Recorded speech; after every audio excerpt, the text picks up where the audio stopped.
I need that money. I really do. I need that money to pay my bills.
How did he break the nether portal? How? Anyway, why didn't I bring a pickaxe? I didn't think I had to dig anything. I was going in and killing the fucking cat.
touched.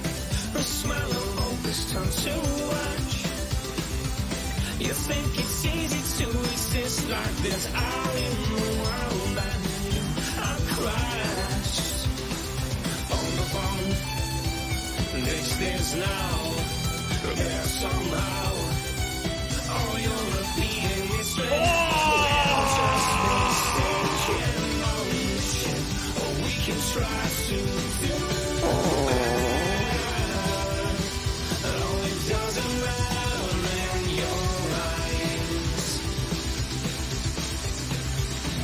We're just mistaken on the ship. Or we can try to be better. Oh, it doesn't matter in your eyes, in your eyes.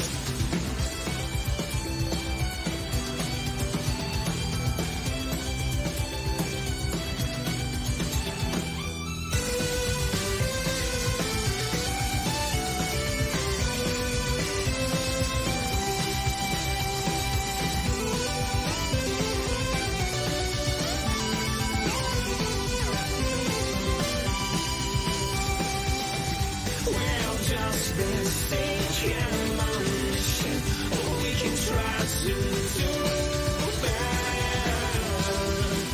Oh, it doesn't matter in your eyes. We're just mistaken on the ship, or we can try to be better. Oh, it doesn't matter in your eyes.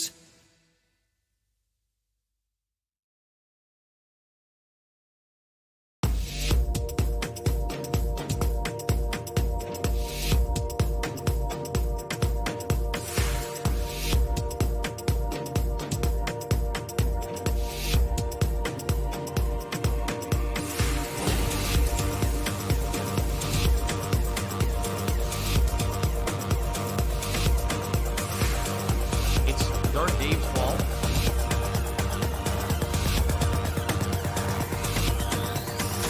It's Tevin's fault. You look to the sun, but you got nothing left to give. You feel you're on the run. You don't know how to live. And when we lose our way, we deserve to find relief. 'Cause we're on top of the world. Our life's in front of you and me.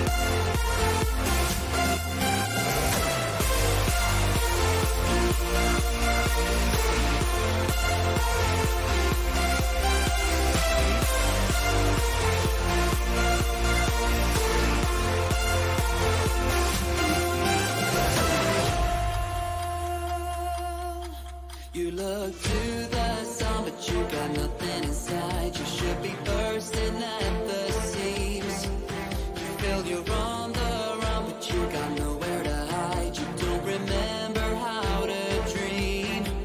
And when you've lost your way, feel like you're in a trap. We all deserve to find our peace. We are on top of the world, so don't you ever look back. Our life's in front of you and me.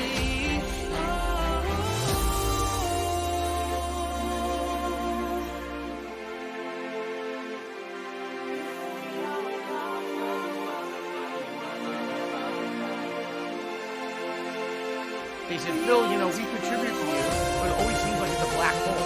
Because it always seems like no matter how much you contribute, you're always still having problems. You're always still in debt and nothing's getting better. I agree with you. We are on top of the world.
Yes, we're back real it up. Never modern talking stereo. My headphones start studio. I'm keeping it OG studio. You can't fool me though. You f***ing around with a real pro. I'm a cannibal. I'll eat you up for dinner. I'm a sicko. People compare us with zombies. We always ready for action. The beats banging around the road for your satisfaction. Don't ask questions. Hold your head until the beat drop. The new school is not about the beat rock.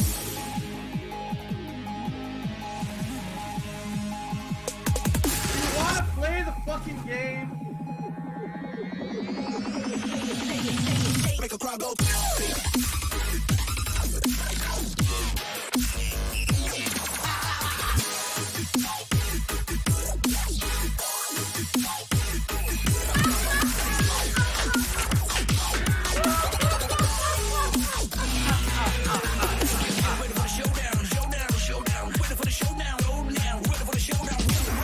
Let's go.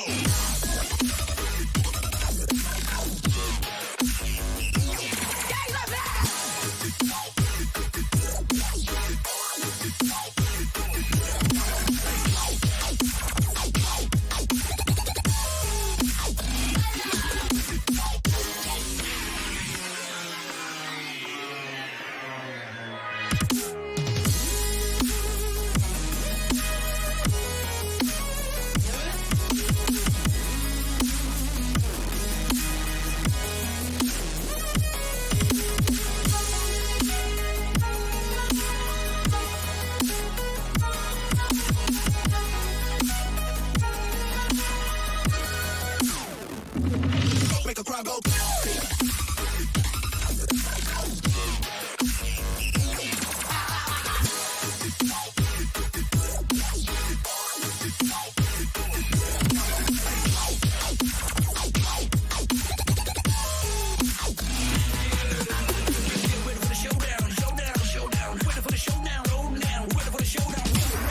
Let's go.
The Ziggy Piggy's back.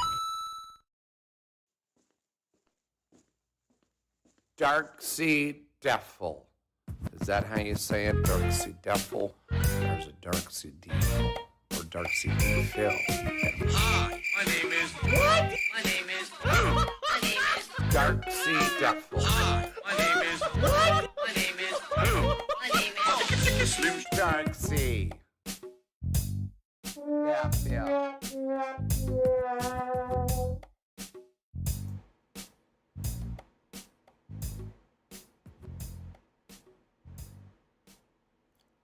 Good morning, everybody. How is everyone today?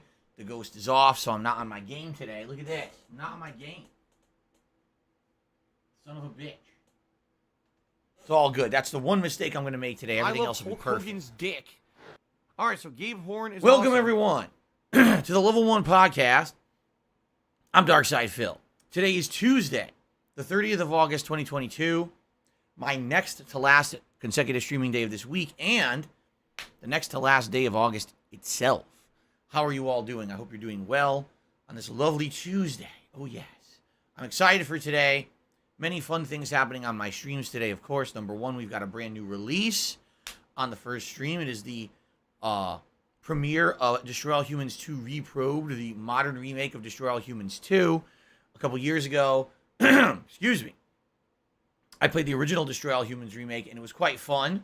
Kind of interesting, a little dated, of course, but kind of irreverent, silly, had interesting mini games, little mini missions and things to do. And I remember it being a pretty fun summertime playthrough to kind of, kill some time. It wasn't anything that was majorly, oh my god, blowing you away, being that it was an older game made for a modern console, but at the same time, it was quite entertaining. And also, of course, later tonight, I get to return to Midnight Fight Express, the indie game from last week that I really, really enjoyed. I had no idea what to really expect from a one-man dev team, but man, the game is great for a brawler. Really excellent kind of beat-em-up style modern game with combat elements you unlock, with weapons, new enemies every stage, cool, a kicking soundtrack. Really great game. So I'm actually very excited for today's gameplay streams. But I'm also excited for this episode of the Level 1 Podcast. Why? Because, ladies and gentlemen, today, officially, is the 35th anniversary of Street Fighter.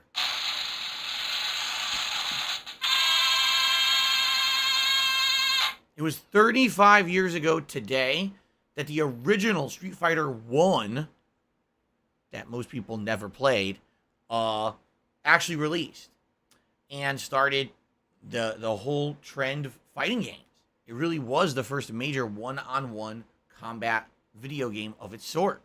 And, of course, Street Fighter 1, very, very different from Street Fighter 2. It really was Street Fighter 2 that revolutionized what competitive fighting games would end up being to this very day, and that was many years later. But it is definitely pretty cool to sit here and say 35 years later, I am an avid gamer.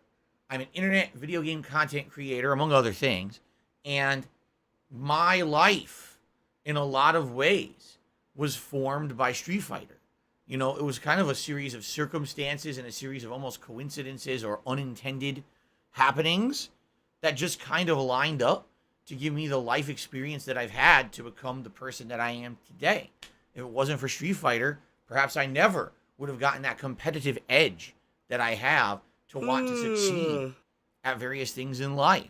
Perhaps I never would have gotten enough confidence to actually stand in front of a group of people in real life and talk or perform in some way. Perhaps I never would have had the confidence to sit here in front of hundreds of people on demand, hundreds of people live, thousands of people on demand, all over the world on a daily basis and talk to you guys, right? Like, it takes a lot. A lot of people say, I can't do that. I can't put myself out there or whatever. I was doing that in the early 1990s, playing Street Fighter in arcades.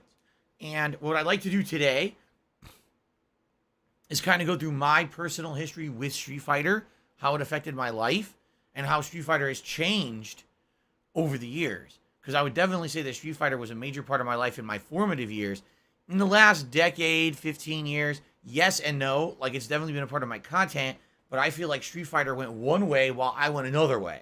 Okay? So we'll talk about that today. That'll be the major focus of today's podcast to celebrate the 35th anniversary of Street Fighter. Okay? Blah, blah, blah, So, blah, blah, blah, blah, blah, blah, blah, ladies blah, and gents, blah, how you blah, doing? blah, blah, Hope you're doing blah, well. blah, blah, blah, Hope you're ready blah, for a blah, fun blah, day blah, of blah, new blah, release blah, content. blah, blah, blah. 2 days left in the streaming week for me. I'm off on Thursday, which makes this a shorter streaming week, only 5 days rather than my usual 6, to account for last week that I was here for 7 days. So far, it's been a great week. Finished up both Pac-Man World Repack yesterday and then kind of gave a send-off to 2 Point Campus. So those games now will be out of the rotation for now. There is a possibility 2 Point Campus may return in the future, but I'm at a situation here to give you perspective there's games that I want to play and I can only play them once a week. That's not good. That means I'm juggling way too much. I need to reduce the amount of games that I'm playing. When I've got awesome games like Midnight Fight Express and fun, challenging, competitive games like Multiverses that I can only play 2 hours a week, that is not nearly enough. Number one, to even stay entertained.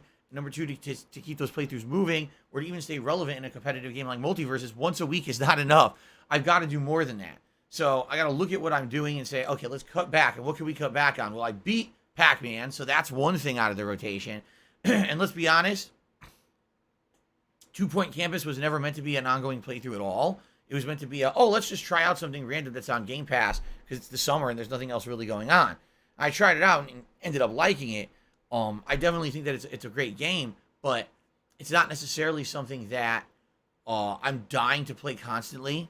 It's a game that's lengthy. Like I think I've seen 5 of the 12 campuses in the game, and I'm 12 hours in. So is it going to be a 40-hour playthrough of simming game? I feel like for now we've seen enough. I definitely need a break from it, which is why it is now out of the rotation. But people did express the desire last night. They said, hey, the game's good. We'd like to maybe see it come back. Could you possibly bring it back in the future? To which I responded, yeah, what I'll do is I'll keep my cloud save. So if ever we want to bring it back, and I'm still under Game Pass, the game should still be under Game Pass, I should be able to bring it back and continue it at a later date when we're looking for more late-night chill stream games. Right now, we're not. Right now, we're looking to reduce the amount of games that I'm playing. Okay? Cool. And by the way, also going along with that with Madden, because some people are saying, when are you going to play Madden again? Well, first of all, I'm only doing the trial of Madden. The trial of Madden is 10 hours. I've already played 6. That means I can only do one more stream of Madden. So it doesn't really matter if and when I even do it. It's going to be the end whenever I do it. I'm not going to get that far. If you haven't noticed, I haven't won a single game yet in the normal season.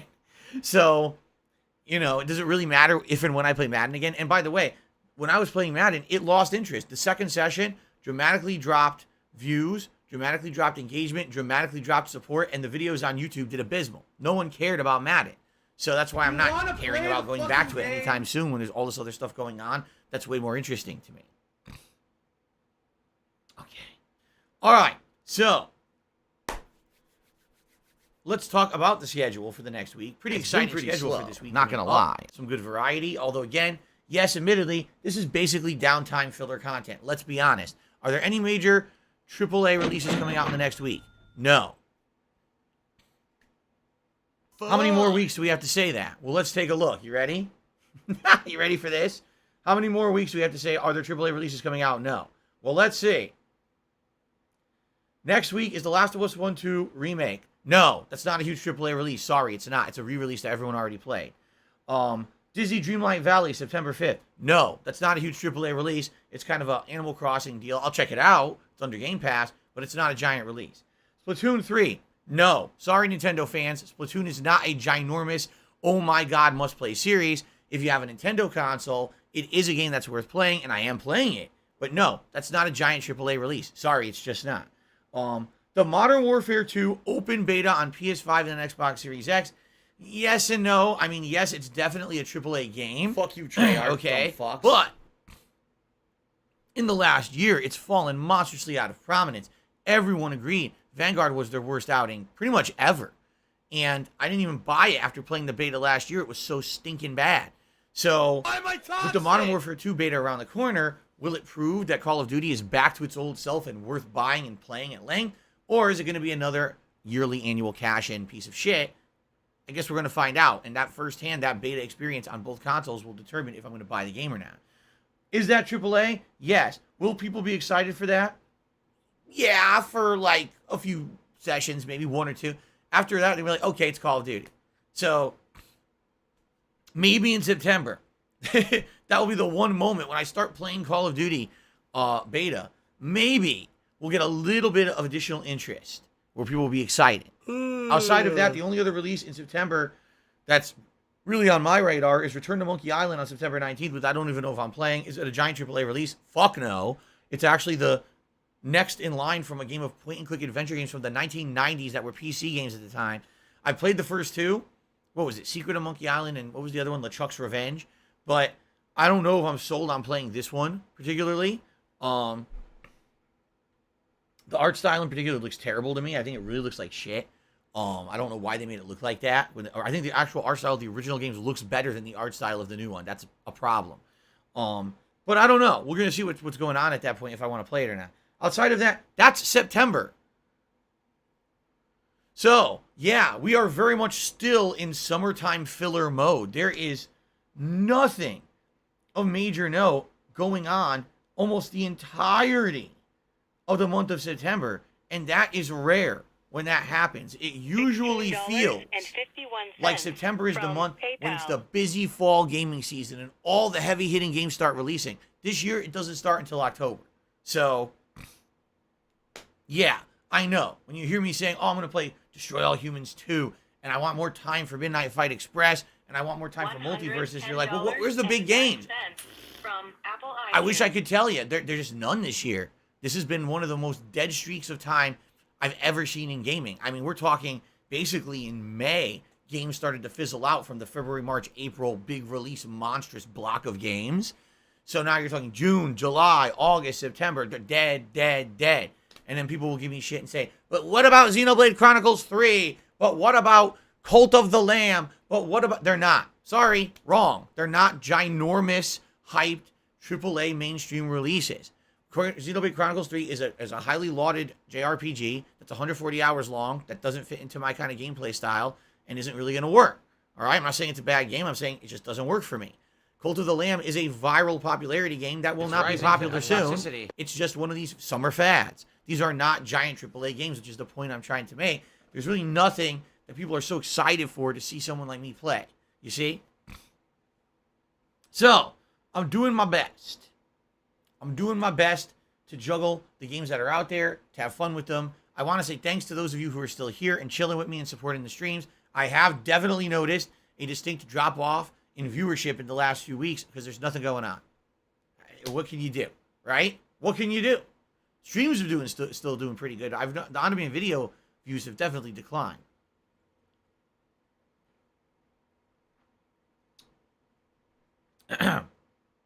So anyway,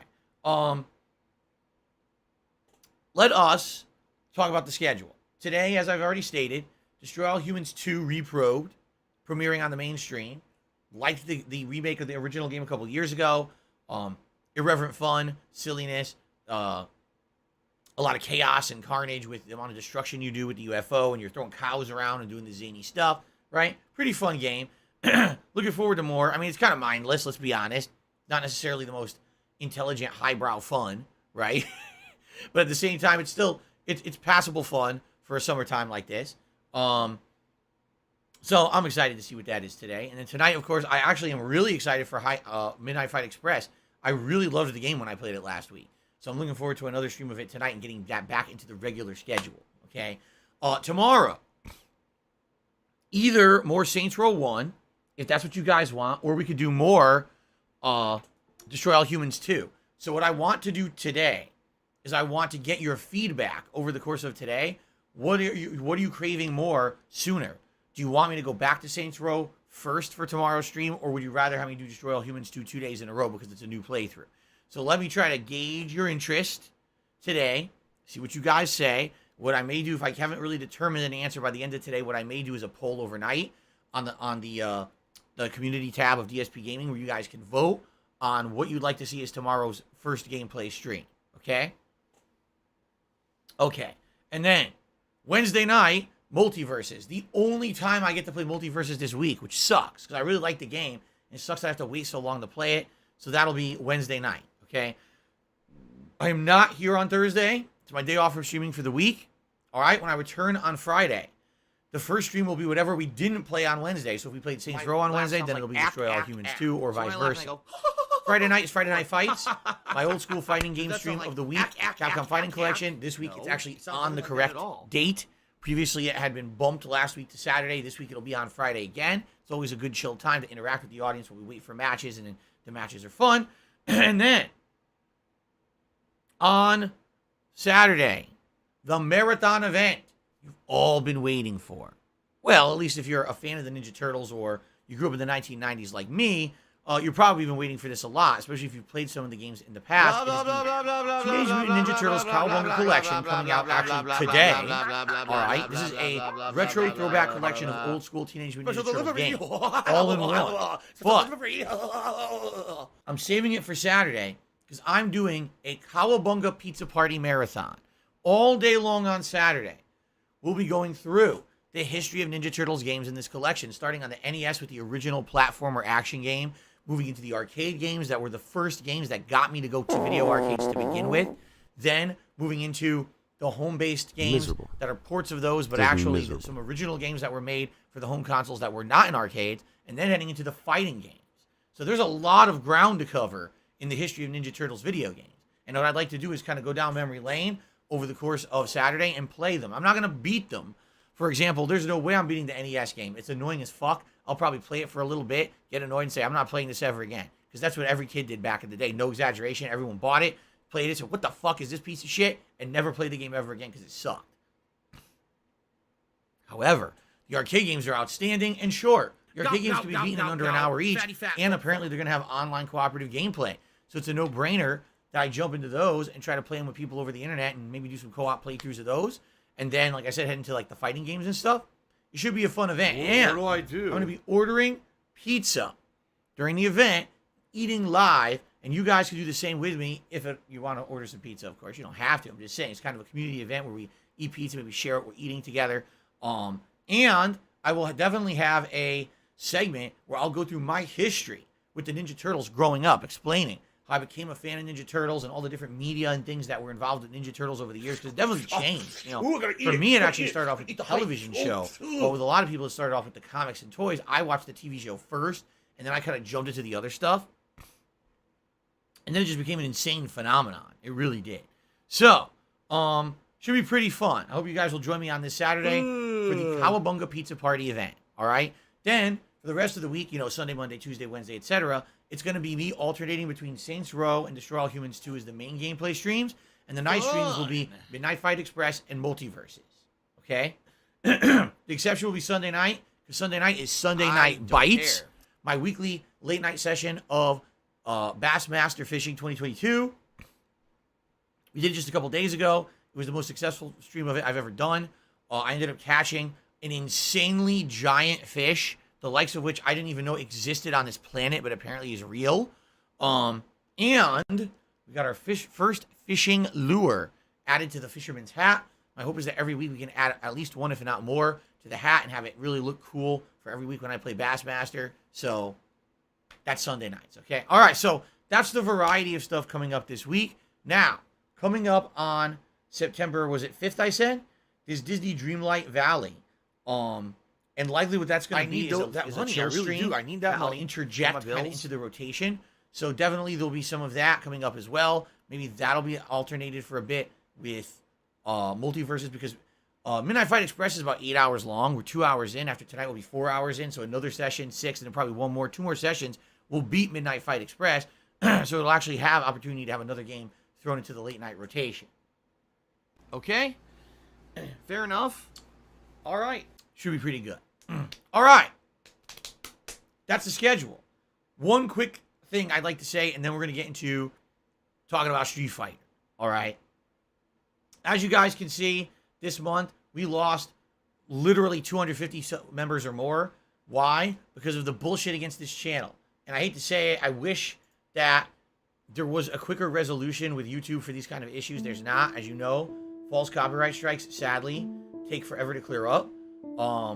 Sometimes they take 2 weeks to clear up. Sometimes they take 3 months. And there's nothing you can really do. I've already stated my case to YouTube about why there's bullshit against the channel. It shouldn't be affecting me. But it is what it is. So there's not much I can really do about that. I just have to basically wait for them to take action. I've been waiting almost a week. It was actually, I think, Wednesday of last week when it hit me. So here we are, you know, almost a full week later, and literally nothing has happened. Just sitting here waiting, okay? So sadly, people have taken kind of a wait-and-see attitude, saying, I don't want to get a membership to your channel or renew a membership or gift a membership, because what if you get hit with more false strikes or whatever, and now the membership basically doesn't get the benefits, right? Here's what I have to say about that. Don't worry, all right? At this point, I kind of have to say this. at this point, since now we realize there's not going to be a quick resolution, I don't think we should be sitting here worrying the sky is falling, acting like Chicken Little. If something bad happens, I have a backup plan. This is not the end. I'm still going to be here making content. But I'm going to be honest with you. Yeah, this is going to hurt me. When I lose 300 members in 1 month, because people are afraid because of bullshit trolling against the channel, that's going to hurt me a lot. That's income I rely on every month that I don't get now. And now that's money that I need to pay my bills and stuff that I'm not going to get because of illegal activities against me. And that's really concerning, because usually we have people who are here rallying saying, let's hit that goal. Let's have that Rage-a-thon happen. Yeah, remember what the goal was? Rage-a-thon. We were going to do a marathon in September where you guys pick rage-inducing games for me to play. And I was going to do this marathon. And it was going to be a fun weekend event that we were going to do probably around the middle of September. And we were on pace to hit it. At one point, we were like 550, 560 members, and we only had to hit 600. We were on pace. And then the nonsense hits me, right? And look what happens. So here's what I have to say. It's time to stop being afraid of these assholes. It really is. It's time to stop letting them dictate how we behave and what we do. I'm not going anywhere. If this channel gets suspended, which would be bullshit. It really would. I'm still going to make content anyway. It just won't be exactly on DSP Gaming, but there will still be new content every day, streams every day. But yeah, and by the way, if you do become a member or gift a membership to this channel and the channel gets suspended, I still get it. It's not like, oh, the membership got thrown away. No, I still get it. So I still get the support that I need to operate my business, okay? So it would be great if you were interested, all right? If you were interested and you stopped doing it for that reason, I would say don't be afraid, all right? Don't. No matter what, it's still going to happen. Everything's still going to be going. Nothing's going to end here. But what will hurt is if now I have literally hundreds to $1,000 less income next month because of this trolling activity. That's going to screw me. It really will. When my payment comes through from YouTube next month and it's like ridiculously less than what I usually get because of fucking trolls doing illegal things against me, that's going to hurt me badly. All right? So I would hope we can avoid that. I would hope that now maybe people will be like, okay, I wanted to renew my membership or whatever, I'll still do it. Please do. What I'm probably going to end up doing is doing a separate special video about this tonight, because yeah, we basically have like 1 day left. If people don't become a member in the next 24 hours or so, it won't count for August, and I have to wait a whole other month, and that's going to really screw me over. And that's not fair. That's just not fair that I have to be completely nasty, negatively affected by some scumbag breaking the law, and I've had enough. So hopefully people will be motivated to become a member now and not have to worry too much about it. Like I said, look at this. It's been almost a week. I'm still here. Nothing's happened. I'm still, you know what I mean? So I'm not too worried about it. Okay. So that's all I really want to say about that. All right. Outside of that, thanks for any contributions today. Thanks for any support today. You know the deal. Liking the stream helps. Super chats, super stickers, tips, all help. Everything helps. So thank you in advance to anyone who contributes in any way. All right. Let's do it. Ladies and gentlemen, today is officially the 35th anniversary of Street Fighter. And it was actually funny because Capcom's been talking about this since much earlier this year. And everyone was kind of speculating, what would Capcom do for the 35th anniversary of Street Fighter? Would there be big events and things? Well, the first thing they did was release a final DLC for Street Fighter V. Oh, good for you, whoop-de-doo. The game that everyone says they don't like. So let's release more content for it. And of course, the rabid fanboys all ate it up and bought it like usual. And it was funny because within a couple of months of essentially Capcom saying we're not supporting Street Fighter V anymore, we're now fully working on Street Fighter VI, all of a sudden, people start coming out of the woodwork saying, oh yeah, by the way, Street Fighter V wasn't very good. And even Daigo says it. Even, major tournament players, oh yeah, the game's not very good. Where were you the last 7 fucking years? When everyone, it was collectively like, wow, this game isn't very good. But all the pros were like, this is great, man. You got to play it. You got to support it. Because this is a community now. It's very different than it used to be. This community used to be very outspoken. This community used to be very critical. They used to have balls. The community today is like, just suck the fucking balls of Capcom no matter what. always say that those in power are doing the right things so you can get ahead, so you can get clickbait views, so you can make money on your stream, so you can keep making money in tournament circuits and get sponsorships, rather than being honest and saying, wow, Street Fighter V was dog shit. The entire run, it was dog shit, shut up this dude and people and quit didn't being want a to admit it because they moron? wanted to make money. That pisses me off, okay? So, in my opinion, they started off the 35th anniversary of Street Fighter very poorly. However, then they started releasing information about Street Fighter 6, and I think they've done a really good job with that. So far, the design of the game, the gameplay mechanics, the visuals, what we're learning about how the game's going to play, kind of interesting. In my opinion, leaps and bounds better than what Street Fighter 5 ever was. Of course, we're very early on. We don't know yet. We'll have to see, but so far, so good. Okay? But we're not here to talk about the future of Street Fighter. We're here to talk about the history of Street Fighter. Okay? In particular, what I'd like to do is take a trip down memory lane on today's Level 1 podcast and tell you about my personal experiences growing up and how Street Fighter affected my life. Okay? When I was a kid, I was heavily into things like video games and comic books and things like that. I had friends at school. I wasn't some antisocial kid, but being that was the stuff I was into, I wasn't into sports. I wasn't into, mainstream things that boys would be known to be into. I was into, video games and comic books and stuff. I had a kind of a smaller group of friends who was also into that. And I remember playing video games with them at home and everything, and it was quite fun to team up with on a game on Super Nintendo or whatever. I remember some cooperative games that I did with my friends and stuff over the years, but I didn't even know fighting games existed because, let's be honest, they really didn't until the release of Street Fighter 2. And at the time, basically, the reason that I went to video arcades is interesting because I'm going to tell you the full story about this on Saturday, was Ninja Turtles. I was super fan of Ninja Turtles, everything Ninja Turtles. And my friend told me there was an arcade game of Ninja Turtles, so I went to a video arcade and went, what the hell is this? Why is this so much better than what we play at home on consoles? I couldn't believe the graphical jump, the gameplay leap. It was amazing. So basically what I was doing is I would start going to arcades once a week on the weekends with my dad. My dad would take me. I was young, what was I, like 10 years old, something like that? Not even. Actually, not even. Yeah, I was younger than that. And so my dad would take me. My dad at the time, if I remember correctly, was going to school. He was studying to get like a second degree because he was hoping to do something better than just work at the job that he worked at his whole life, well, for a lot of his life. And so what he would do is he would take me to the arcade, and the arcade would have like tables in the back, and he would sit at the tables with his textbooks and do work and study. Hilarious, because you know what it sounds like in an arcade? Something like this. Pew, pew, don't dance, motherfucker, dance. And here's my dad trying to do schoolwork in an arcade while I'm there for a few hours a weekend playing games. Can you imagine?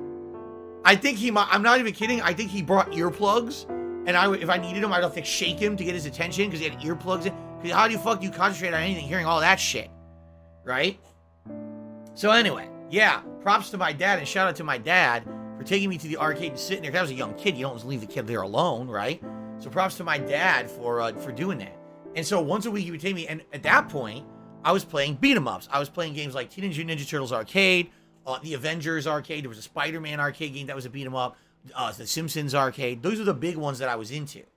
And then all of a sudden, one weekend, there's a cabinet there, Street Fighter 2. Now I didn't ever heard of Street Fighter 1, so what the hell is Street Fighter 2, right? And people are lined up, and I've never seen people lined up to play a game like this before.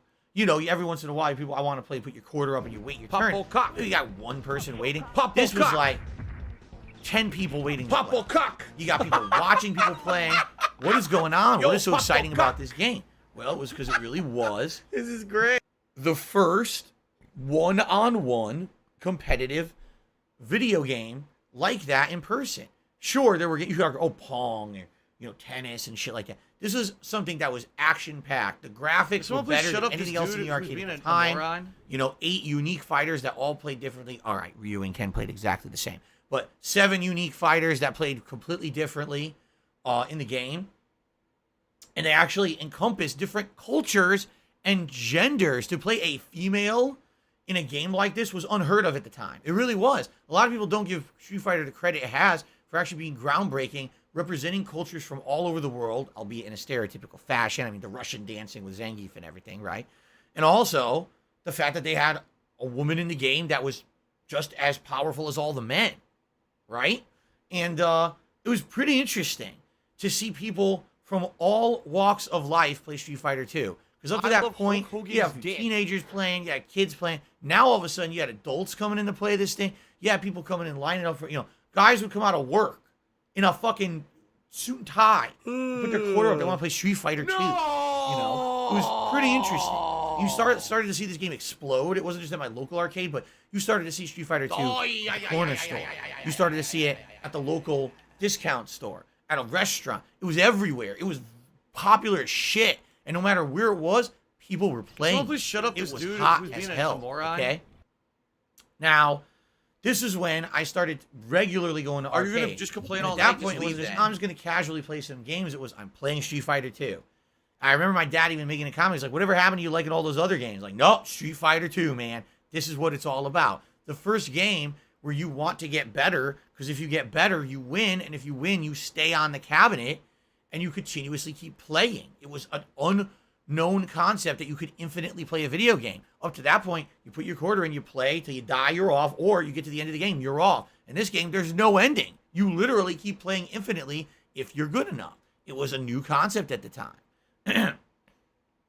So, I remember in the early days of Street Fighter 2, that I still remember, I swear to God, I remember the first time I ever played it. All right? There was people who were picking all kind of the humanoid characters.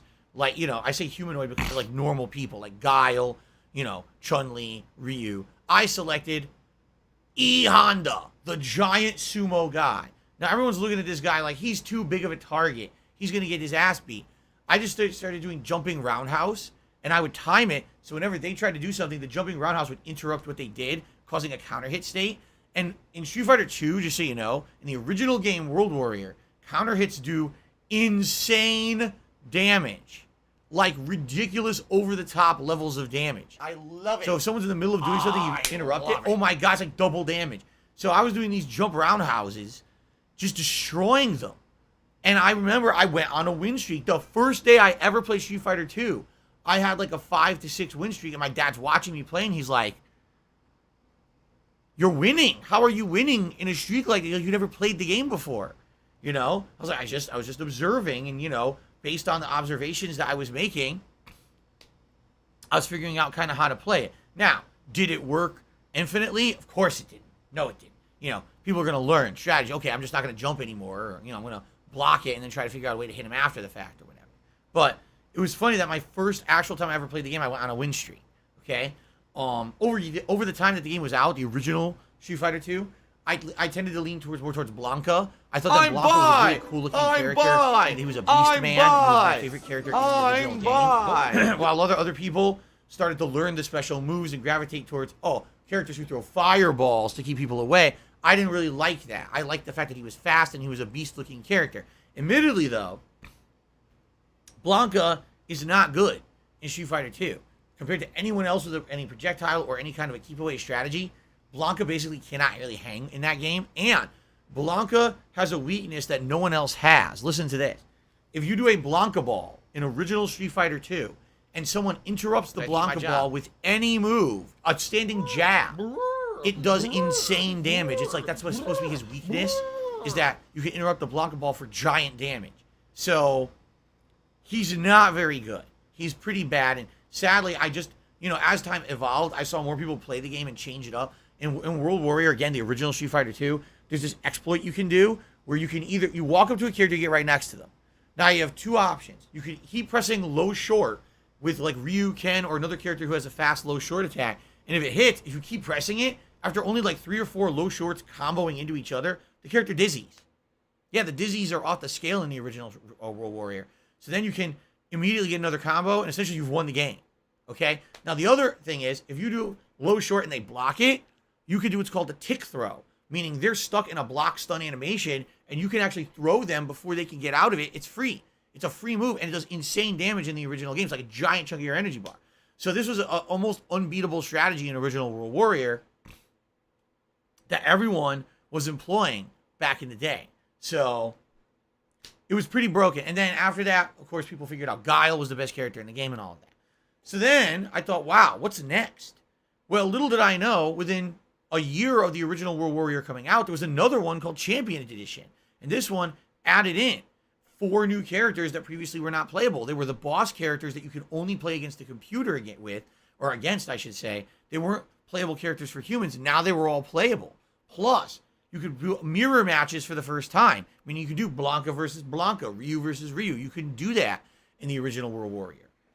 And there were 2-player colors that basically added some more to the game. And the original cast of 8 characters were rebalanced. They were made a little bit more different. Like Ryu and Ken changed a little bit more from each other, so they weren't just like palette swaps anymore. And the properties of special moves and things changed a little bit. So essentially, this was the first DLC patch ever for a video game. Like, ever. Console games didn't get them. Other arcade games didn't get them. This was the debut of an actual update to an existing game. You didn't have to buy a whole new game to have this on your arcade cabinet. It was a chip, an actual chip that you would add to the game to make it updated and have this new content, okay?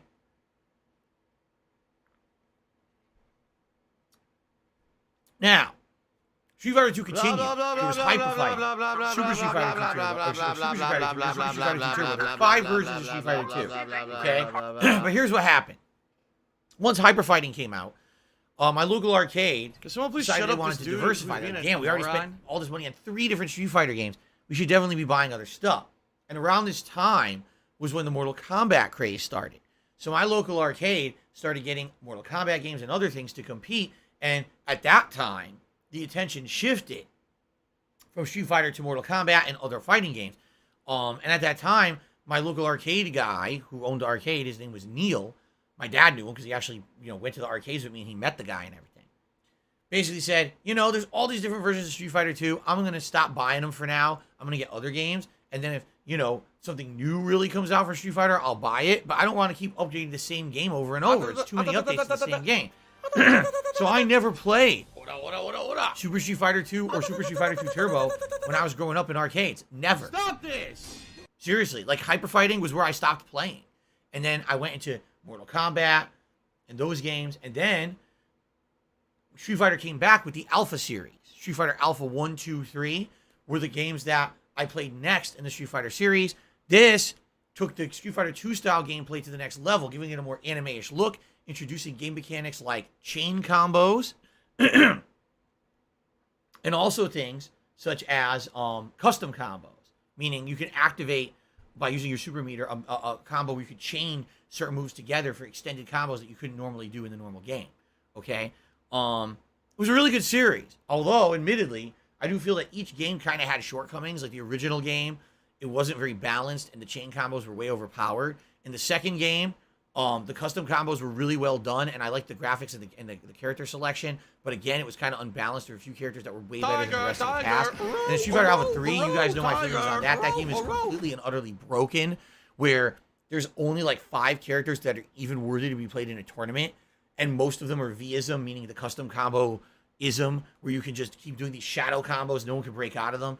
It's kind of a one-trick pony style of game. Even though they attempted to throw so much into it, it was all completely wasted. So, the Alpha series I like, all right? But definitely original Street Fighter 2 had a lot more to it and was more formative in my mind than the Alpha series, okay? For me, where Street Fighter really exploded was the Versus series. Although, admittedly, the Versus series isn't mainstream Street Fighter. It was always Street Fighter versus something, right? So it was like X-Men versus Street Fighter, Marvel Superheroes versus Street Fighter. Then it became Marvel versus Capcom, where they added in other characters that were from Street Fighter. But for me, that was the era, like that was the heyday of competitive fighting games for me. My local arcade had all of them. Every Versus game was there, was played in droves, went to tournaments and started playing. For me, I was always the local guy who just sat around and played at his local arcade, maybe went to the mall every once in a while, but that was really it. And then that was the time in my life when I had friends who were gamers in the arcade who tried to convince me to leave Connecticut, where I used to live, and travel outside of the state and start playing Street Fighter competitively. And I've already talked about it very much in detail, that it was my friend T. Carter who was motivated by our mutual friend Scott to basically start traveling and go to tournaments or whatever. I'm not going to go into massive detail about that today, because this is a little bit more about the history of Street Fighter and me rather than, you know, the history of all my friends and everything. And I've already talked about them a lot, okay? So, eventually what happened was, over the course of the 90s, I went from a kid who was going to arcades just to play beat-em-up games to a kid who got used to playing in front of a crowd, performing at a competitive level, getting better and better at a fighting game that I didn't know would ever really amount to anything in my life. I just thought it was a hobby that I liked to do once or twice a week on the weekends. And then as I got older and I became a teenager and I started being able to do things for myself, I decided that I wanted to start traveling competitively to play Street Fighter. And this is when I started to become part of the Street Fighter community. I started reading forum posts and posting up on things like internet web forums that were for Street Fighter tournaments and combos and the like. I started going on MIRC and talking chat rooms for Street Fighter and stuff like that. This was before even Shoryuken.com existed, okay?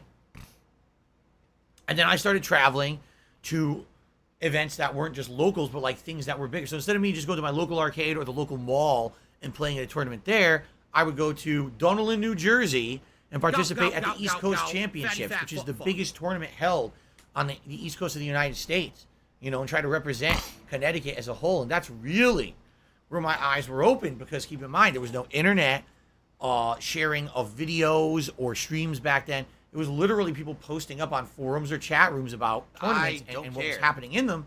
So you didn't really understand competitively what could be done in these games until you saw it in person.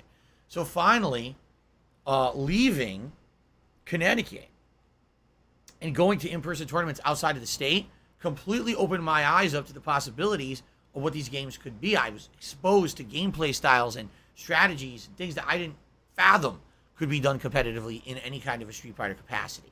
I remember going not only to that, but I went to New York City, Chinatown Fair, hanging out with my friends, driving out there, and then I need Connecticut that money. versus I really New York, do. I need that money. This big tournament level bills. mentality and stuff like that, right? It's pretty neat.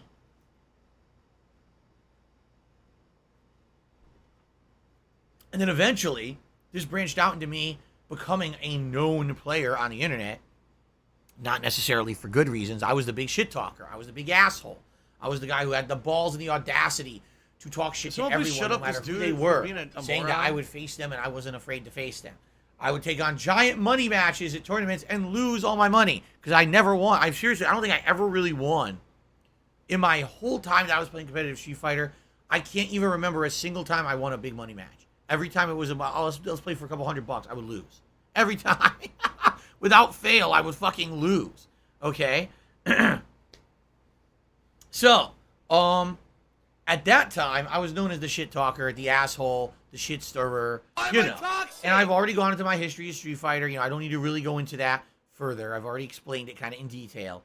But that was interesting because it was like, that was the thing in my life going on. Outside of that, I mean, yeah, I had school. Yeah, I had jobs.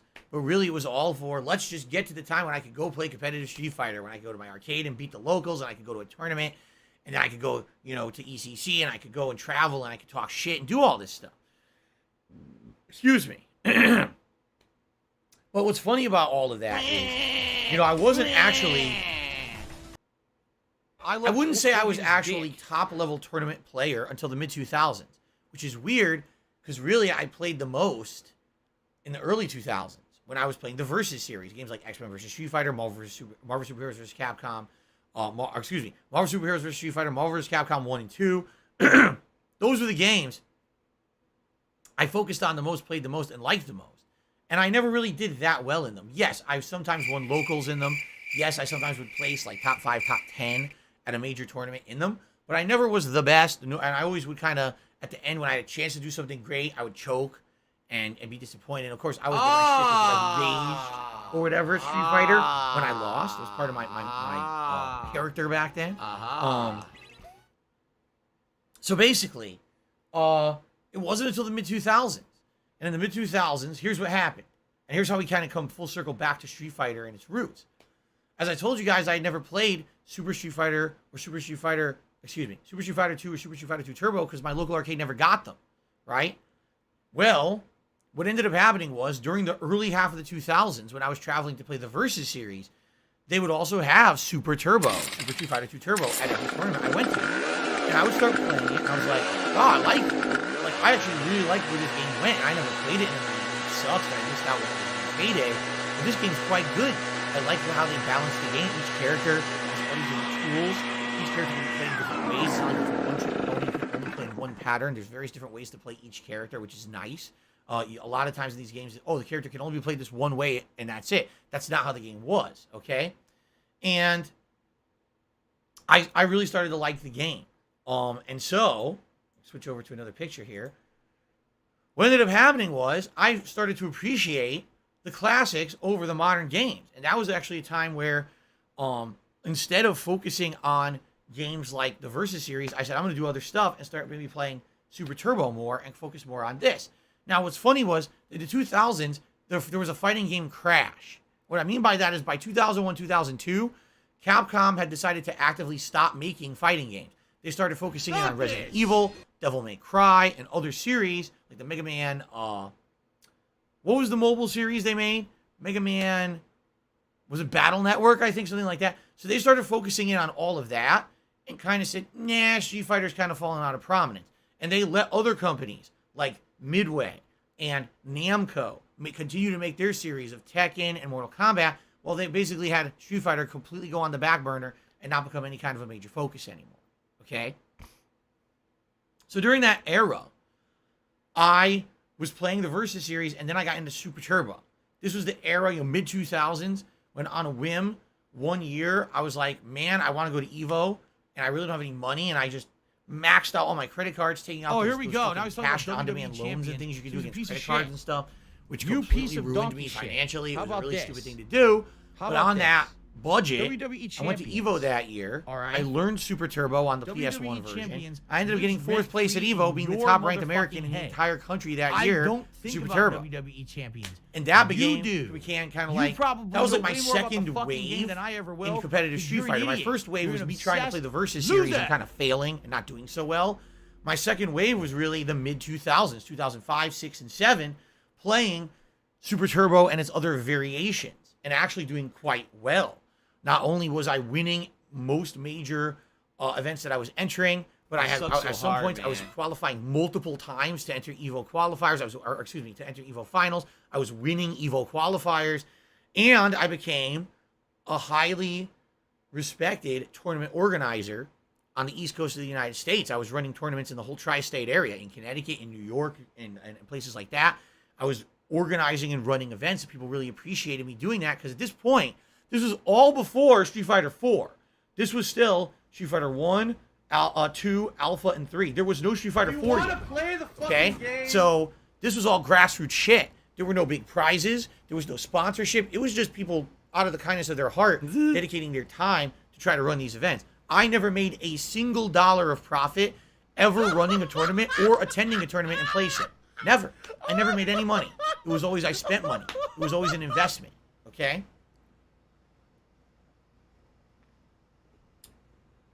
So, over the years, Street Fighter was kept alive in the 2000s by grassroots movements. Not just me, of course. It was tons of people all over the country. Organizers who really deep down loved Street Fighter. When Capcom had abandoned it and said, we tried 1, 2, 3, and they all did pretty good, but we decided to now put our efforts into other franchises like Resident Evil and Devil May Cry, it was really the competitive community that kept it alive for almost a decade with no help from Capcom whatsoever. All right? And then Street Fighter really saw a reinvigoration in the year 2008-2009 with the release of Street Fighter 4. Now, what prompted Capcom to change their mind about a whole decade of basically kind of ignoring Street Fighter? I don't know. But they did. And man, did they ever decide to flip their attitudes. They started investing in this game, making it look modern, right? For the first time, having really modernized graphics for the time, running really well both on arcade and console. Modernizing the games to have some really interesting things in them, like, new mechanics, FADC, right? focus attack dash canceling and just focus attacks in general, adding a new flair to mainstream Street Fighter gameplay that had always been tried and true 2D gameplay. It was quite interesting, and it was a reinvigoration. Like, at that time, Street Fighter had been all but dead. And then, boom, Street Fighter became so prominent again. And not only Street Fighter, but because of the release of Street Fighter 4 being so big and successful, it literally reinvigorated the entire fighting game industry as a whole. The whole genre got like a big stim pack injection into the ass, right? Mortal Kombat, which had become this kind of watered down, over convoluted, silly, casual game on consoles, now all of a sudden decided to reboot with a new trilogy that would be more competitive and more seriously taken again. Tekken saw a reinvigoration, making a whole new game, Tekken Tag Tournament 2, right? It had been so long since Tekken had a spin-off game, and now they're making another one for the first time in like almost 10 years. So it was pretty exciting. It was pretty exciting to be around at that time, and for me, you know, at this point, I had kind of retired from competitive Street Fighter play. I had a big run, 2005, 6, and 7, where I was a prominent guy in the Street Fighter community, and I was like, you know, it was time for me to kind of reassess my life and say, listen, I've traveled all over the country, right? I've met people from all walks So if of you're going to life. be an asshole, People you're even going not to be even treated from like this an country, asshole. You're going to be Canada, shown from the door. Japan, from Europe. I've met them all, hung out with them, played against them. I've participated in tournaments. I've placed in tournaments. I've won tournaments. I've run tournaments, right? What is there really left to do in the realm of Street Fighter? And so for me in 2007, after having attended EVO and kind of coming home and sitting down and doing some soul searching, I kind of decided that was going to be it for me for competitive Street Fighter. Like, I don't really see the point in investing all my time and efforts into this when really what's going to happen with it? Nothing. Now, did I foresee that Street Fighter 4 was going to blow up and was going to change fighting games and now bring them into the mainstream of esports with competitive sponsorships and teams? No, I never saw any of that happening.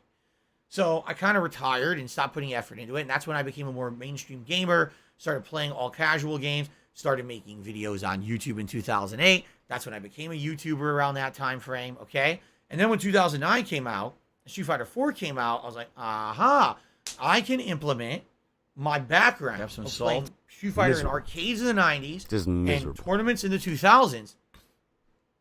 And I can transfer that over, that knowledge of fundamentals and the history of Street Fighter, and I could turn that into something for content creation on YouTube. And for as many pro players at the time, in 2009, 2010, that were trying to get noticed on YouTube for being good at Street Fighter, I was the guy who was not a pro player, but I was known for entertaining, for playing Street Fighter 4 at an entertaining level, putting out sets that weren't necessarily the highest level gameplay, but were still fun to watch. And a lot of people told me at the time they were just directly influenced to buy and play Street Fighter because they watched my videos. That wasn't really the intention that I had. I was just trying to have a fun time with content creation. It wasn't my job at the time. It was a hobby. I was making no money on it. I was just dicking around, showing, my history of Street Fighter transformed into a new game that had just come out. But people loved it, and that actually gave me a big boost in my early YouTube career, is having this group of people who were around just to watch me play Street Fighter stuff.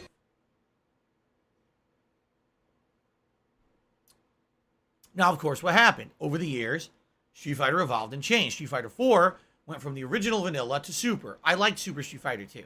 But then they came out with Arcade Edition. Then they came out with the next one and the next one. And every time that they updated it, it was frustrating for me because I was not a full-time dedicated Street Fighter player anymore. In the 2000s, I was. Now I wasn't. I was balancing my real-life job with my hobby of content creation and then Street Fighter. So having my attention pulled in so many different directions, I didn't really want to keep relearning the same game a million times like I had the patience to do back in the day. So after like 3 iterations of Street Fighter 4, I kind of get bored with it.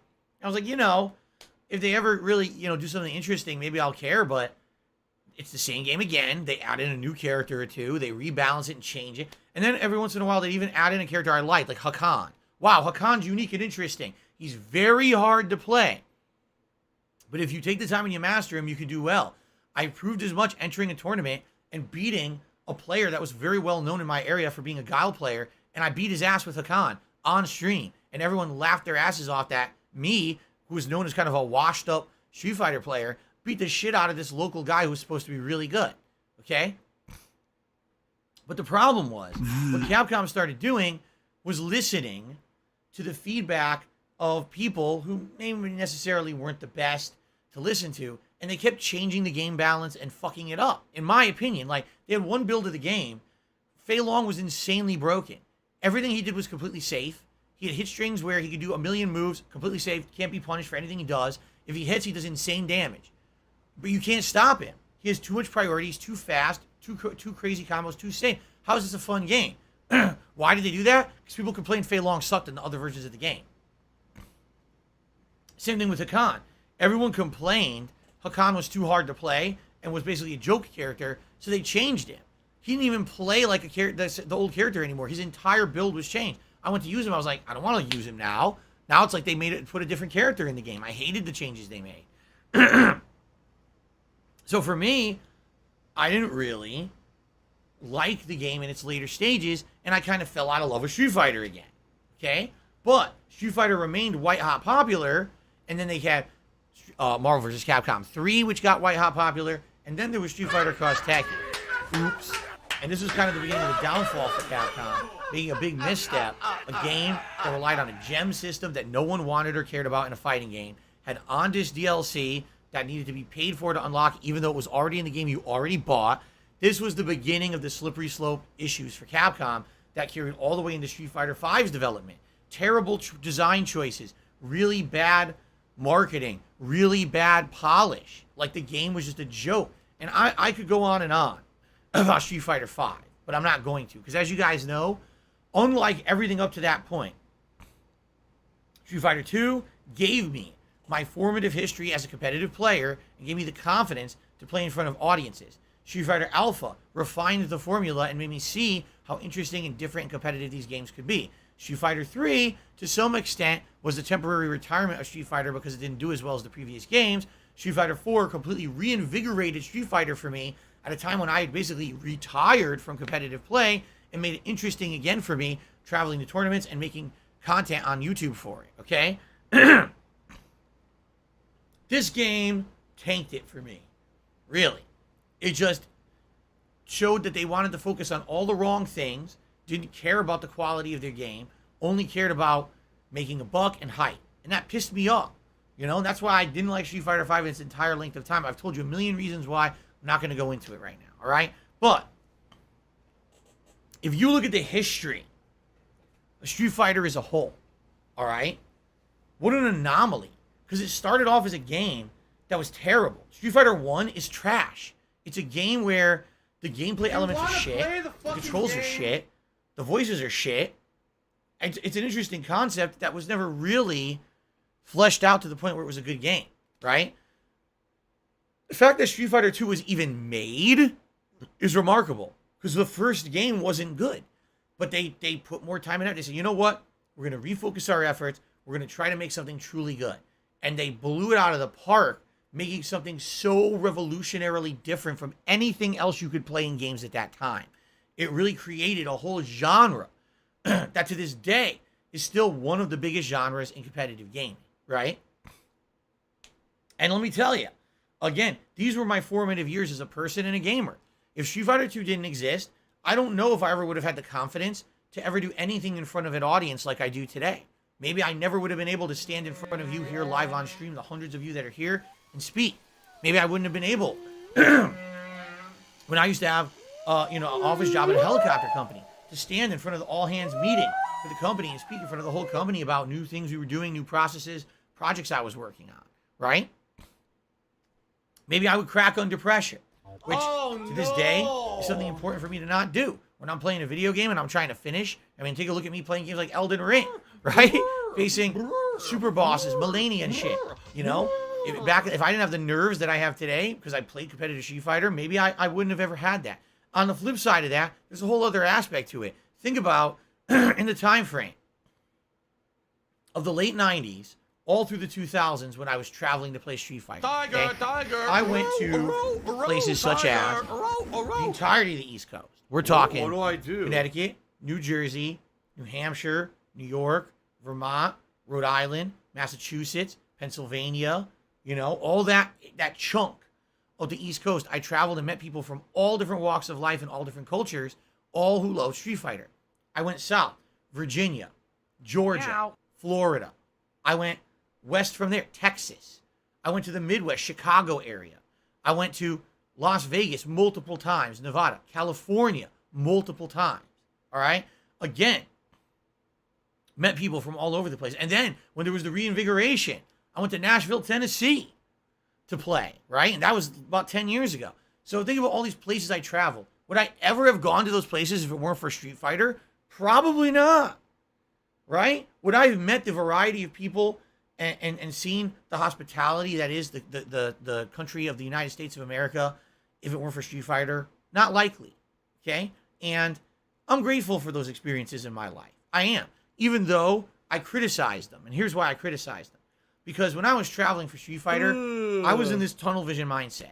It was, I'm going to travel and I'm playing Street Fighter. That's why I'm here. That's my focus. Everything else is periphery. So I went to Las Vegas multiple times. I never set a single foot onto the Las Vegas Strip, even though I was there physically multiple times in my lifetime. Why? Because I'm a fucking idiot. Because I was young, stupid, and I had tunnel vision. All I thought about was competitive Street Fighter, right? And the same thing could be said for the other places I went. There was grand opportunities for me to be tourism and things like that, and I really never did. I mean, I went to Texas, and the couple times I went to Texas for Street Fighter, guess what I ate? Fast food. I never ate Texas barbecue. Why? Because I was a fucking idiot. I was just Street Fighter, Street Fighter, Street Fighter. That's all I cared about. So, do you see the point? Like, I would go to these places but not take advantage because that was me, my dumb-ass, immature mindset. Today, my God, are you crazy? If I went to these places, I would take advantage of everything while I was there. And I never really did that, you see? So, all that being said, I'm very grateful for the people I met, for the experiences I've had, and honestly, for kind of the life-changing experience I've gotten playing Street Fighter over the course of my life. You say it's the 35th anniversary of Street Fighter. I'm 40 years old. Admittedly, I didn't play the original Street Fighter in arcades, but Street Fighter 2 was in the early 90s, right? So you're talking, for me, probably about 30-some years of my life, Street Fighter's been a part of it. That's insane to think about. It really is. And that's why it's cool when I see, wow, Street Fighter 6 is coming out, and I could get hype again, because I was so disappointed by this stinker right here. And now to feel like maybe, to some extent, there could be Street Fighter as a part of my life again, right? Once a week, I play old school Street Fighter in the Capcom Fighting Collection, and previously it was the Street Fighter 30th Anniversary Collection. And people say to me, Phil, why on earth do you still play Street Fighter once a week? The connections are bad, the collections aren't perfect, right? You complain, and you call out the shortcomings of these games every time you play them. Why play them? This is why, all right? Because Street Fighter is in my blood, because Street Fighter is my history as a gamer and as a person. If it weren't for this franchise, I would not be the person I am here today in front of you guys, And every time I play it, I feel nostalgic. I get a sense of positivity and fun and, kind of almost a feel-good moment to play a competitive match of Street Fighter where you tough it out and you actually win at the end. You're like, wow. It's just like every other time. It takes me right back into the day when I used to be in arcades doing that in front of an audience at a major tournament or whatever. It's exciting. It's fun. And, times change. They do. A lot of the people who back in the day I used to hang out with playing these games either don't do it anymore or they're not even with us. Last few years, a lot of people who I used to know from the fighting game days passed away. And that's really sad to know that we've lost awesome people who I met along the way who were really great positive people on this planet. And to know that at least in some extent that me playing old school Street Fighter once a week can maybe hold on to those memories, right? Can show to the world these are the games that I grew up with and meant something to me, to maybe give some history to these games and show you where they stand out in gaming history. That's kind of meaningful, And so maybe it's worth it to tough through the tryhards and to tough through the lag and to tough through the bullshit, And so people ask me, Phil, will you ever play Street Fighter competitively again? I'm a realist, all right? And my answer to that is probably not. I'm probably never going to again. I'm 40 years old. I have a family now. I'm very happy with my job as I do it and where it is. I have no desire to start traveling the country, flying all around to play Street Fighter anymore. You know what I mean? Like, it would have to be, seriously, the biggest, most hyped reason for me to come out of hiding, essentially, to play competitive Street Fighter again, and it would be a lot of work. I would have to really, like, what I would literally do, I would have to try to reach out to a few people in the Street Fighter community who I haven't talked to in a million years, and see if I could get people interested and invested in a series of get-togethers where we could actually start playing again and get good, so that I could actually do anything competitive. Because I feel like if I just went to a tournament now, this would happen to me. It's a spanking. This is what we used to do back in the day. Like, oh, you just got spanked. I don't play the games competitively anymore. That's literally what would happen. I would have to really get back into shape. You know what I mean? So, you know, it's not, let me put it this way, it's not completely and utterly off the table. And also, with the newer games coming out, like Street Fighter 6, is there ever a chance that there's going to be a new Street Fighter that will really get me hooked so much that I'll want to play it competitively? I have no idea. All right, but again, for me, it's kind of like, I've kind of been there, done that. I've seen it. I've seen what competitive Street Fighter can be. At this point, I have no aspirations to be a high-end competitive player. I don't want to get sponsored. I don't want to join a team. I don't care about that shit. You know what I'm saying? I have my own brand as it is. I don't need to be part of a fucking team to be notable and shit. You know, for me, maybe one day, but I doubt it. I'm getting so old at this point. I guess it really depends on what happens with Street Fighter 6. What's funny is the same kind of questions were thrown at me during the times when Street Fighter 5 hadn't come out yet and was being promoted. And I answered the same way. I said, if there's ever a new fighting game, maybe it's Street Fighter 5, that will be good and reinvigorate, maybe I'd be interested. And boy, Street Fighter 5 did exactly the opposite for me, right? But it's not off the table completely. So that's what Street Fighter means to me. And you know what's funny is, I feel like you could ask anyone who's been involved with fighting games over the years this kind of a question. Like, what does it mean to you? What was your history with it? I bet if you ask Maximilian Dude, right? And if you ask Justin Wong, or if you ask one of the OGs like Alex Valle, ever again, just right? shut your face. Or you ask In fact, any of these you guys would actually from zip over your the lips years, you permanently. ask them, Put what a does it zipper mean to on them? your lips and They're just all going to have a and completely never talk different again, story. and we better off. Because that's The kind content of actually be better the off. cool thing You about just shut Street the Fighter. hell It's up. been around for so long that even, you know, people who you think are from the same time period may have completely different stories and influences about it to tell you guys. You know what I mean? So I would even say today is the 35th anniversary. I would wonder if anyone else out there is doing something similar to this, like reminiscing like I am, to tell their history with fighting games and Street Fighter in general, and see, you know, how different their perspective is on it than mine. You know, kind of interesting. But anyway, happy 35th anniversary Street Fighter. Thank you for being an important part of my life. Thank you for being a formative part of my early years. And as silly as it was in the 2000s when I was kind of like so tunnel vision into Street Fighter, I'm still grateful for those experiences that I had, the people I met, the places I traveled, and to the fact that that experience in a competitive game transferred over to things in the essentially second half of my life here is kind of cool. And I'm grateful for that. And I'm never going to forget those old school experiences. At the same time, you know, my life ain't over. There's still time for fun stuff to happen in Street Fighter. I don't know what it would be. I don't know if it's going to be Street Fighter 6 or whatever, right? But pretty cool, right? Pretty awesome. Thanks for listening. All right.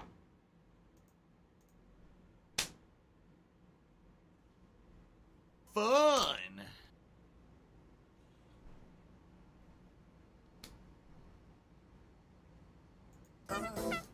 Miserable.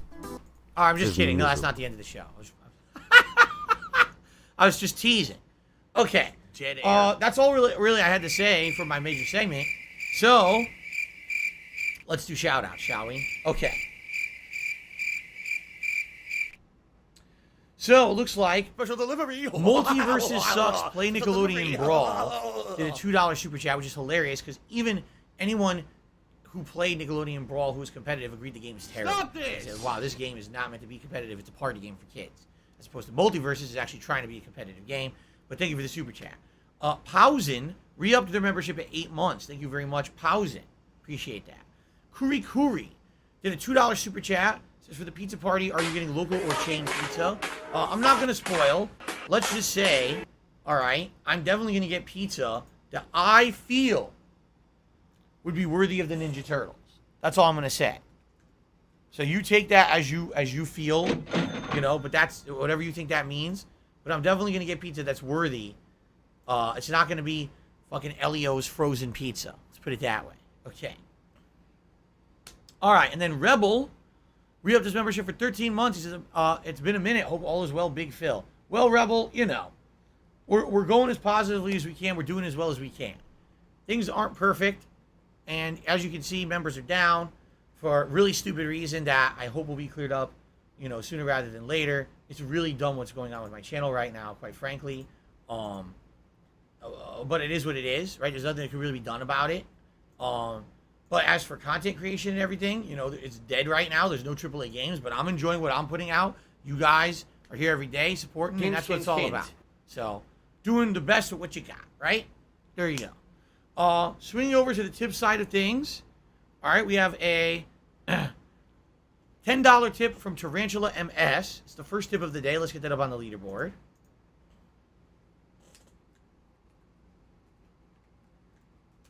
I need that money. I really do. I need that money to pay my bills. Thank you very much for that, Tarantula. And Tarantula says the following. Hey, I just started Chrono Trigger for the first time. I tried to look at all the different versions of the game, including the PC, Nintendo DS, PlayStation Network, and SNES. I actually ended up choosing an emulated SNES version. I'm currently playing it on the SNES Classic. So, yeah, it's kind of unfortunate what's happened with Chrono Trigger. Because here's the thing. I love Chrono Trigger. It's one of my favorite RPGs of all time. I would probably say top 5 RPGs, along with Final Fantasy 4 and 6, and probably Earthbound, and maybe, like, I don't know, Suikoden or something like that. The problem with Chrono Trigger is it just hasn't had a good history of, like, being available. You know, SNES, then it eventually was ported to the PlayStation 1. Take that as you will. Which was a very long load time version, I remember. It was kind of inferior. There was a portable version on the DS that added a little bit of extra content. All right. But that was a long time ago. And then since then, there really hasn't been a version at all that's been readily available. If you look at the history, like, well, how else do I play Chrono Trigger? Well, is it currently on the Switch Marketplace? No. Can you buy it as a standalone game anywhere? No. Is it on any digital network? No. Did they put it on the SNES Mini? No. Like, wait, what? They didn't put it on anything. Like, why? Why? It's literally one of the best RPGs ever made, and you're not porting it and selling it. Why not? And the truth is, this summer, I wanted to play it. I actually had a really strong craving to play Chrono Trigger this summer. It's and when it Kevin's came around fault. trying to determine, gee, what RPG am I going to do? I couldn't really find a viable way to do it. You know? And for as many people that want to say play it on Steam, I've heard that just like all the other ports, it's not good on PC. And on top of that, I can't play PC games. I've already explained a million times why. So, yeah, that sucks. I wish that there was a viable way to play it on a console and do a playthrough for you guys, and it doesn't seem like there is. I'm not shocked to hear, Tarantula, that you chose Dark to play an Dave's emulated fault. version. In fact, 9 years ago when I did my Summer of Retro, I played it emulated on the SNES because that was the most viable way to do it back then.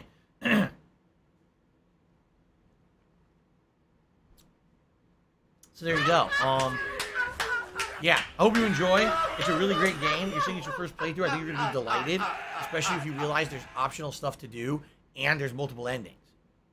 What I recommend is play it through once, make multiple save files, play it through once, have save files at critical points of the game, enjoy the full game, then go online and look at some facts to figure out other alternate things you could have done. There's actually an alternate or a very... You wouldn't know it unless you knew how to do it, but there's a character that you can recruit that you never would think could be a party member. That you can recruit as a party member at partway through the game. It's really cool if you get them as a party member, but it's completely optional. I'm very confused. And then the alternate endings are quite interesting too. So play through yourself once, and then you might want to reload at certain points to try to get the alternate endings and stuff. Pretty cool. Okay, 1 second here. Oh.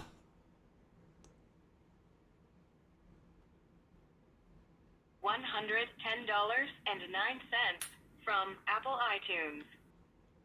Like, if you want my honest opinion, you want to see a game that I feel they should remake modern, it should be Chrono Trigger. Like, right now, if you were to say to me, Phil, what's the next RPG that should be remade modern? They already did Final Fantasy VII. That was the fan-demanded one. What's the next one? Chrono Trigger. Can you imagine a full 3D world of different time periods, right? And you're actually in the same areas in different time periods, seeing how different they are, but similar landmarks and things, and seeing things evolve over time. You know, oh my God, that could be one of the best games ever if they make it. Seriously, if they make it a modernized game with crazy graphics, they elaborate on the story and have all this extra shit in it. Oh my God. I would love that. I would absolutely love that. But instead, we're going to remake Final Fantasy VII, you know, split it into 17 games. Anyway.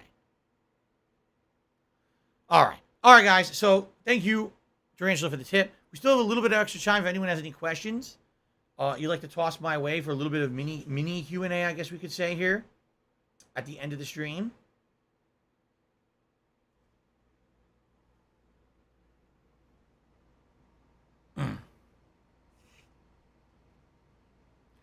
Erlin says, I was listening to Rekita's, I don't know if it's Rekita or Rekita's show. I don't know how to say his last name.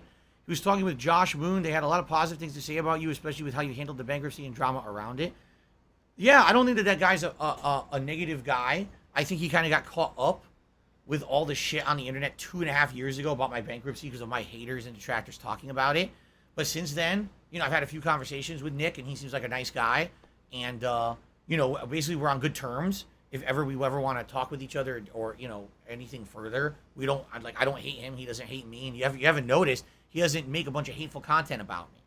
Unlike a lot of other people. Legally restreaming Okay? you. Oh, no. Seems like a nice guy. Expand Donk said it feels weird to say yes and no in response to Call of Duty being a giant AAA game. What are your standards for AAA? Seems like nothing but God of War is Gotham Knights AAA or Hogwarts. Yeah, they are. They are. Here, looking at the games for the rest of the year, I would say Overwatch 2 is AAA. Gotham Knights is AAA. Resident Evil 8 DLC, definitely. Sonic Frontiers. God of War.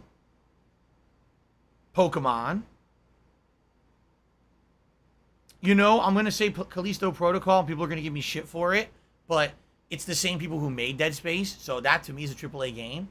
And Warhammer 40k Dark Tide. Those are the games for the rest of the year that I would be considering AAA big releases. There you go.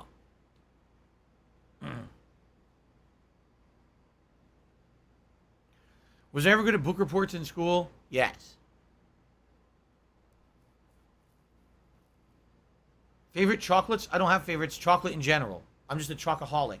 Any kind of chocolate, man. I'm crazy for it.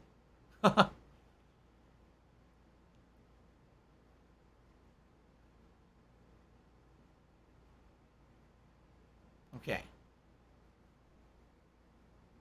Could we be heading for another games crash similar to the 80s? I mean, crash, no. But a change in the guard, yeah. I think we've seen in recent years the big AAA guys aren't necessarily the ones who are successful anymore. Let's be honest. The big AAA guys are pumping out games that are too similar to the games they've already made in the past and don't take risks. And the gamers are tired of that shit. Look at what happened with Call of Duty last year, right?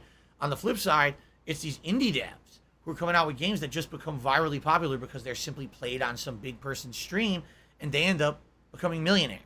So it's kind of an interesting time where it's not just the big boys anymore who can compete. And a lot of the times the big boys, because they make bad management decisions, end up flopping. So if you're going to be an asshole, you're going to be treated like an asshole. You're going to be shown the door. Rudy is hyped for Destroy All Humans 2. I hope it's good. We're going to find out. I never played a game full throttle. Nope. What are some of the things Street Fighter 6 is doing Street Fighter 5 got wrong? Multiple fighting styles. And what I mean by that is it has this meter. And forgive me because I knew what it was 2 months ago or whatever. I already forgot the name of it. There's a meter that can be used in many different ways. It can be used as a parry. It can be used as a cancel. It can be used as an alpha counter. And I say alpha counter, what it means is you block and you break out of your block with a counter attack. It was called an alpha counter the first time it was ever implemented in Street Fighter Alpha. That's why I still call it that. But basically that meter, drive gauge, is that what it's called? Okay. It can be used to make your gameplay style different. You can play the game differently depending on how you like, or on any time during the gameplay, you can do something different on the fly. Street Fighter 5 is like you pick a character, you play a pattern. That's it. That's the game. Right? No! It's very rare where you would see even top-level players play a character build different. they're almost all identical gameplay because it's meant to be a pattern play game. In this game, it seems like you will have a lot of control over how you play. That's why I like Super Street Fighter 2 Turbo. Take a look at how people play with certain characters, and you'll see a big variety in the way that they're played. Some people have a more offensive Ryu. Some have a more defensive stay away, keep away Ryu. Some have a hybrid. Some use throw trick. That's what I want to see. Variety in the gameplay, making you think on the fly. That's true competitive fighting games. Not playing my pattern in molasses, playing my pattern in slow-mo, playing my pattern online in lag. That's bullshit. It's not even a fucking competitive game at all. That was the majority of Street Fighter V. And that's why I don't understand why people didn't get the difference. How can you not understand? Because they grew up in it. It would be like if you grew up playing shit, you don't know anything but shit. So you think shit is good. You didn't play the good stuff before, so you don't understand why you're surrounded by shit, right? If you get something better, you're going to be like, oh my God, I can't believe how good this is. And that's what I'm hoping Street Fighter 6 will do. Introduce variety, introduce different uniqueness and play styles and originality and creativity to the game again. That's what we need to see. There we go. Aaron, thank you so much for a whopping $50 tip. Aaron says the following. Sorry you've been going through so much BS lately, Phil. I don't get to catch your streams as much. I would like to, but I've been a fan for almost a decade. I'll continue to be, and I hope this helps you get your head up, Phil. Thank you. Aaron, support always, of course, is going to help. I appreciate you helping out today and supporting the streams with a very generous tip. That's going to get us to $60 in tips to start, which is an excellent way to start before we even have booted the game. And of course, that means Gunner glasses. Although if I could get down on my hands and not a long break today, still be on which is a very short break, I would do it before we start with the game. Cool.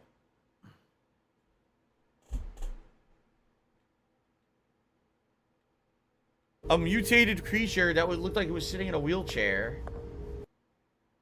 Oh yeah, Expand Dong says Destroy All Humans 2 has a lot of raunchy humor, and they didn't really censor to do much about it, but they put a big disclaimer at the beginning of the game. What do you think? Here's the thing. These games, as I play them, I never played Destroy All Humans. This is an era of gaming where that was like the norm.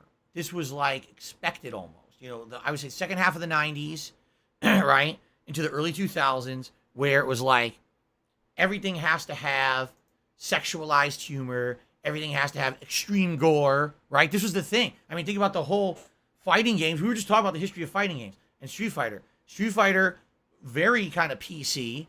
And then Mortal Kombat comes out. Oh, it's got to have half-naked women. It's got to have people ripping arms off and shoving them up your nose holes and gore everywhere. That's how it was. It was like you had to go extreme during this time frame, right? And so, I wouldn't be surprised that if we play this game that there's going to be that type of humor, all right? But we can look at it as a frame of reference from the time that it existed and understand what it is and say it may not fly today. You probably wouldn't buy Destroy All Humans, I don't know, whatever it would be today. They probably wouldn't even number it. They probably just call it like Destroy All Humans Again or something, right? And make a new one. But they certainly wouldn't have as much in it today. But we can look at it and say, okay, we understand this is from a previous time. This is not today. Today we know this kind of stuff isn't popular, doesn't fly, but we know what we're doing here because this is a game from the past. And we can look at it maturely and you snicker and say, oh my God, cringe. Basically what I do is I cringe, right? You cringe at like, I can't believe this is in here. Right? But, and then you get through it, you play the game, you enjoy it for what it is. That's how I approach it, you know? Since this is supposed to be an homage essentially to the old game, it probably would be I would think if you were a major fan of the original game and they came out with a version, they said, we're just censoring it all, right? You'd probably be offended and be like, dude, this is not the spirit of the original. You basically neutered the game from what it used to be. Even if you can argue that it's kind of stupid. Like, for example, what if you went to play Silent Hill 2 and they completely changed the story so that the bosses that are all psychological horror, like remember there's an entire boss, it's a deformed creature, you have no idea what it is. Come to find out later on, it's supposed to be a bed on which a girl was raped by her father. Little lizard. I'm not kidding. That's a boss in the game. You don't know this until you read logs and shit and you talk to the girl later. You're like, oh, fuck. That's what that represented? That's really dark and fucked up, and it rocks your mind. Now imagine in 2022 they said, we're remaking Silent Hill 2, but that's too dark. We can't have that. Instead, it's going to be a generic monster with arms. You rip off the arms or something, right? It wouldn't have the same effect. What do I do? So, and by the way, I understand that's a different comparison to a silly game here, which probably has stupid sexualized and gore and stuff. It's different. I get it. But you understand the comparison I'm making to change the spirit of what the game originally was, then would make this a different game rather than an homage or remake of the same game. So then I think they wouldn't have to call it. It wouldn't be like, it would have to be like Destroy All Humans 2 redone or something. They'd have to rechange it, right? I don't know. Honestly, I don't know what they've done. I haven't played it yet, so I can't really comment on it yet. And by the way, I never played the original anyway, so I actually don't even have a frame of reference there either. This is my first time playing it, so.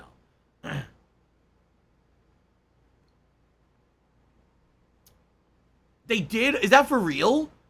Alan says, I remember things got so over the top in the 2000s, they released a Dave Mirra BMX game where there were topless women riding the bikes. You've got to be kidding me. That I actually don't believe. I don't believe that. That's ridiculous. If that's the case, what the fuck, dude? Now that's cringe.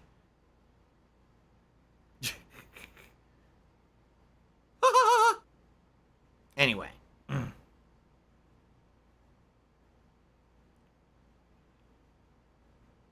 They had it. You're serious. It was called BMX Triple X.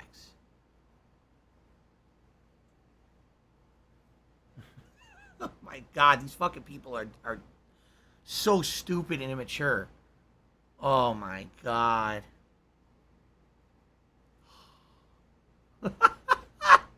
All right. On that note, I think it's time to end the Level 1 podcast for today, shall we? Oh, good Lord. All right, guys. So thank you for watching. I hope you enjoyed my personal history with Street Fighter. Happy 35th anniversary to Street Fighter. And we can only hope for the best for Street Fighter 6, right? Thank you guys, and let's end the show and get started. Oh my God.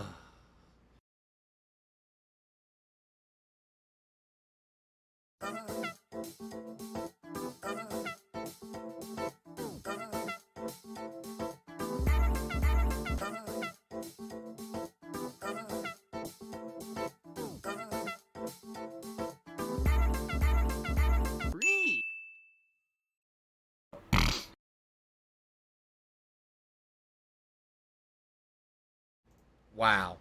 All right, guys. Let's take a brief break. I actually do not have to take a significantly long break today, just a very short one. Take a leak and jump right back into our new release for today. I'm trying to remember how the last one ended, because wasn't it that I forgot the alien's name? Didn't he revolt against the aliens he came to the planet with? Like they were being dicks or whatever, and he revolted against them. So I think he like defended the planet or something like that. I can't remember exactly how it ended.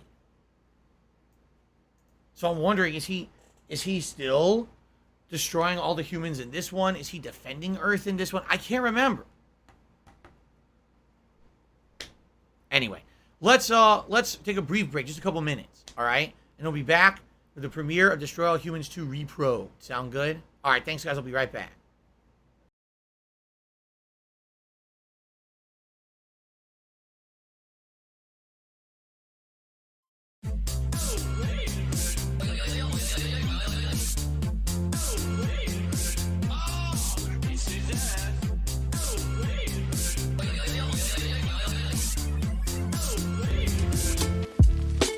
$110.09 from PayPal.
If I run away, know that you're better off.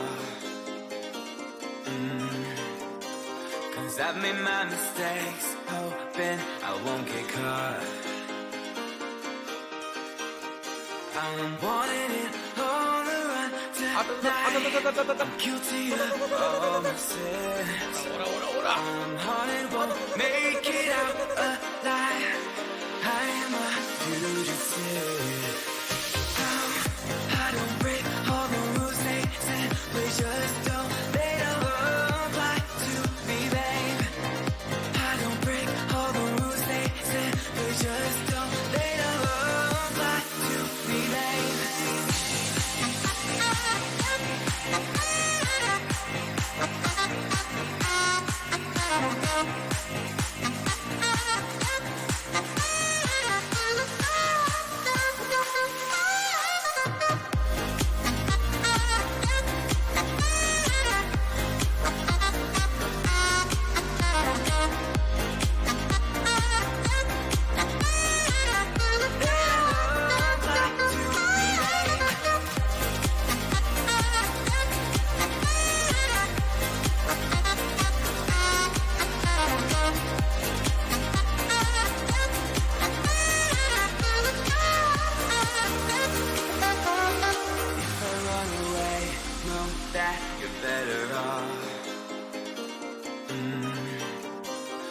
I've made my mistakes, hoping I won't get caught. I'm wanting it on the run tonight. I'm guilty of all my sins. I'm haunted, won't make it out alive. I am a fugitive. Now I don't break all the rules they said. We just don't. They don't apply to me, babe. I don't break all the rules they said. We just don't. They don't apply to me, babe.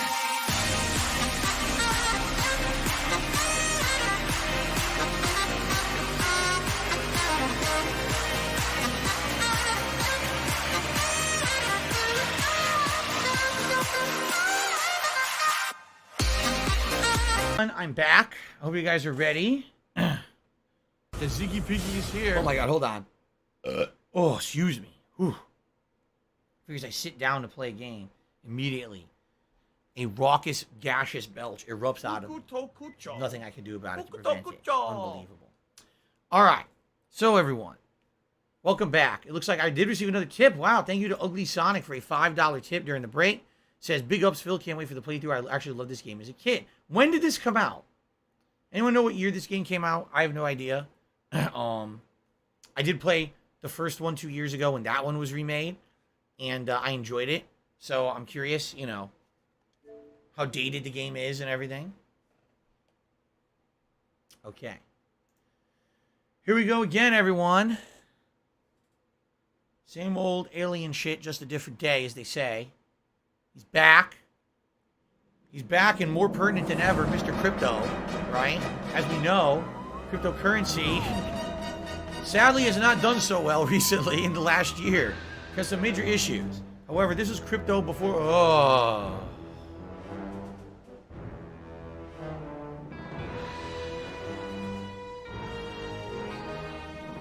I did not need to see Review Tech USA on my screen before we played the game. Why? Why? Anyway. Destroy All Humans 2 Reprobe. Oh boy. So for the record, I'm playing this on the Xbox Series X. Alright? I'm playing this as the modern version. I've never played the original. Alright? The only exposure to the series I have is I played the original Destroy All Humans remake 2 years ago when it came out in 2020. Apparently that one did so well that they decided to make the sequel remake now. Okay, let's take a look here. Subtitles on. Okay, they're on by default. Oh, legal streaming music only on. So maybe the game will be silent now. It could be. All right. I guess we'll do veteran because recruit See, times are tough, but you can take it. Yeah. We'll do veterans. Probably normal. Alright.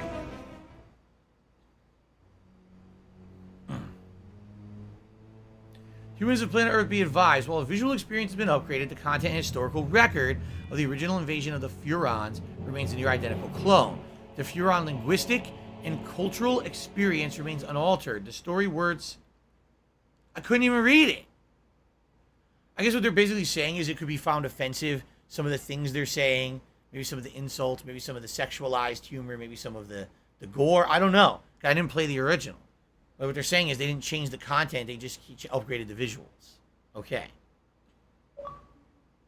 Achievement! Rock of the Bay. I'm Invade by! Bay City, yes. I'm by! Here's what we know I'm so far. by! 10 years ago, the United States government covered up an invasion by an alien race known as Furons. These are the Russians. The primary agent was this Furon, Cryptosporidium 137. Dangerous, unpredictable, now deceased. Yeah, really? So, what has been problem? The problem, Comrade, is that Furons can clone themselves and pose convincingly as human. And they've used these abilities to put Cryptosporidium 138 into the White House. The American people are not noticing? Right. Pull the other one. Even worse, this new crypto clone contains pure Furon DNA harvested from human brains by Orthopox 13, mastermind of the invasion. He also bears a mysterious new mutation referred to only as the package. These aliens pose a dire threat to the Soviet Union, comrades. And so, must be destroyed. What's in the bombs? What's in the bombs? So is that true? Or is that what just the Russians believe? Huh.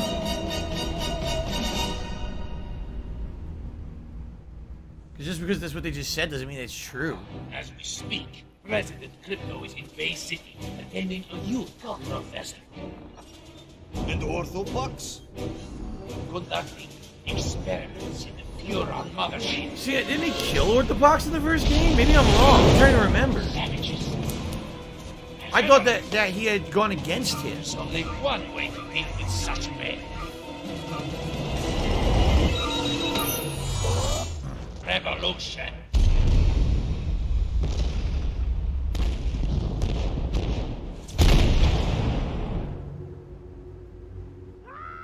Uh-oh. That can't be good. Greetings, comrade. Mother Russia sends her regards. You expect me to beg, human? Hey, that's right, he's supposed to sound No, like, little Furon. I expect you to Jack die. Nicholson. Forgot about that. Mine's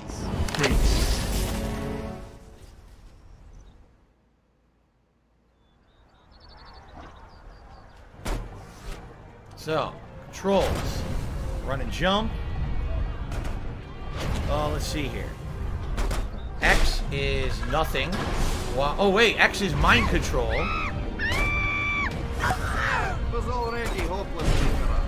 Y is nothing. B is dash. Okay, and aim and fire. Zap-o-matic.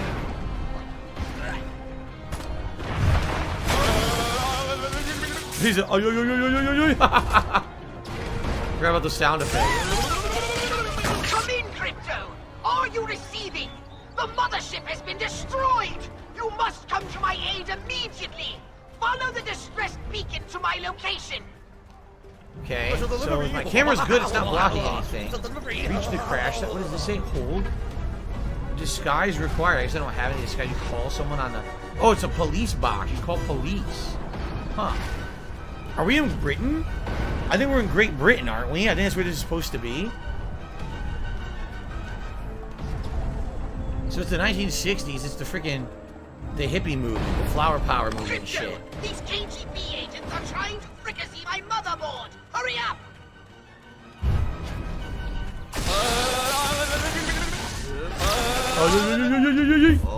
I don't have a melee attack yet, do I? Maybe I do. Maybe I gotta figure it out. This is the 1960s, so yeah, it's the like the flower power movement. Yeah. So I'm trying to figure this out. I thought, am I wrong? In the first game, did Crypto not revolt against his own guy that he was working with? Are they together again in this one? And why? I'm already confused. I swear I remember at the end he turned against him or something, right? Or am I misremembering? Maybe I'm completely misremembering, right? But I swear in the first one, he like revolted against the guy who's originally getting orders from. And didn't he become in charge or something? Unless they retconned that, I don't know. All right, so I'm very confused. I'm being told actually we're in San Francisco. Never mind. San Francisco, 1960s. Pick up marked humans and objects and drop them with right bumper. Okay. Charge to the max for a stronger throw. Fling them to the something to launch them towards the horizon. And cancel with Y. Okay. Psychokinesis.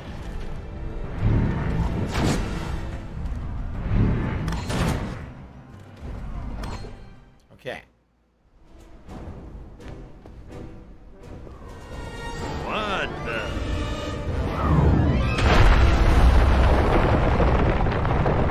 The hell? What was that?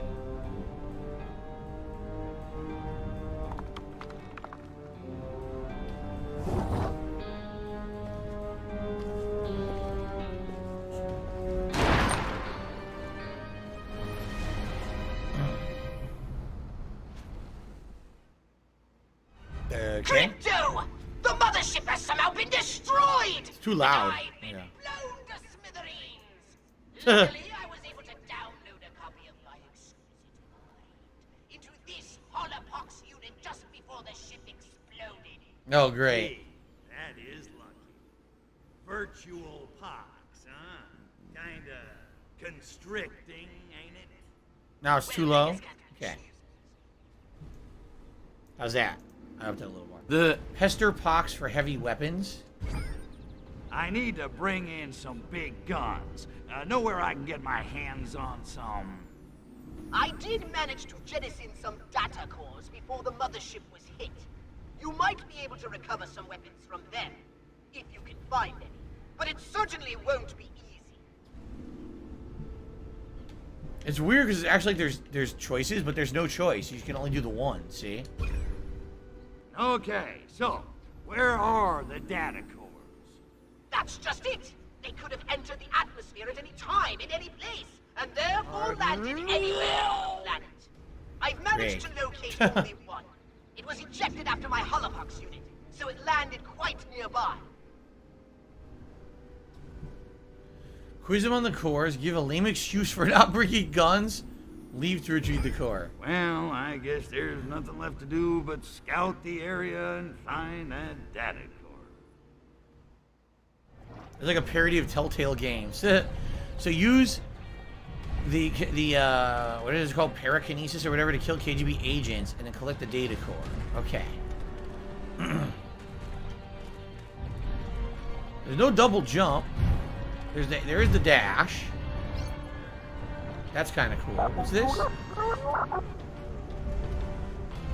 Oh God! You see what happened? That wasn't good. Whee! Oh my God! Whoa! Whoa! Shit!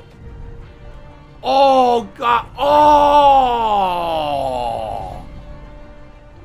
Whoa! I thought I would like toss him. I didn't think. See you later, sucker! Woo-hoo-hoo-hoo! See you in Toledo. Wow. Okay then. It's kind of nice, open world. It's kind of cool. Whoa, what happened here? Giant explosion. Is corruption taken out of you? Whee! Oh my God, there's another one. Well, it's better than Aeroflot. Whoa! What's that? Alert? Grab the data core? There's a data core on top of that.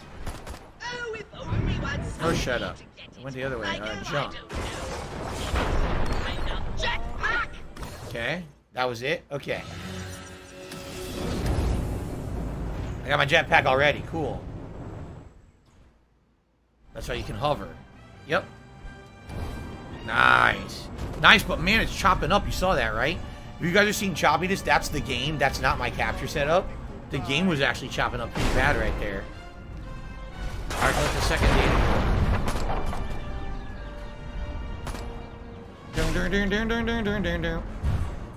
So last time around, when I played this 2 years ago, I played it on my PS4 Pro. Now I'm playing it on my Xbox Series X.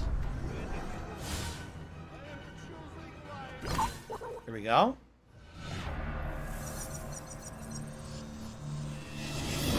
No, this is not Game Pass. This is, you have to buy 40 bucks. 40 bucks for this right now, guys. So I got a gun upgrade. Okay. Rexu to me $1.50 asking, when am I going to probe people? That's incredibly inappropriate. Remember what they said at the beginning of the game. They said even though there's things that take place in this game, they're only culturally appropriate at certain times. Today, to probe people would be incredibly not kosher. You couldn't be doing that stuff. You get into big troubles, and I'm not going to be trying to mess around with that, all right? Anyway, so it's right trigger, dislocator. Charge up for deadlier bounces. Bigger objects like cars can only bounce if fully charged. Okay. Those Soviets are going to be a bigger headache than I thought. Crypto, come and see me when you finish. Whatever it is you're into. Whoa, what the hell? Flying me.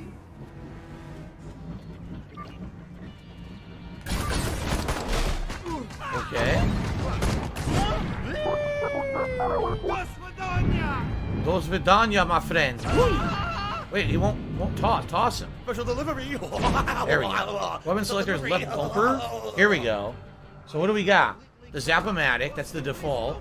And then we got the dislocator, and that's it. Everything else is locked. Alright, we'll go back to the Zap-O-Matic for now.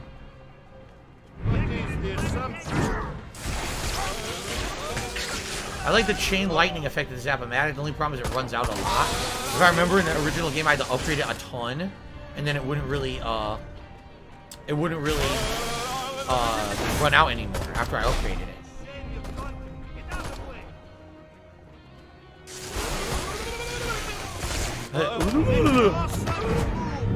Think we cannot do this in Soviet? Damn, I'm just comboing them off of each other.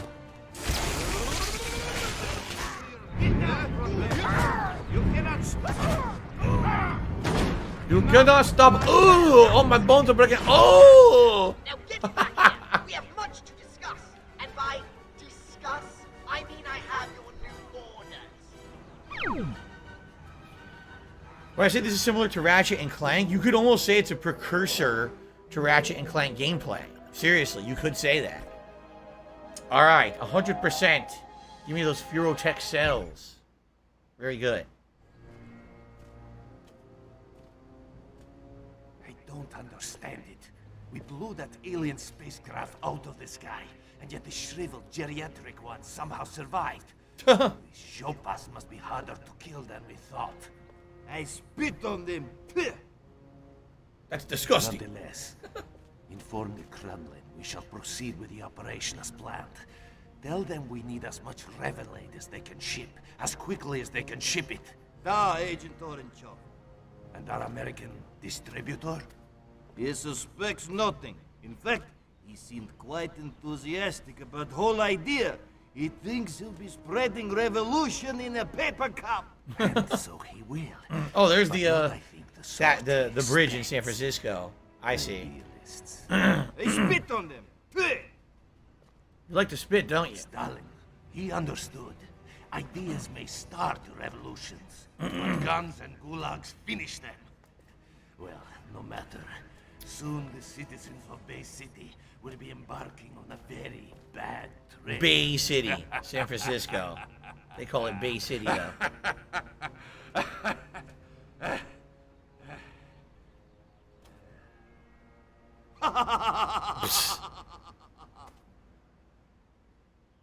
His mustache looks so fake. Mass destruction or mass delusion. Hashburians claim apocalypse. Police claim violent hippie performance art. My laugh sounds like ack, ack, ack. So when I laugh and I go, Greetings, fan of Lovecraft. How are you? All right, does so that sound like ack, ack, ack, ack, ack? No, it sounds nothing like that at all. where have all the flower children gone? Jeez, Pox, my head's still spinning. What the hell's going on around here? Why are those Rooskies gunning for us? Frankly, I'm more concerned with how the KGB managed such a successful twin strike. They're not usually so organized. We need to find them, Crypto, before they spring any more surprises. Accuse the hippies of helping the KGB. I should have known. Yes. The drugs, the alcohol, the loose chicks, the signs, they were all there. It's obvious those hippies were trying to lure me in, so I'd let my guard down. Nice try, hippies. But I'm not just any mindless hedonist. I'm the best. Why the hell does he sound like friggin' Jack Nicholson? It's so weird. Don't worry, Pox. I've got this covered. I'll wipe out every one of those bastards for what they did to my guns. And you. Slow down, Crypto. I doubt hippies had much to do with ambushing you and destroying the mothership. Oh, damn. On the other hand, their brains don't provide much usable DNA anyway. So knock yourself out, if you're so inclined.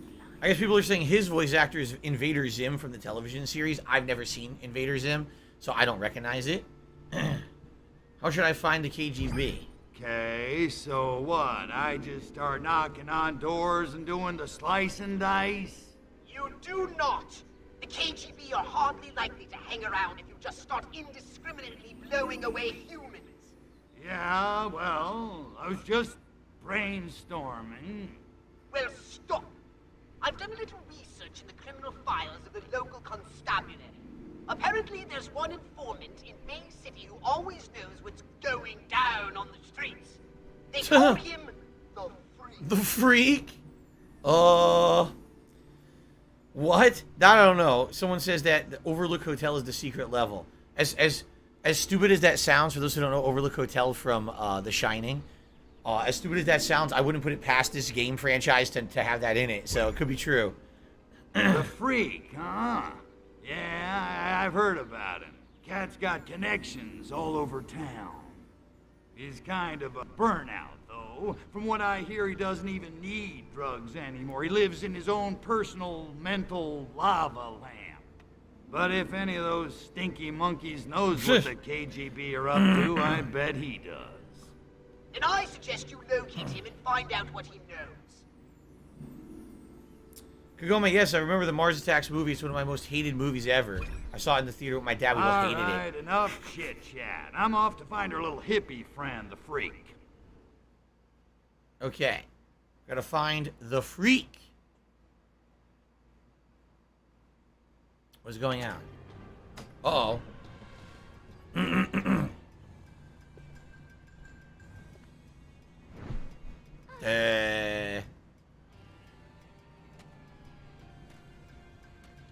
Mind control? Or you're gonna steal their brain? First you had to steal brains, remember? You had to pop brains out of heads.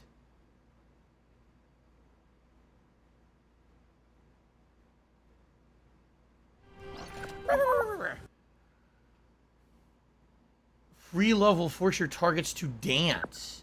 Start a party. Target enough humans with free love to force everyone to dance. At higher alert levels, it makes more dancers to start a party. Why would I want to do this? Look.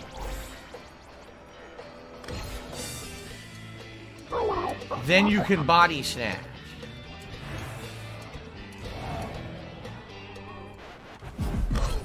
What the hell is that? Whoa. Achievement. Just crossed the thin blue line. Look how high you could jump as a human. Stop witnesses from using phone booths? Sorry, Miss Slick. You'll have to come with me. Police, out of the way! Now, oh, you gotta mash.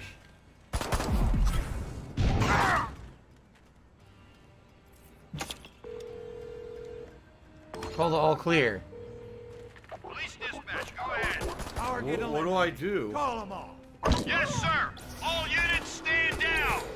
This is so weird. What the fuck? Look at this.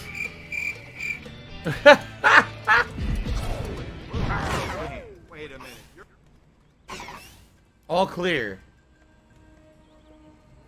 So now what are we doing? Use Cortex Scan to locate him? How do you use Cortex Scan? How do you do that? I don't know how to use Cortex Scan. They never explained it.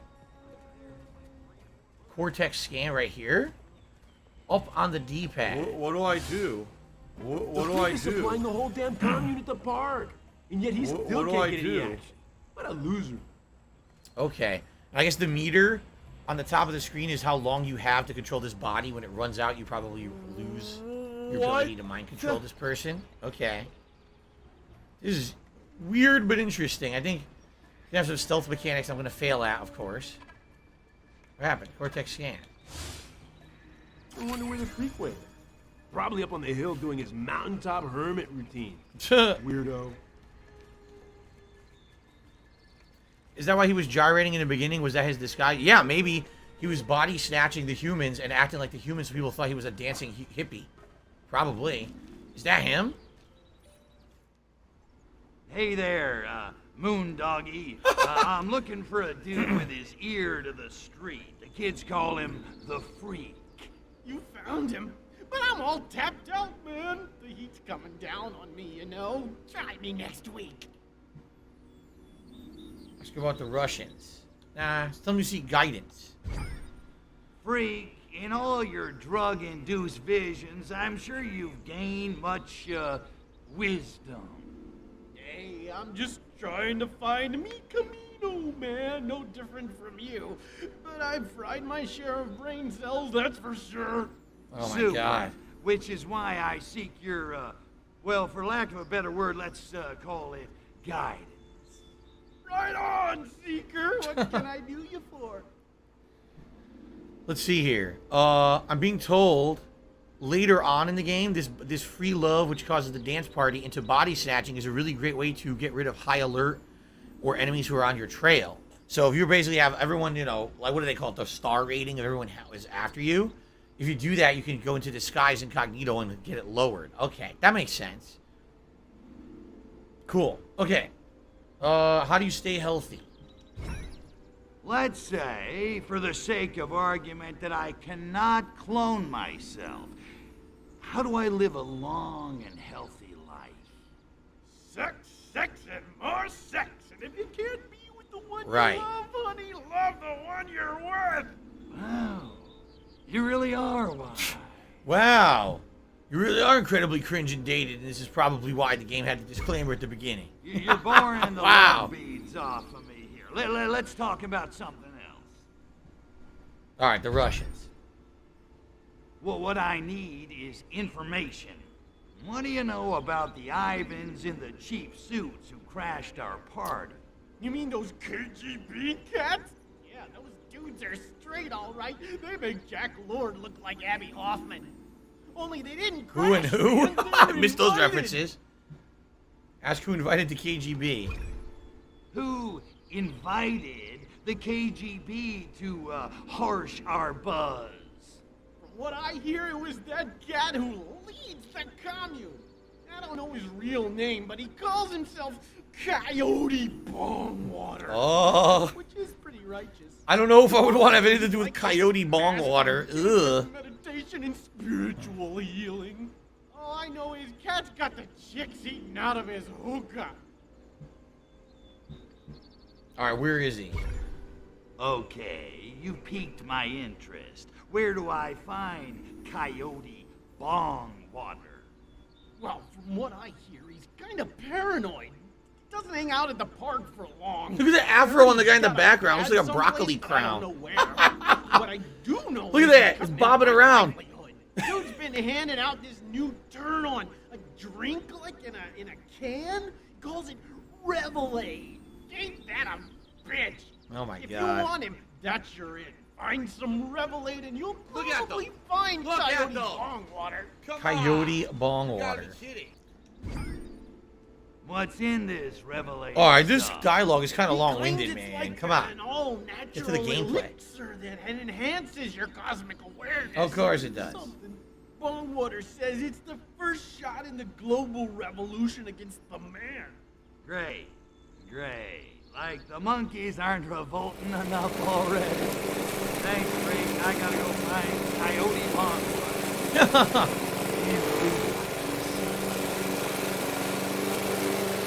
Okay. Now we go this way. Although I think you can't run. I don't think when you're in this outfit, so I can't run. I'm gonna be pretty slow getting over here. Use Cortex to look at the hideout. So I'm gonna go over here and scan something out. Yeah, this is what I want. Coyote bong water. You get a bong, and instead of putting regular water in it, they put coyote piss, and they smoke that way and see what happens. I bet you'd trip if you did that. Probably not in a very good way, though. What do the signs say? Flower power. Yep, that 1960 What's in the shit. box? What's in the Flower box? power. This is actually when the Beatles, right? Like, exploded in popularity. The flower power movement. So, where is it? Somewhere in here? What do I do? Can I Cortex scan? Gotta get over to Hashberry Street before they run out of Reveille. Hashberry Street. This way. Okay. Go, fatty fat fuck. I guess this is Hashberry Street. Oh. The hell? Okay. That was easy. And next week, we'll start one-on-one Shakti tutoring. I'll be giving each of you private, hands-on instruction in Kryanish Pati, the highest state of tantric arousal. These sessions can run 10 hours. So eat a good kill, breakfast. and that's it, because you're just going to waste our time again. The cringe. This guy looks like a fucking That's it for ogre. today. Jesus Remember, Christ, look at his wherever face. you go, I'll be there. The shine in your Japan, the sparkle in your China. The cave troll in your fucking... Goddamn Mine's a Moria. flashbacks. Guess again, sunshine. Nice little setup. Guns, cheap Russian booze, teenage bra-burning hippie chicks. Man after my own heart, if I had one. Join us. We're about to free the people of this city. Soon they'll see the truth and embrace our beautiful new utopia. The Bay City Super-Organic Communal Collective and Compost Farm. Are you with us, man? Am I with you? Dude, you're bogarting the brain stems. I'm gonna have to kill you. Kill me? Run along, comrade. My men can handle these. She's got a grenade. Pacifist. Oops. What a crunk. Damn. Blew him the fuck up. Breached. Get Bongwater out of here. Kill the Hurry. agents. Bongwater is being in danger. Get him out of here now. Oops. Oh, shit. Oh, they clobbered me with the car. Still that fucking day. Whee! Fuckface. Any more? Oh, they wanted me to kill them with their own grenades? Oops. I wasn't paying any attention to that. Does anyone have a grenade they're gonna throw?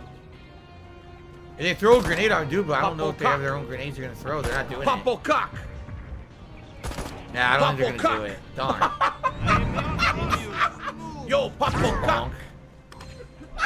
Oh well, I wasn't paying attention to the optional objective. I missed it. 90, because I didn't do that optional one at the end. Okay. What the fuck is this? Bread for bread? Coyote Bongwater needs your bread. Acolytes speak their truth to capitalist bourgeoisie, then launch bake sale. What? What the fuck is going on? No, What was you that? didn't, you motherfucking piece of sure. shit cocksucker. Mark my fucking words. Only hippies can vibe with the freak. I'm coming for you. I'm gonna find out who the fuck you are. You motherfucker. You are fucked. Let this be noticed live on the internet. You're fucked.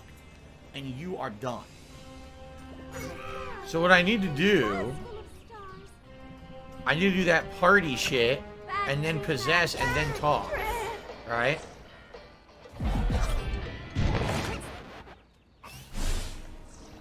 There. Now I can talk to him. Yup. Okay. They shoot hippies, don't they? How's it hanging, freak? Listen, I need nice a voice. info. All right, but hurry it up, will you? You're making me nervous. Demand Bongwater's location. Here's the thing. I found Bongwater, but he got away before I could ice him. Whoa. I don't know, man. You didn't tell me you were gonna get violent. You didn't ask. Smart hippie. Okay. Maybe I've heard some things. He's gone underground and come up with a new plan to distribute his Revelade. What's wrong with his voice? You give me the new plan to distribute Revelade. Alright, that's about the hideout. Okay, so where's Bongwater hiding? Nobody knows, man. He just sends his goons out to spread the Revelade. Just like a snake hiding in the grass. But he can't hide forever. I got a couple of pretty good weed whackers of my own. Alright, so I'm gonna ask about the plan. Ray, what's that wacko? Is the Zodiac killer in the game? That would be a twist. Get this. Side quest to capture the Somehow Zodiac. he got his hands Or maybe on you a are the whole Zodiac. bunch of Blimps. Blimps? What's he gonna do? Start a tire company? It's not what's on the outside, man. It's what's on the inside. Gas. He's gonna gas the whole city with Revelade. Wow, that's so wild it might just work. Alright.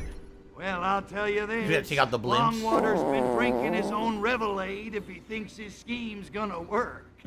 Whatever. Hey, you coming to join Whatever. the party? What? No, I'm gonna blow up Bongwater's blimps full of Revelade. Didn't you hear me?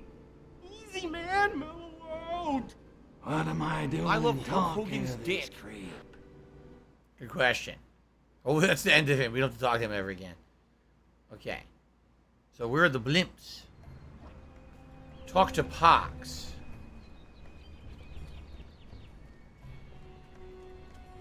We're soulmates. Okay. Pox, we got a situation here. Bongwater must be drinking his own product. The freak says he's planning to fumigate Bay City with giant blimps full of Revelade gas. Great galaxies. That's so moronic it just might work. Shit. So let's get flying, huh? I'm itching for some serious From payback. PayPal. Not so fast, my ultraviolet minion. My scan of the engine core has revealed some critical damage. Ah, crap. Shit. The good news is ancient Furon landing beacons were left here eons ago. $110.09. If you can from find and PayPal. activate one of those beacons, you'll be able to summon your saucer. Ah, the saucer Neat gameplay trick. shall return. And then I kick a little monkey ass. Alright. Use the landing zone. I love you and the king and I. I loved you in The King and I? What? What does that even mean?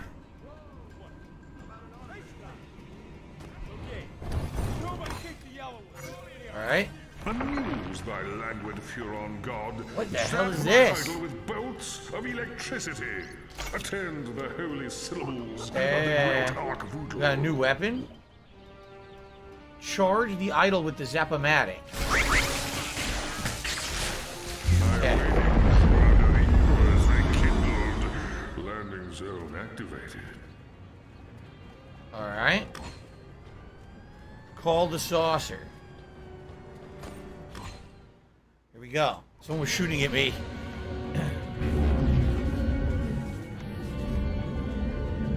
Where's that thing been hiding all this time?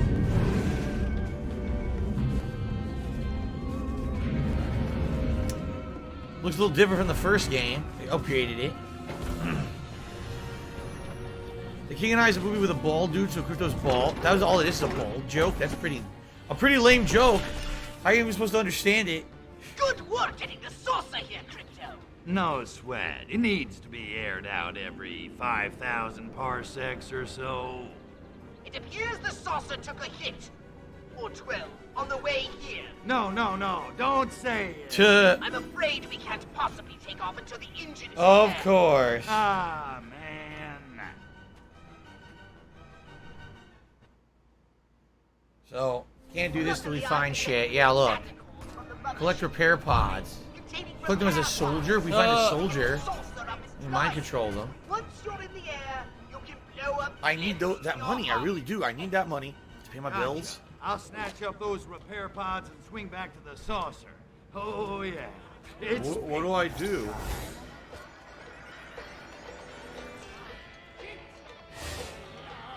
Damn hippies. Take your piece of love and shove it up your hookah. Why can't I mind control them? They won't let me. Up is mind control, right? It won't work. I thought up was mind control. It's not working. I want to possess them, and it's not working. Call it drab for a reason. I don't know what to do. What do I do? Hands in the air. It's not down. And left makes them forget. I don't know. It's not. It's not letting me possess them. It's Y to body snatch. Oh. What do I do? Ah, what do the I wrong do? button. What do I do? What was that? What do I do? I got places to see and people to kill. All right, I did it. What do I do? I was pressing the wrong. What is the other directions then? I guess I was pressing the wrong directions. Gotta go all the way up there. Oh god, it's gonna take a while. Tasty Pete's Donut Shop.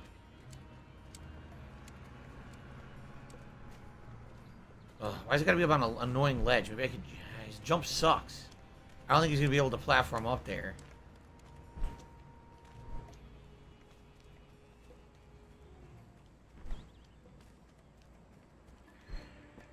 He can kind of jump. Oh! I found a jukebox song. Okay. Here we go.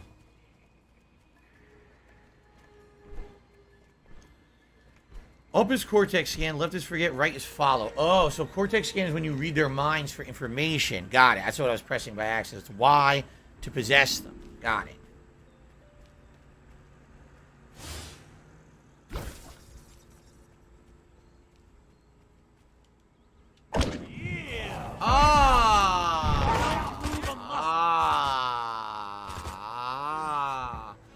Aha. There's an item in the donut. Do you see it? What is it?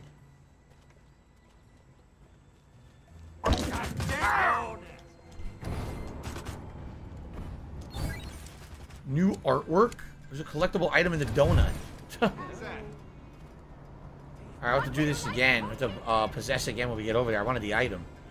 So it's open world. There's all kinds of items you can collect.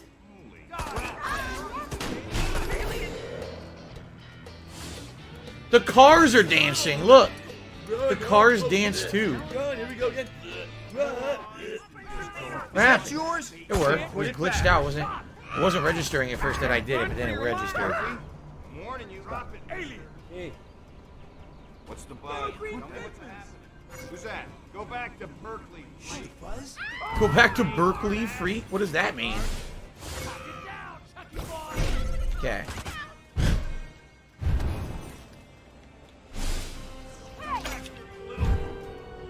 What's up, Tiger Lily? See, kids? You want a piece of that, punk? I didn't know Sapo was.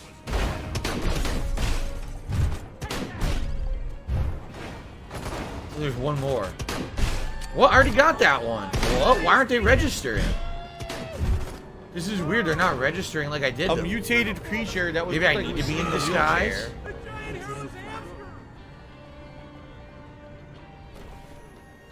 What do I do? Chakra points.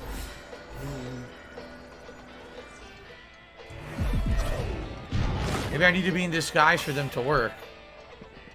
I'm getting a little tired of that show.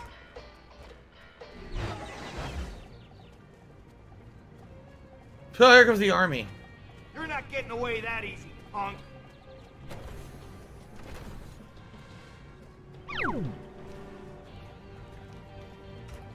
Why isn't it? Huh?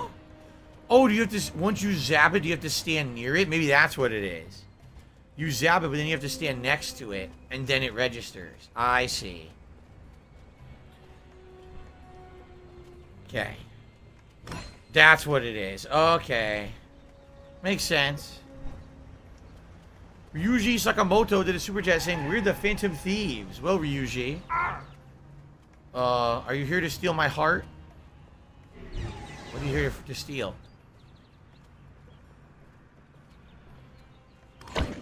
Okay. Thank you for the super chat.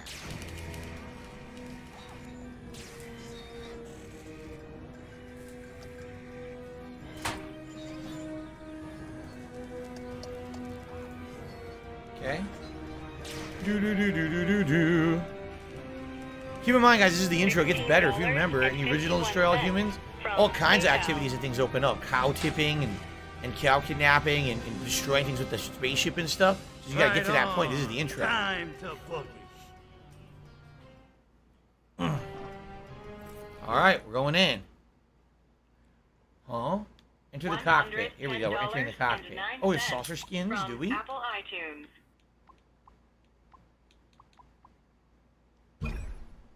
We have Pale Ride. Whoa! So this is the original. And Pale Ride. Wow, that looks crazy. Right? Pale Ride being like the Angel of Death. Stick with the default for now, but we might go to the other one later. How do you do these? Look at this. Complete all the objectives and they shoot hippies. The Good, the Bad, and the Furon. The Siberian Job. And the skin packs you buy. Okay. Alright. Into the ship.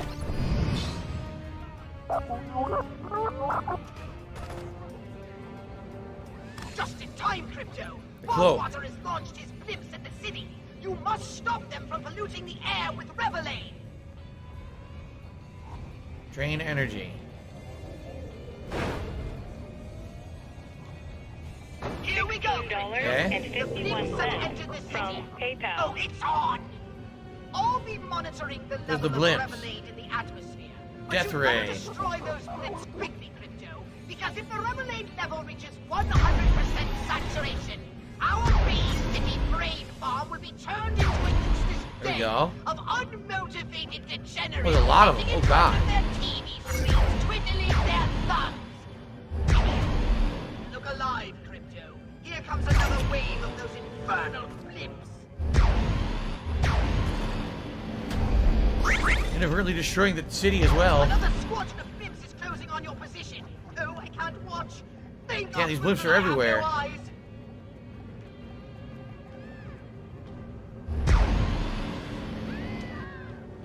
Did you fire? You're decloaked. Okay.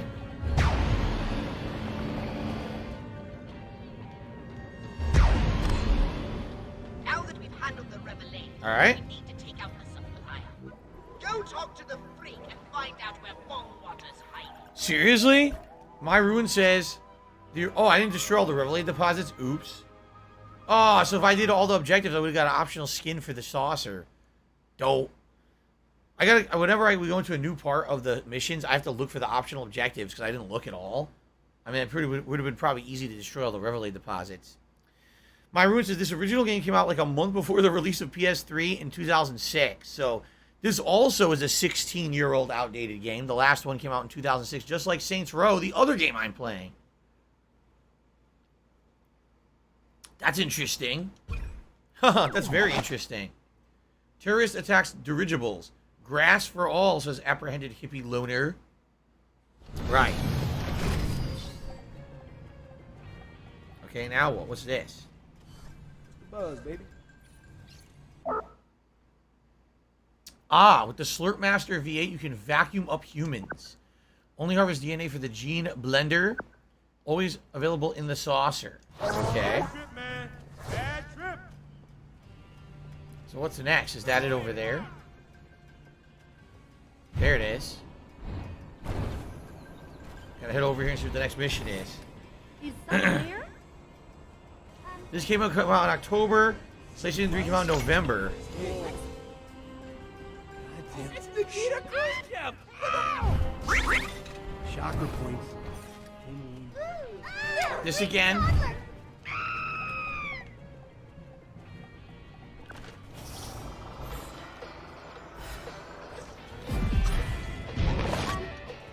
What a dumbass. I stood right next to him as his clean snatch. The alien who probed me. You alright, man? Talk about bong water again. Just tell me where Bong Water is so I can whack him and get back to making hot monkey love. When you're packing a new Ferrari, you don't want it gathering dust in the garage. You know what I'm saying? Not really. Is Bong Water? What can I say, man? Not really. Nobody's seen the dude. Well, nobody except Prudence, I guess. Alright, who's Prudence? Who's Prudence? His insurance broker? Ah, dear Prudence. No, she's Bong Water's new protege. Kind of a revolutionista in training. Anybody knows where Bong Water's at? It'd be Prudence. It sounds like a real firecracker. Maybe I should introduce myself. Oh, it's funny. Wonder McThunder says, seems like all the Sandbox games came out in 2006. Saints Row 1, this game, Scarface, and Bully. I mean, everyone was trying to capitalize on the GTA formula being so successful in the GTA trilogy that they all were trying to make spin-off style games. You're right, I think. Okay. All right. I'm off to introduce myself to Prudence. See if I can convince her to give up Bong Dear Prudence was a Beatles game, a Beatles song long ago? Oh, really? Dear Prudence. I don't know if I know that one. Hello, Professor Cookie. What a nice name. How are you? All right. So we have to go use Cortex scan to locate Prudence.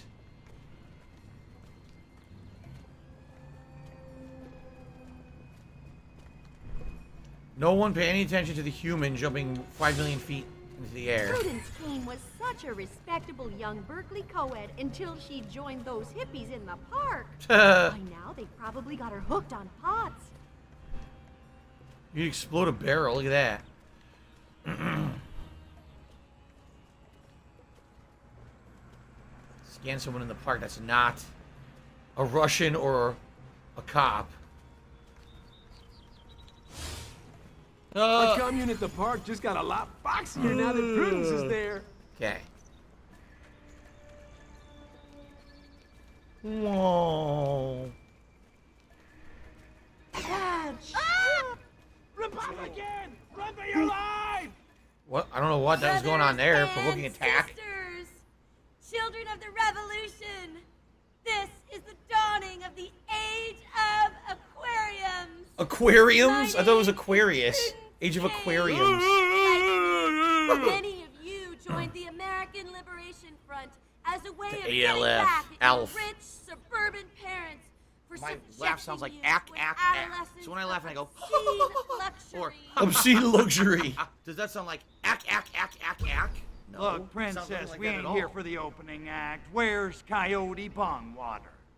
Sadly, our leader, Coyote Bongwater, cannot be with us today because he is setting in motion a grand design to transform this entire city into a countercultural utopia. Goddamn hippies. Bay City is about to become one big, happy commune.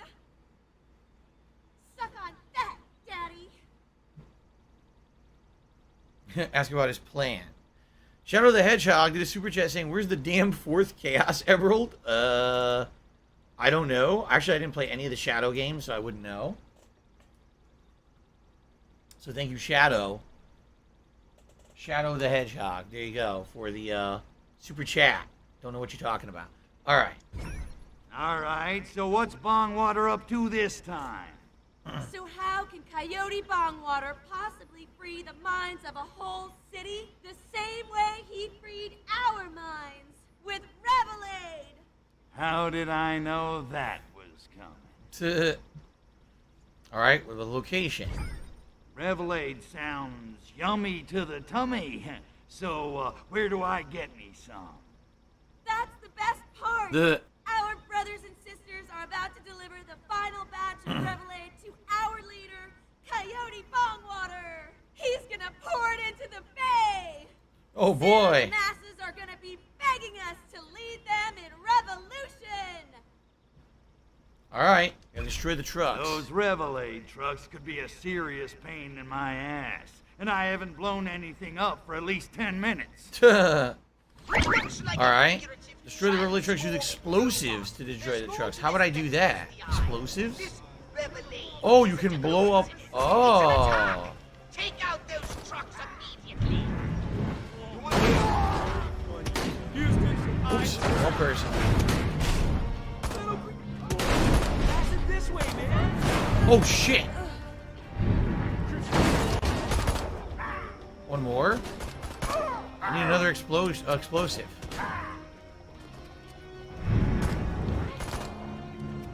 There we go. Stop the Revelade trucks.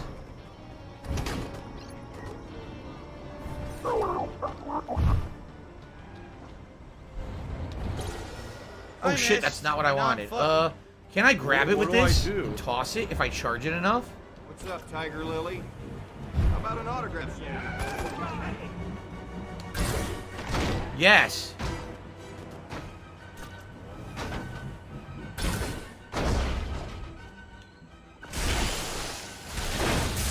There you go.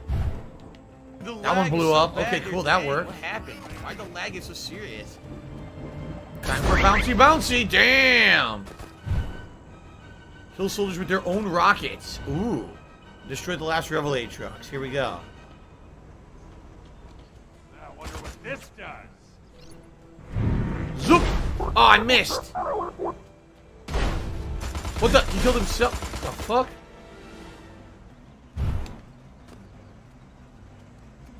Hold on.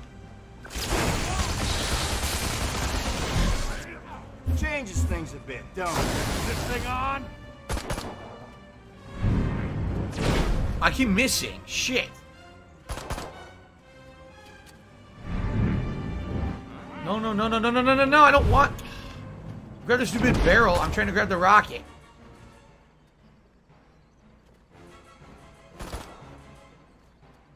Target acquired.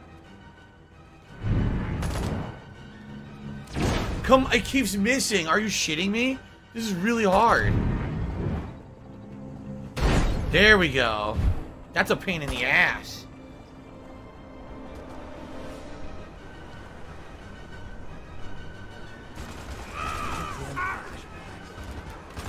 Let me get the other optional objective first, then take these out. Way the fuck over here. I gotta go on the other side of the fucking bridge to do That's this. stupid little kitty shit.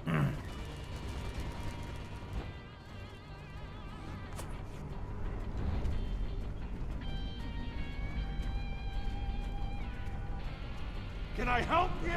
You move, I blow your friggin' hammer. What a dunce. Again, he's the king and This I. thing on? Got him. Okay. Now I can just worry about blowing this shit up.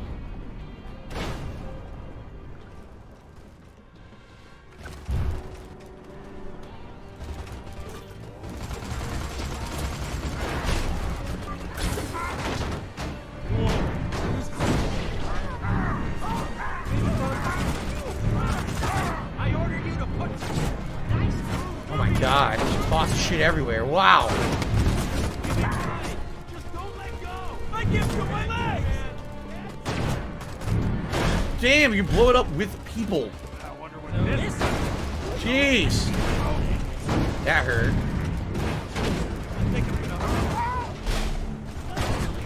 Excellent work, Alright, oh my god, the carnage. I've determined that their destination was the old fort on the hill. All water must be over there somewhere.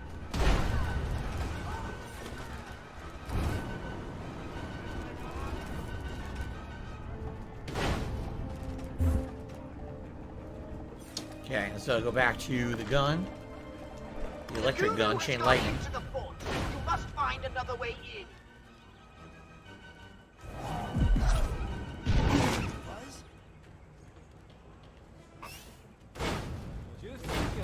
Found music.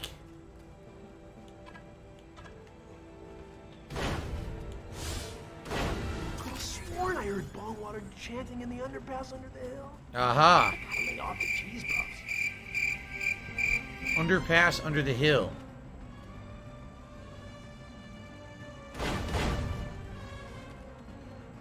Dun, dun, dun, dun, dun, dun.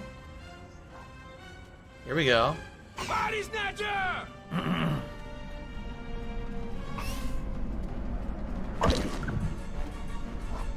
This way. Whoa, look at this. Oh, man. This could be a boss fight.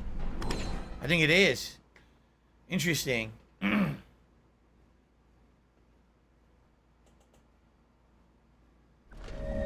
Perhaps our first boss fight.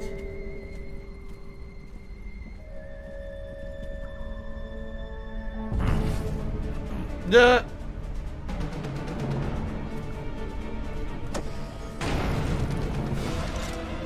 Whoa. What the hell is that? They gave him some crazy arrows? Oh, shit. Oh, no. Now he's going to be tripping. He hit him with, like, a drugged dart. Yeah. Great. There he is, Crypto. What the hell is this? Psychedelic sociopath and send the hippies of Bay City for our experiments. Right on. Now's my chance to nail that sleazy weasel once and for all. Ow. I haven't dodged it yet. I need to dodge it 3 times.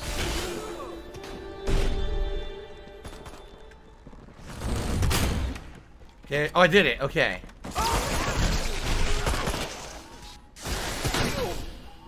Fuck you, software. Fuck you. Revolution's coming, man! There's only one bong water. There's multiple bong waters to kill. Oh my god. I'm trying to get my fucking shields back.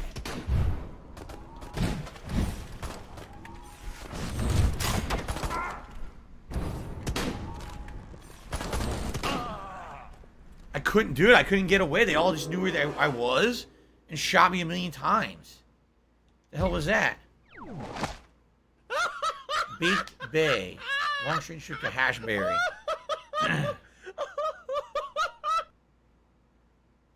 don't know what I'm supposed to do. There's like no way to get cover. There he is, Crypto. Take out that psychedelic sociopath and save the hippies of Bay City for our experiments. Right on. Now's my chance to nail that sleazy weasel once and for all. What do I do? Excuse me? Yeah.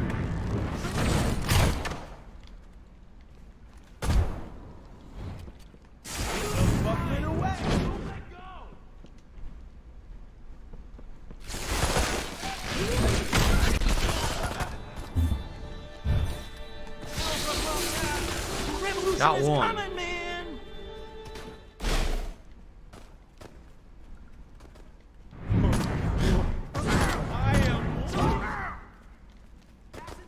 You guys are annoying. Little shitheads. There's 100 of them. Yes.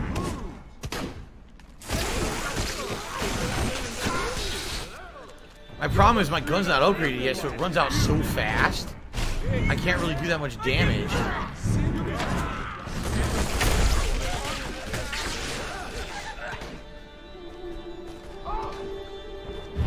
My brain is broken. Paul is dead. Oh, I got 2. 2 more to go.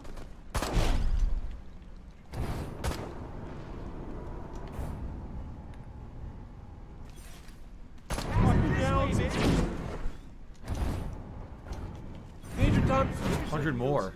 Whoa. I am. You'll be fine. Just don't. It just keeps spawning more.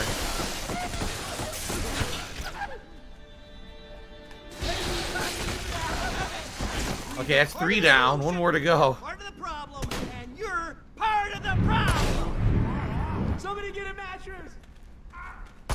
Maybe not this one. Jesus, look at the ragdoll. Ew. Excuse me. Oh, yeah. Ew. Houston, I got a problem. Helter Skelter. Almost, almost. Get him. There we go. What a pain. Got him, though. Woo!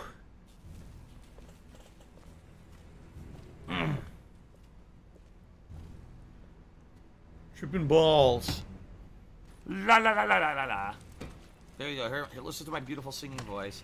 La la la la la la la.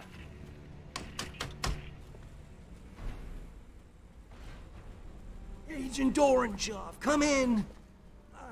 I failed. You'll have to start the revolution without me.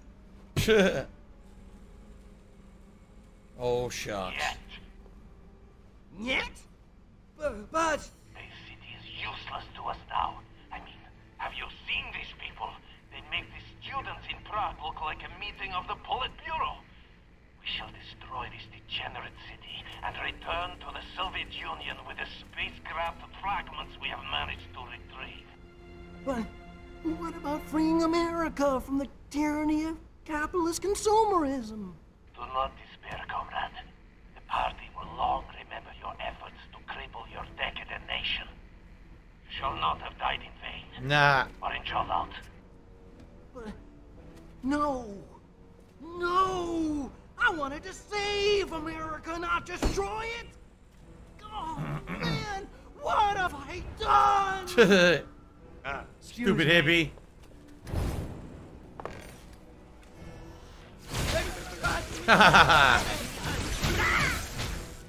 Sometimes it's kinder just to put them down.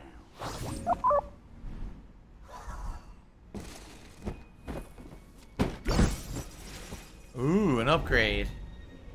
Right? Probably a new ability. Oh, yeah?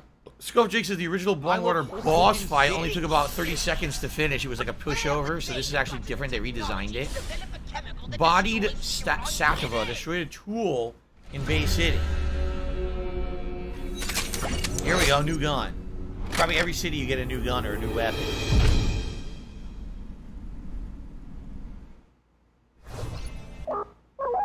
The disintegrator ray. Set humans on fire or disintegrate them. Requires ammo to use. Keep transmogrifying to replenish ammo. So you can transmogrify ammo with X.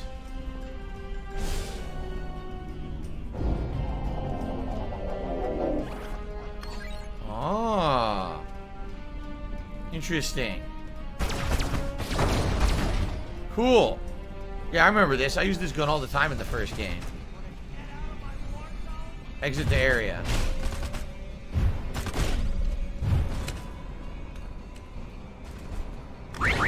There we go. Mission complete. The alien who probed me. I did the optional objective, so I get the bonus. Nice. Cool. I got 2 Furotech reactors. I wonder if now they're going to allow me to start doing upgrades. Because I haven't been able to upgrade yet. Bang, bang. The man shot the bong down. Flashbacks. You look taller in the first game.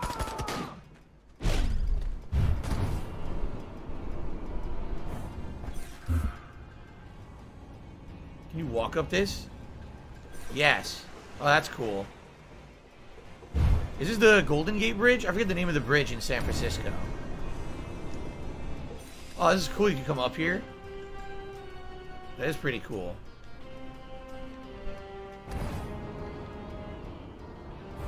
Oh, there's an item up there. Oh, shit. Hold on. Can I get up there?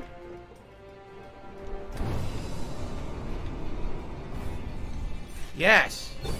It was a new artwork unlocked. Oh, cool. All right, that was cool. I wonder how you upgrade in this game, right? They haven't explained it yet. Zoomable map, check your legend.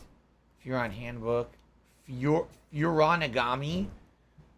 Cloning chamber. What in the fuck? Look at all these. What the fuck? Look. These are different skins you can wear. What in the holy hell? There's a million of them. Yeah, look. Since I did the alien who probed me, I can now be this alien. What the? Achievement. Furon fashion. Try out a new look for crypto in the cloning chamber. That is really weird. We got that as an optional one. Wear the green skin. This one. Look at that. Damn, there's a lot. Look, Krampus Frosty. Midas Touch. Ain't no. These are all pretty cool, actually. The Kings was like Elvis. Oh my god. You wanna play the fucking game? But they're not allowing me to upgrade yet. Even though I earned all that stuff, they're not allowing me to upgrade at all. So, alright. So I guess we go back to town. This is probably going to get us to go to the next... I'm going to assume we beat the first level, so we're probably going to go to a new city next. Probably. Okay.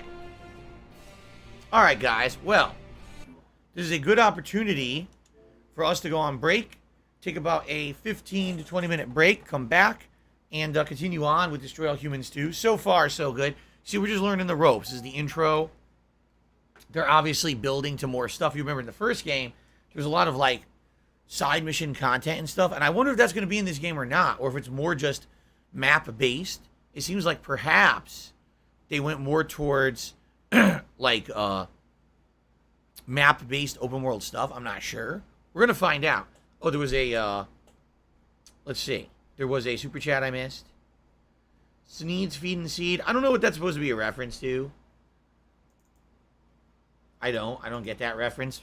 I don't know what it's from. Here. There you go. Here, listen to my beautiful singing voice. Amazing. Thanks for the super chat. Okay. Let's go on a break, guys. I'll be back shortly with more Destroy All Humans 2. See you in a bit.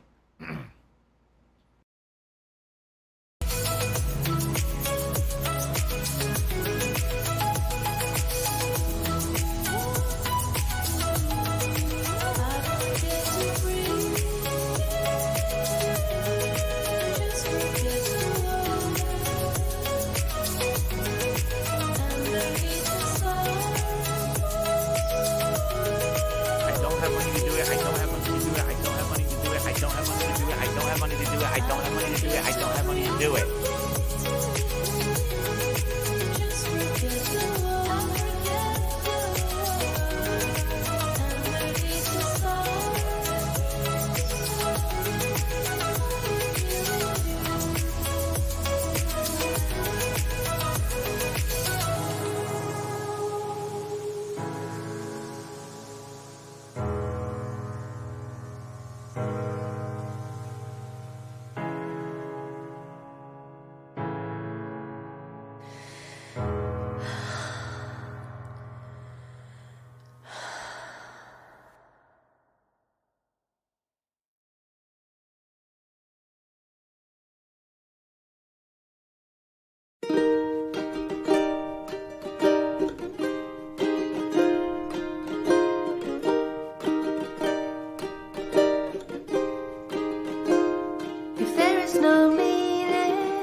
About love.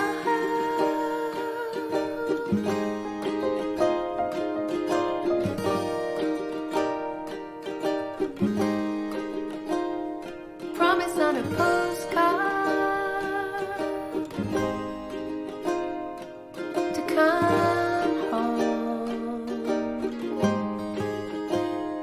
Written on a matchbox,